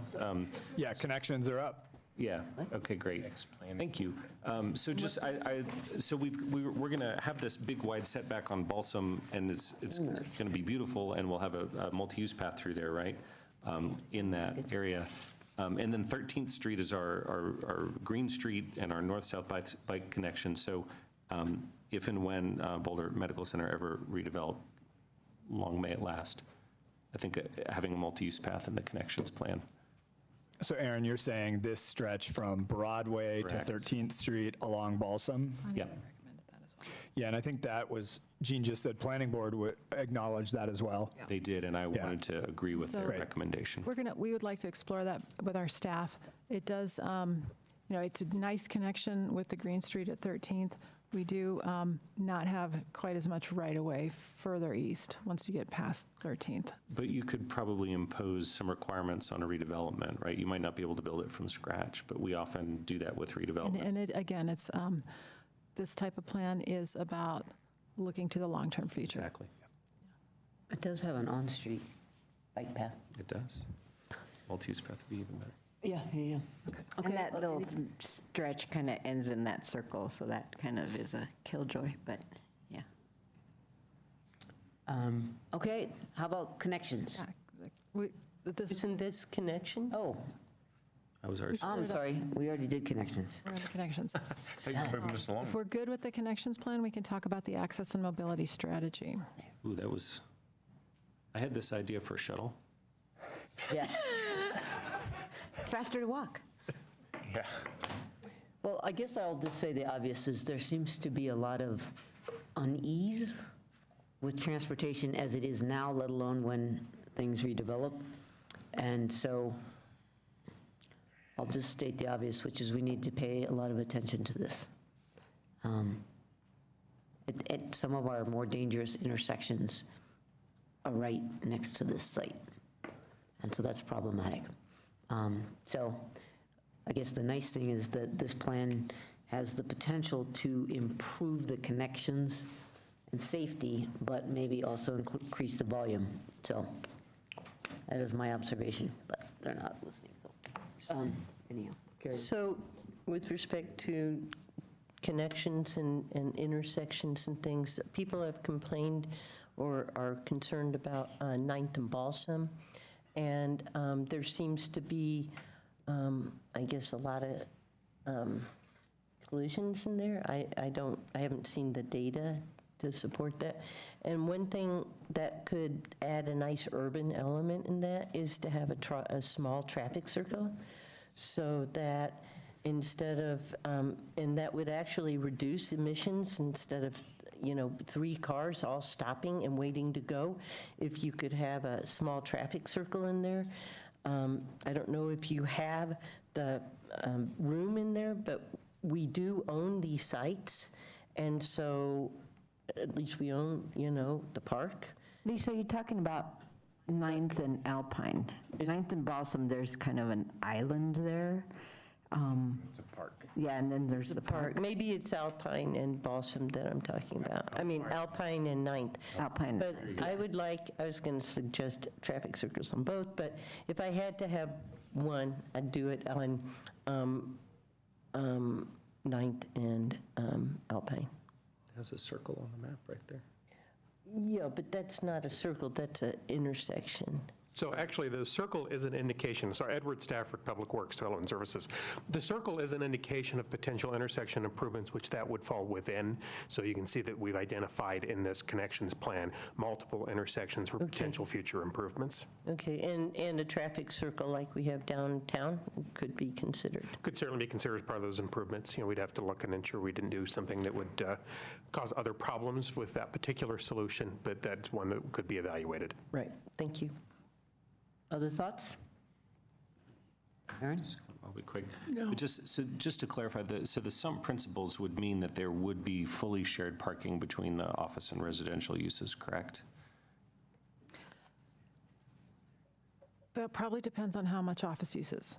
Yes, and if it's with the county, there would still be some. What I understand from our transportation staff and from the consultants is we could probably share about 30% of the the needed parking for the housing because of the day-night kind of uses. And that's the thing that I just want to make sure that we work in there, that people don't get big blocks that are reserved for office and the residents can never park there, right? That because you get a huge cross-sharing benefit, right, between the day-night About 30%. office and residential. Yeah. We want to make sure we're including that. Yeah, and that, just to put a fine point on that, what it really is related to the sharing is the residential cars that don't leave there during the day, that then occupy the space that we would assume an office user would use. So that's where you just want to make sure you don't make an over-assumption of the amount of car turnover each day. Right, but there are assumptions versus deeding the space that somebody gets it all the time, Oh, right? yes. Yeah. Yeah, the idea is it would be unbundled. Right, and then the other one, just that this seems like a great opportunity for really aggressive car sharing, not just one or two from our good friend Ego Car Share, but like a pool, right? So, because this is an opportunity to live car light here, so you could have 40 of them shared by 100 people. And that could be a big way that you get to that 0.8 aggressive goal. This was a big topic for the planning board as well. They were very supportive of some principles and also exploring the idea of really a requirement of car-free living. And our staff started to do a little bit of research. There was a link that was provided in your memo about, I think, Seattle, and there may be other communities that are starting to, it's actually kind of a requirement. Yeah, Right. I think it's worth pursuing. And somebody last night spoke to, they have to sign some kind of contract that they won't have a car. I'm not interested in building for cars, and I recognize people have them, but I think where the site is, we don't need a lot of parking. Other thoughts? Okay.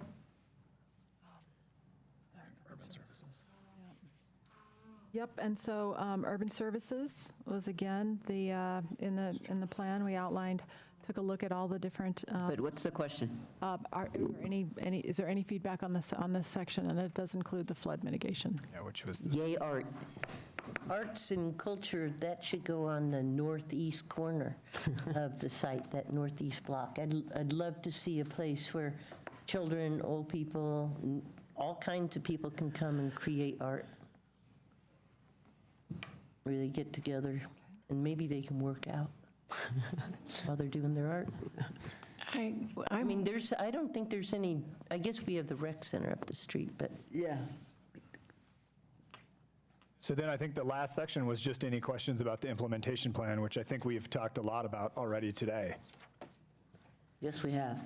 If you can pull out of a rabbit out of our long conversation. Rabbit out of that hat. Yeah. Yep. And I'm sorry to keep talking about, I get an old planning board member, I can't quit. But just from that, the part of the rabbit pulling out of the hat, we're talking about TBD, right, for the non-city-owned area. But if we can also write in there that there is no anticipated changes for the shopping centers. So it's not just a gray TBD, but for that area in particular to reassure people, that we're not anticipating changing those shopping centers.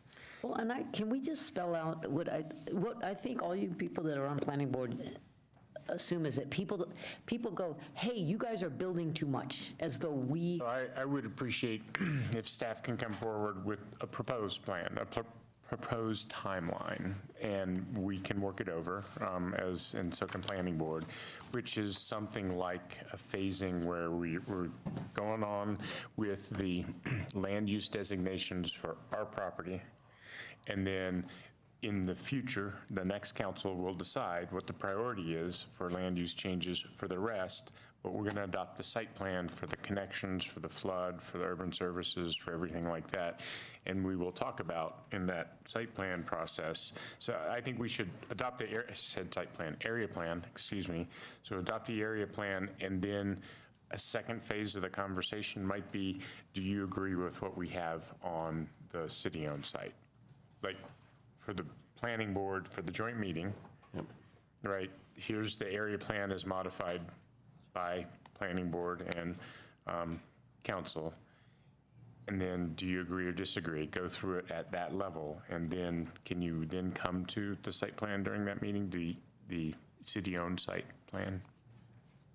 How are you thinking about doing?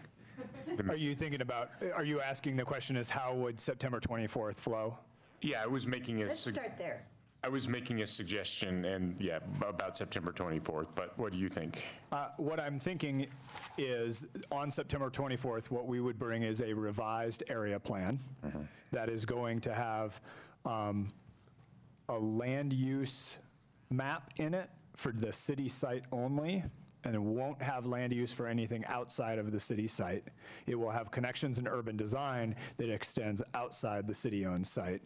And then with that, we can bring a draft of the implementation plan. You don't have to adopt the implementation plan at the same time you adopt the area plan, but we'll bring a draft of that would talk more about the phasing for you to then give us feedback on. Yeah, it's essentially, well, I guess, we'll put stuff in the chapter, the implementation plan chapter. Typically, then we bring something that's in more detail that's almost like a work plan. Right. So we could put together words for that implementation plan section to make sure that it's hitting the right tone based on the conversation tonight. Does that sound like? It sounds good to me. Okay, Bob and then Lisa. I just want to make a request. If we are going to go forward on the 24th, I would request that staff sit down with the, I guess I'll call them the leaders of the neighborhood, and have some further discussion. I know we've got a lot of community engagement already behind us. I don't actually think that some of the ideas that the neighborhood is bringing forward are inconsistent with some of the things we talked about tonight. And so I just ask that we continue that community engagement all the way up to the 24th. And some of it could just be education, helping people understand, as you have helped us understand the last 2 nights. Some of it could be maybe tweaks. Maybe there's some good ideas that come out of the neighborhood group. Some of it may just be framing where there's areas of disagreement between the staff and the neighborhood. But I would just ask that if you guys can continue to engage with the neighborhood groups. And I know that there's neighborhood groups would like to see less and neighborhood groups like to see more. I'm talking about all neighborhood groups, not just, one particular group. So that's a request that I would have, is that we continue to talk. I'd like that to go on a little longer, but it sounds like we're determined to have this go forward on the 24th. So if you could at least keep talking to them for the next 4 weeks. We can make that happen. So on the non-city site area plan, if my understanding is, are we going to take all those suggested or proposed land uses and turn them gray? Or is there going to be more discussion? Would that be what I was trying to propose earlier, that be kind of a phase 2 of the area plan, where we focus on the city site? But I just think the community needs to have a better understanding of what these land use. Yeah, I think that's what all the lands around are phase whatever. Yeah, future phase. Phase. That's where, let us play a little bit with, do we take the draft that we have now and we have it as this is a future phase, but here was the idea at the time? Or do we just gray it out completely? Just gray it out, please. Just gray it out completely. I guess, wait, I think on the map, you're graying it out. I think capture some of the conversation, right? The desires to maintain some of those things.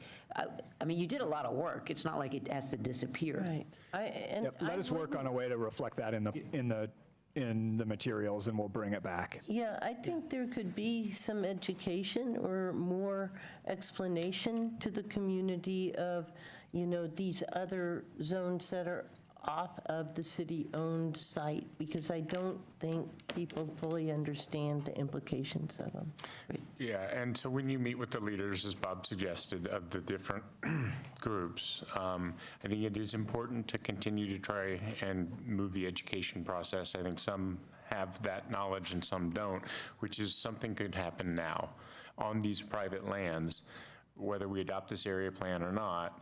We could see a redevelopment proposal at Colony if we don't do something, or at Ideal if we don't do something. And so I think that should provoke, even if we don't make any changes, these proposals could come forward. And what you mentioned in the packet, and I think needs to be emphasized in the area plan, is there's only one real possibility if something comes forward, which is landmarking. Right? If we don't make an area plan and something comes forward, then we really have to process the application. And David, maybe you can speak to this so that people watching can hear it, and we can say it again in the future. But you had talked about if an application were to come forward at Ideal or at Colony, that there would be the possibility of landmarking as a first step. That's correct. Probably any major redevelopment would require a site review. And one of the factors that you consider in a site review is the historic preservation values of the property. And landmarking is often a result of significant buildings going through the site review process. And the other thing I would ask you, and then we can talk about whatever the answer is with the community, is even if that landmarking were to happen, there would be a certain amount of development potential where the surface lots are now. Is that correct? It's a possibility, but of course, well, I guess. Can't you draw a bigger circle? Well, no. So first of all, as I'm understanding the conversation tonight, there's still the urban design principles that are going to be in the plan. And then, of course, with the site review process, in addition to historic preservation, you look at things like compatibility and how it fits into the neighborhood. And I think that as part of that site review process, you would start to talk about, so what are the community values around that? Part of, one of the, we were talking about earlier, one of the big objectives of the historic preservation is to make sure that the historic resource is visible from the public right-of-way. What are those view corridors? There's a lot of different moving parts once you get into the site review process. And the decision makers have a lot of places to exercise discretion that's guided by the criteria in the code. Great, and I think it's just important for the public to hear that when you have those meetings with the leaders, that we aren't taking any action on those right now. We might want to in the future to further protect them, but that we're trying to allay fears by not poking the dragon. Okay, Bob and then Mary. I just want to come back to a process point. There seems to be some interest in creating a working group with the county. So I just asked CAC to maybe put that on an agenda not too far into the future, just a 5 or 10 minute discussion about whether people want to do it, and maybe even to the point of considering appointments. How about you and Aaron? Me and Aaron, well, we don't know if we don't know how long we're going to be here. Mary's just trying to stick it to us because we're really. I think we should start right away. You got nothing going on. Well, are people interested in having that working group? Well, so shouldn't okay. we wait and see if do we want to wait and see how the 24th and the 1st goes? Yeah. Well, I don't know. I think we can get some work going now. Yeah, I mean, that's true. all it costs us is time. What do you think is going to happen on the 24th? Well, I don't know. We're going to take public comment. And so, because, we could hear a groundswell against the county building there, or. Well, then We could also hear a groundswell for it if they realize that it will lessen the density on the whole parcel. Yeah. I think you only get 1 or 2 preliminary meetings in anyway, so I don't think we need decision. First, this is a working group. It's not a decision-making body. It's just a process. To get more information. Get more information and help staff go forward. So it's up to you guys. I don't really care. But Well, I guess I was just trying to make a decision. Then we don't have to do a not a 5 later. We could just do a not a 5 now, because we're in a meeting. Okay. Sure. Do we have a not a 5 to do a working group? Yep. 1, 2, 3. Okay. Do we want to pick who's on it? All right. No. Not me. Do you? Not me. I am extremely interested, and I have 0 time. I have less than 0 time right now. I'm interested. So Bob and somebody? I'll be on it. There you go. But you're going to be off. leaving. I think we shouldn't be on it. We're leaving. I'll be on it. If Aaron? I just can't. Okay. I just can't. I'll do it. Real life. I'll do it. Okay. Job. Does that work, Bob and Sam? Yep. Mirabai's not here, so we should just give her a right of first refusal if she. If she wants to be on, I'll step aside. I Right. promise. She won't, because she's in her busy season. She's not even in favor of it, so. Right. Okay. Are we good? I have Oh, I'm sorry. Mary. Sorry. or a couple of requests. One is, as you do meet with the folks, community folks, that I would like, and for us, I would like to see you flag those areas outside the city parcel that could develop into something that we don't want if we don't include them in the area.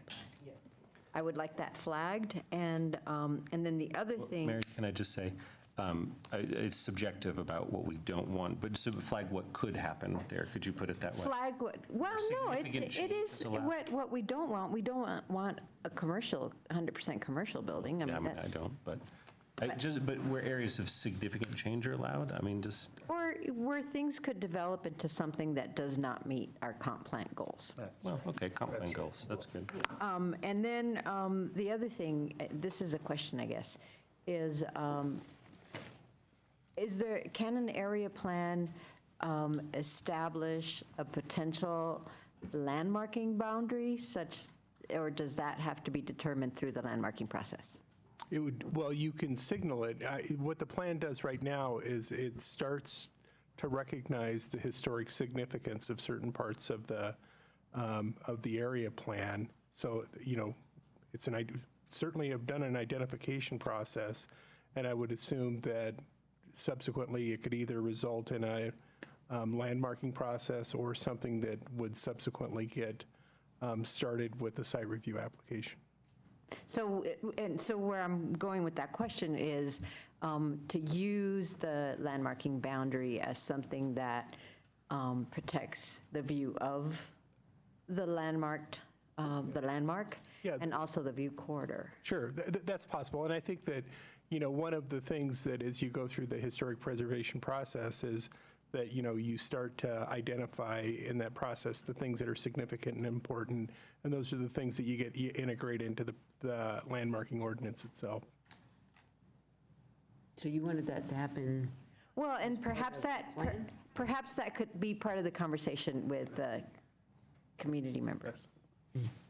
Yeah, so just to make sure we're clear, those things that David mentioned, that would occur as a part of a historic preservation and landmark designation process, not as a part of the area plan. Oh, I thought when he said you could signal that in the area plan. In the area plan right now, there is a chapter on historic preservation. Oh, so that's enough of a signal. Where we're doing that signal of saying, hey, there are potentially historic resources in this area.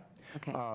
But then I think we would rely on the regulatory process of the historic preservation chapter of the code to actually make those sorts of decisions. Okay, got it. But it does seem like a useful conversation point with neighborhood groups to educate them about the potential there to preserve the elements. Yeah, and along with that is what would happen under the current zoning and what might happen with the land use change. Just so. We're not talking about the land use changes. Well, I thought we were. I have concerns. I have concerns about the graying out of the area around it, but. No, and I share some of those, and, but I would like to get the feedback from the community. So for example, right now on the southeast corner of 13th and Balsam, and I brought that up, it's basically designated the same as what's on the southwest corner of 13th and Balsam, and it would allow commercial. Do you really want to allow commercial to creep into the beyond the east side of 13th Street? And I think the community needs to kind of understand that. So I think it could be a discussion point when we say, here's the phase that would come in the future, where we're going to look at things like, and explain that, to kind of get the juices flowing for the conversation next year, even if we don't do it now. I have one more thing. I'm sorry, just one more thing. I wrote it down twice. It's fine. I'm sorry, I wrote it down twice, and this has to do with the facilities master plan. And looking at all of the city properties and buildings, and one of the things that we have talked about in the past with respect to Housing Advisory Board projects was to look at all of the city properties to see, to look at their land use, their zoning, and their appropriateness for housing, should we decide that that's where we would want to go through this facilities master plan. So I'm putting that out there as a potential part of the exercise in the facilities master plan. And I would support that. Actually, over 10, 12 years ago, we did an inventory of all the buildings we had in the city, and we looked at what could be used for housing. And at that time, all those buildings were occupied with city facilities.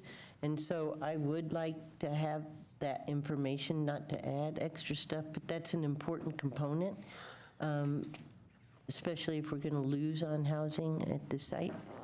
So. Okay.